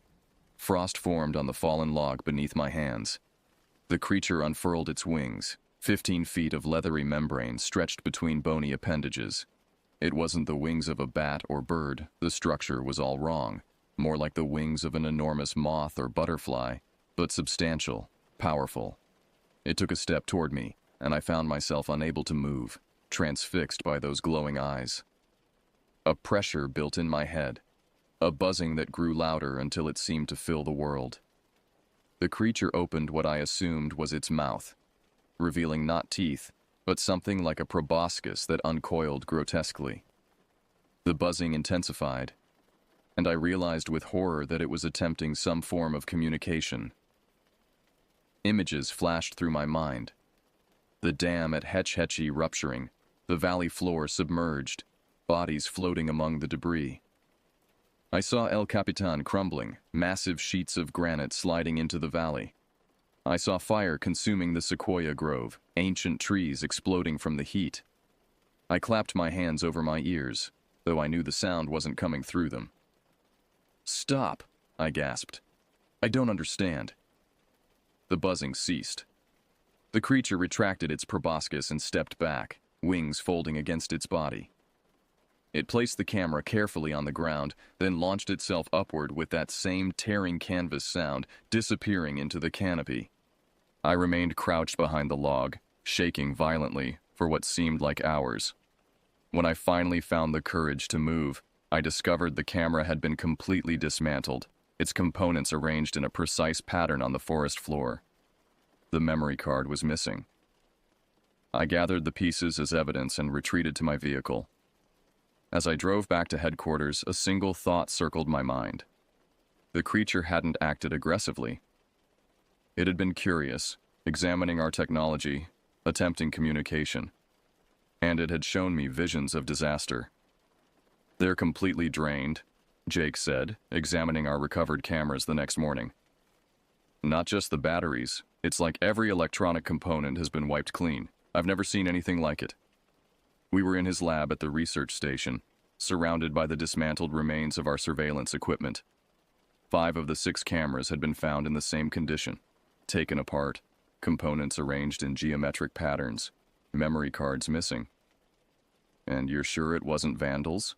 Jake asked, though his voice suggested he was running out of rational explanations. I shook my head. I saw it happen. The same creature from the first night. Jake put down his tools and faced me. Alex, I've worked with you for 4 years. You're the most level-headed ranger in this park. If you say you saw something, I believe you. But what exactly are we dealing with here? I hesitated, then pulled out my phone and showed him an image I'd found online. Does this look familiar? The image was an artist's rendering of the Mothman, a winged humanoid figure with glowing red eyes. According to folklore, it had been sighted in Point Pleasant, West Virginia in the 1960s, appearing repeatedly before the Silver Bridge collapse killed 46 people. Jake studied the image, his skepticism visible. Cryptozoology isn't exactly my field. I know how it sounds, I admitted, but the similarities are undeniable. And last night when it tried to communicate, I saw visions of disasters in the park. The dam breaking, rock slides, fires. Jake was silent for a long moment. If, and that's a big if, this thing is real and showing you potential disasters, the question is it warning you or threatening you? The question hit home. I'd been so focused on documenting the creature that I hadn't considered its intentions. The legends say it appears before disasters, not that it causes them. Well, either way, we need more data before taking this to Reeves. Jake gestured to the dismantled cameras. And our usual methods clearly aren't working. I nodded, an idea forming. We need to try direct observation. Tonight, I'm going back to the Grove, and I want you with me. No cameras, no phones, just field notebooks and our eyes. Jake looked uneasy, but agreed. I'm in, but I'm bringing my analog SLR camera. No electronics for it to fry. That evening, we prepared carefully. Layers of warm clothing to combat the unnatural cold, mechanical watches instead of digital, pencils rather than pens that might freeze, and Jake's old Nikon film camera. We arrived at Mariposa Grove just after sunset. We should position ourselves near the grizzly giant, I suggested, referring to one of the largest sequoias in the grove. That's where I first noticed the temperature drop. We hiked in silence, the fading light casting long shadows through the ancient trees. As darkness fell, that same unnatural quiet descended. No insects chirping, no owls calling. Just the sound of our breathing and footsteps on the pine needle carpet. We settled at the base of the massive sequoia, backs against its 5-foot-thick trunk, and waited. Hours passed. Jake dozed occasionally, but I remained alert, scanning the canopy for movement. Around 1 a.m., my watch stopped. The second hand froze mid-tick, and my breath began to cloud before me. Jake, I whispered, nudging him awake. It's happening. He blinked awake, immediately registering the temperature drop. Holy shit, he breathed, reaching for his camera. The keening sound started again, oscillating through frequencies that made my teeth ache. Jake winced beside me, hands over his ears. What is that? He hissed. Before I could answer, a dark shape descended from the canopy, landing with surprising delicacy about 30 yards from our position. In the moonlight, we could see it clearly, a figure standing nearly 8 feet tall, with a slender, elongated body. Its skin seemed to absorb light, creating a silhouette darker than the surrounding night. The wings unfurled partially, adjusting for balance as it moved. And the eyes. 2 glowing red orbs that seemed to pierce the darkness and look directly into my soul. Jake raised his camera with trembling hands and took a photo. The click of the shutter seemed impossibly loud in the silence. The creature's head snapped toward us, eyes flaring brighter. Jake took another photo and another, the mechanical film advance whirring. The buzzing in my head returned, accompanied by a pressure that made my sinuses ache. Images flooded my consciousness, water roaring through Yosemite Valley, trees uprooted, buildings crushed. But this time, there was more. I saw the specific location where the disaster would begin, Pohono Bridge, the westernmost bridge in the valley. The bridge, I gasped, gripping Jake's arm. It's showing me Pohono Bridge. Jake lowered his camera, his face pale. What about it? Something's going to happen there, something bad. The creature took a step closer and Jake raised his camera again, but I pushed it down. Wait, I said, standing slowly. I think it's trying to warn us. I took a cautious step forward, hands raised to show I meant no harm. The buzzing in my head intensified, but I pushed through it, focusing on the image of the bridge. Pohono Bridge, I said clearly, meeting those red eyes. Is that where it starts? The creature's head tilted, and the buzzing changed tone, becoming almost melodic. More images appeared in my mind. A timeline. Midnight tomorrow. Heavy rainfall. The bridge supports weakening, then failing catastrophically as a tour bus crosses. Dozens of lives lost in the initial collapse, hundreds more as the flooding ravages the valley. Tomorrow night, I whispered. The bridge is going to collapse tomorrow night. The creature's wings extended fully, the motion creating a gust of cold air that knocked us back against the sequoia trunk. It rose into the air with that now familiar sound of tearing canvas, circled once overhead, then vanished into the night sky. Jake stood frozen, camera clutched to his chest. What the hell just happened, Alex? It showed me a disaster, I replied, already pulling out my field notebook. And we have less than 24 hours to prevent it. This is insane, Superintendent Reeves said, staring at us across her desk the next morning. You want me to close Pohono Bridge, reroute all park traffic, and evacuate the Western Valley based on... what? A dream? A hallucination? Jake placed his developed photographs on her desk. They were blurry, motion-smeared, but unmistakably showed something that defied conventional explanation. A tall, winged silhouette with 2 points of light where eyes should be. It wasn't a hallucination, I insisted. Both of us experienced it, and these photos prove something was there. Reeves picked up one of the photos, studying it. This proves nothing except that something was in the woods. Could be an owl, light reflection, anything. Monica? I leaned forward, using her first name to emphasize the urgency. In 30 years, have I ever brought you something without solid reason? She sighed, rubbing her temples. No, but you're asking for a major operation based on cryptid folklore. I'm asking you to take precautions. The National Weather Service has already issued flash flood warnings for the area tonight. The river's running high from the rainfall upriver. If there's even a chance the bridge could fail. We inspect all bridges regularly, she interrupted. Pohono was checked just last month. Then send a structural engineer today, Jake suggested. If Alex is wrong, you lose nothing. If he's right. Reeves was silent for a long moment. Finally, she nodded. I'll send Martinez out there with the engineering team, but I'm not closing the bridge unless they find something concrete. It was a compromise I could live with. Thank you. 3 hours later, Martinez, the park's head of maintenance, called with his report. I put him on speaker so Jake could hear. We're at Pohono Bridge now, Martinez said, his voice partially obscured by the sound of rushing water. The recent rainfall has the Merced running about 4 feet higher than normal. What about the bridge supports? I asked. That's why I'm calling. We found some concerning erosion around the eastern foundation. Nothing critical yet, but if this rain continues... I exchanged glances with Jake. How bad is it? Bad enough that I wouldn't want a fully loaded bus crossing during peak flow. I've already requested temporary weight restrictions. Reeves, who had been listening from across the room, approached the phone. Martinez, this is Reeves. I want hourly updates on the bridge condition. If you see any further deterioration, I want to know immediately. Yes, ma'am.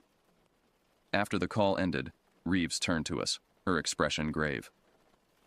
I'm not saying I believe in your Mothman, but I can't ignore Martinez's assessment. We need to close the bridge, I insisted. Weight restrictions aren't enough.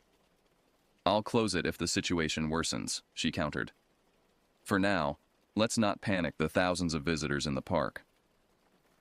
I wanted to argue further, but knew pushing too hard would only make her more resistant.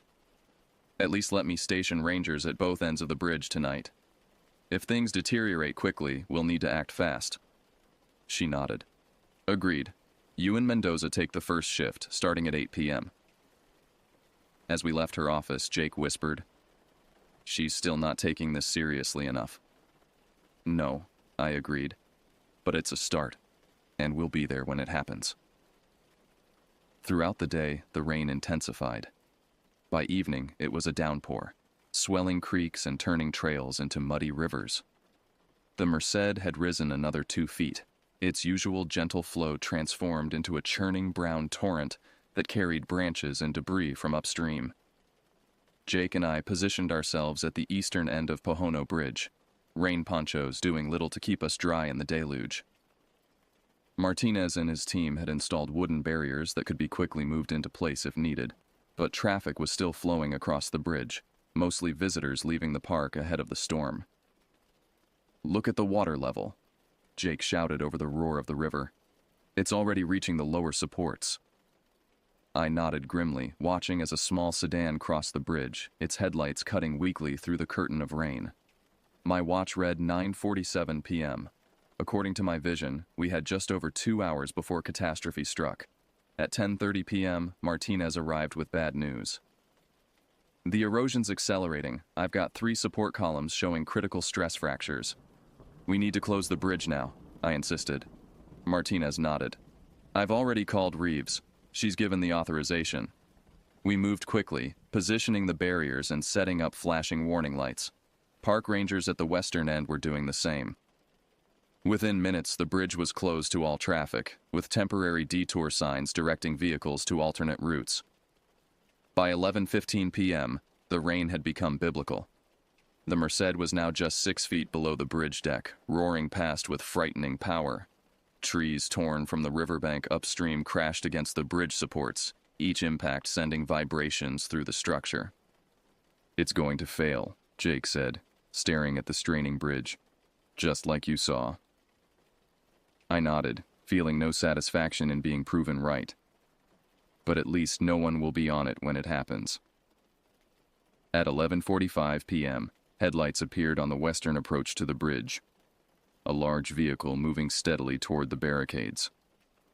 What the hell? Martinez raised his flashlight, signaling for the vehicle to stop.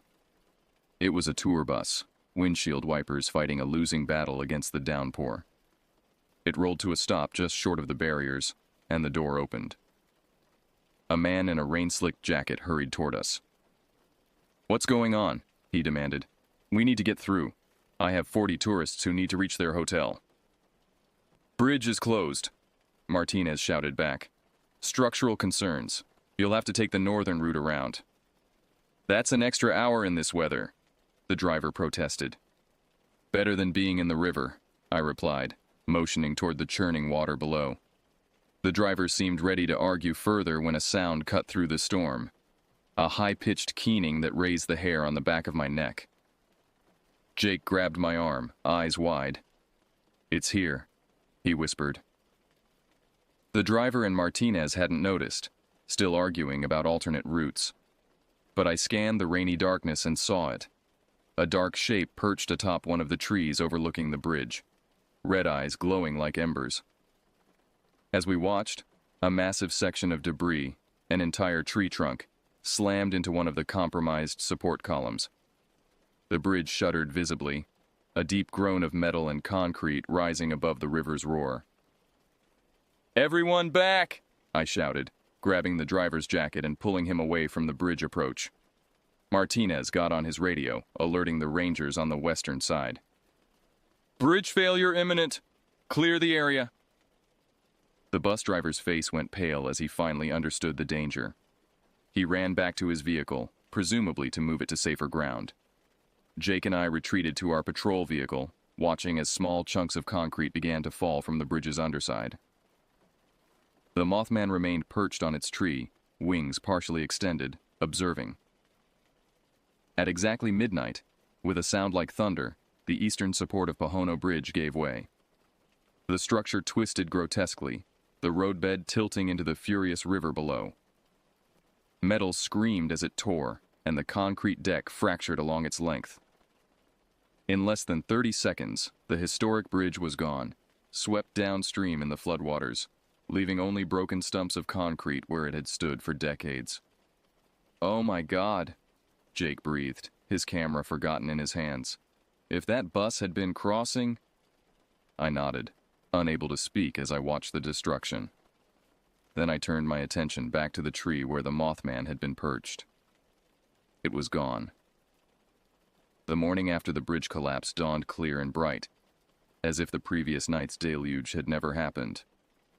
The Merced River still ran high and fast, but the rain had stopped, allowing emergency and assessment teams to work safely. I stood with Superintendent Reeves at the eastern approach to where Pohono Bridge had stood for nearly a century, now just a memory and a gap in the road. "Preliminary engineering assessment confirms what we suspected," she said, reviewing the report in her hands. The support columns had been compromised by previously undetected erosion. Last night's flooding was the final straw. I nodded, watching as divers searched the riverbed downstream for bridge remnants. If we hadn't closed it when we did, I know. Reeves folded the report and fixed me with a steady gaze. "You saved lives last night, Alex. However you knew, whatever prompted your concern, I'm grateful you pushed the issue." It was as close to an acknowledgement of the Mothman as I was likely to get from her, and I accepted it with a nod. "What happens to the official report?" I asked. "It will state that routine inspection revealed potential structural concerns, leading to preemptive closure before the catastrophic failure." She paused. "Your other observations will remain between us." "And Jake's photographs?" "Mr. Mendoza has agreed to turn over all copies to Park Archives. They'll be classified as part of the incident documentation." I wasn't surprised. Jake had been unusually quiet since the collapse, spending hours in his lab developing the remainder of his film roll. The images he'd shown me were remarkable. Clear shots of a winged humanoid figure observing the bridge from various vantage points. In the final frame, taken moments before the collapse, the creature was captured in flight, wings fully extended against the night sky, eyes blazing. Evidence that would never see the light of day. "There's something I need to do," I told Reeves. "A final check on Mariposa Grove." She studied my face, then nodded. "Take the day. I think you've earned it." The grove was peaceful in the morning light, water droplets from the previous night's rain creating prisms among the massive branches of the sequoias. I hiked to the spot where I'd first encountered the Mothman, half expecting to find it waiting.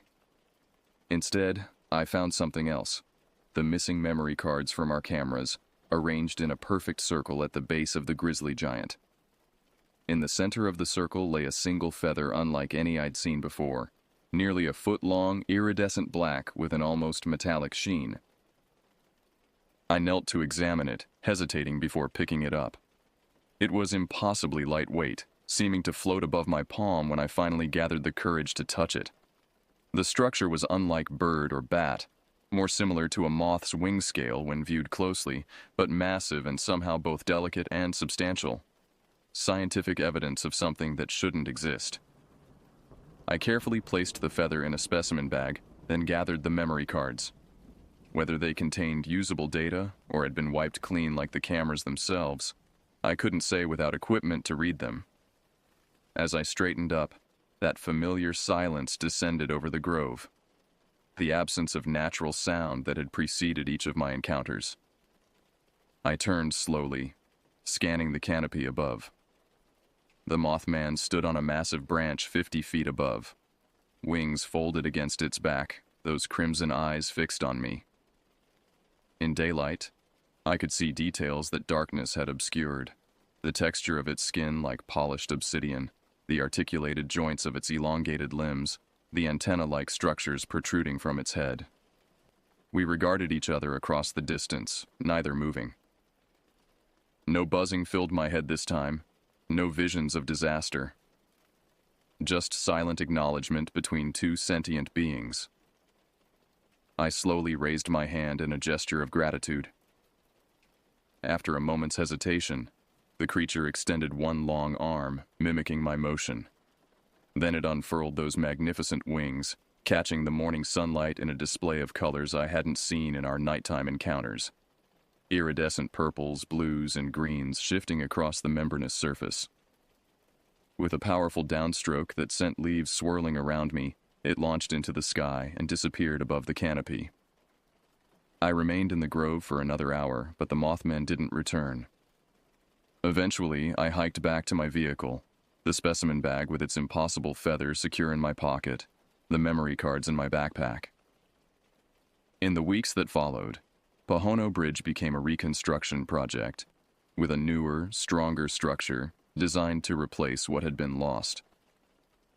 The official report mentioned nothing of winged creatures or supernatural warnings, attributing the timely closure to diligent inspection protocols and cautious management decisions. Jake Mendoza requested a transfer to Yellowstone 3 weeks after the incident, citing personal reasons and an interest in their wolf restoration program. Before leaving, he handed me a sealed envelope with instructions not to open it unless something similar happens again.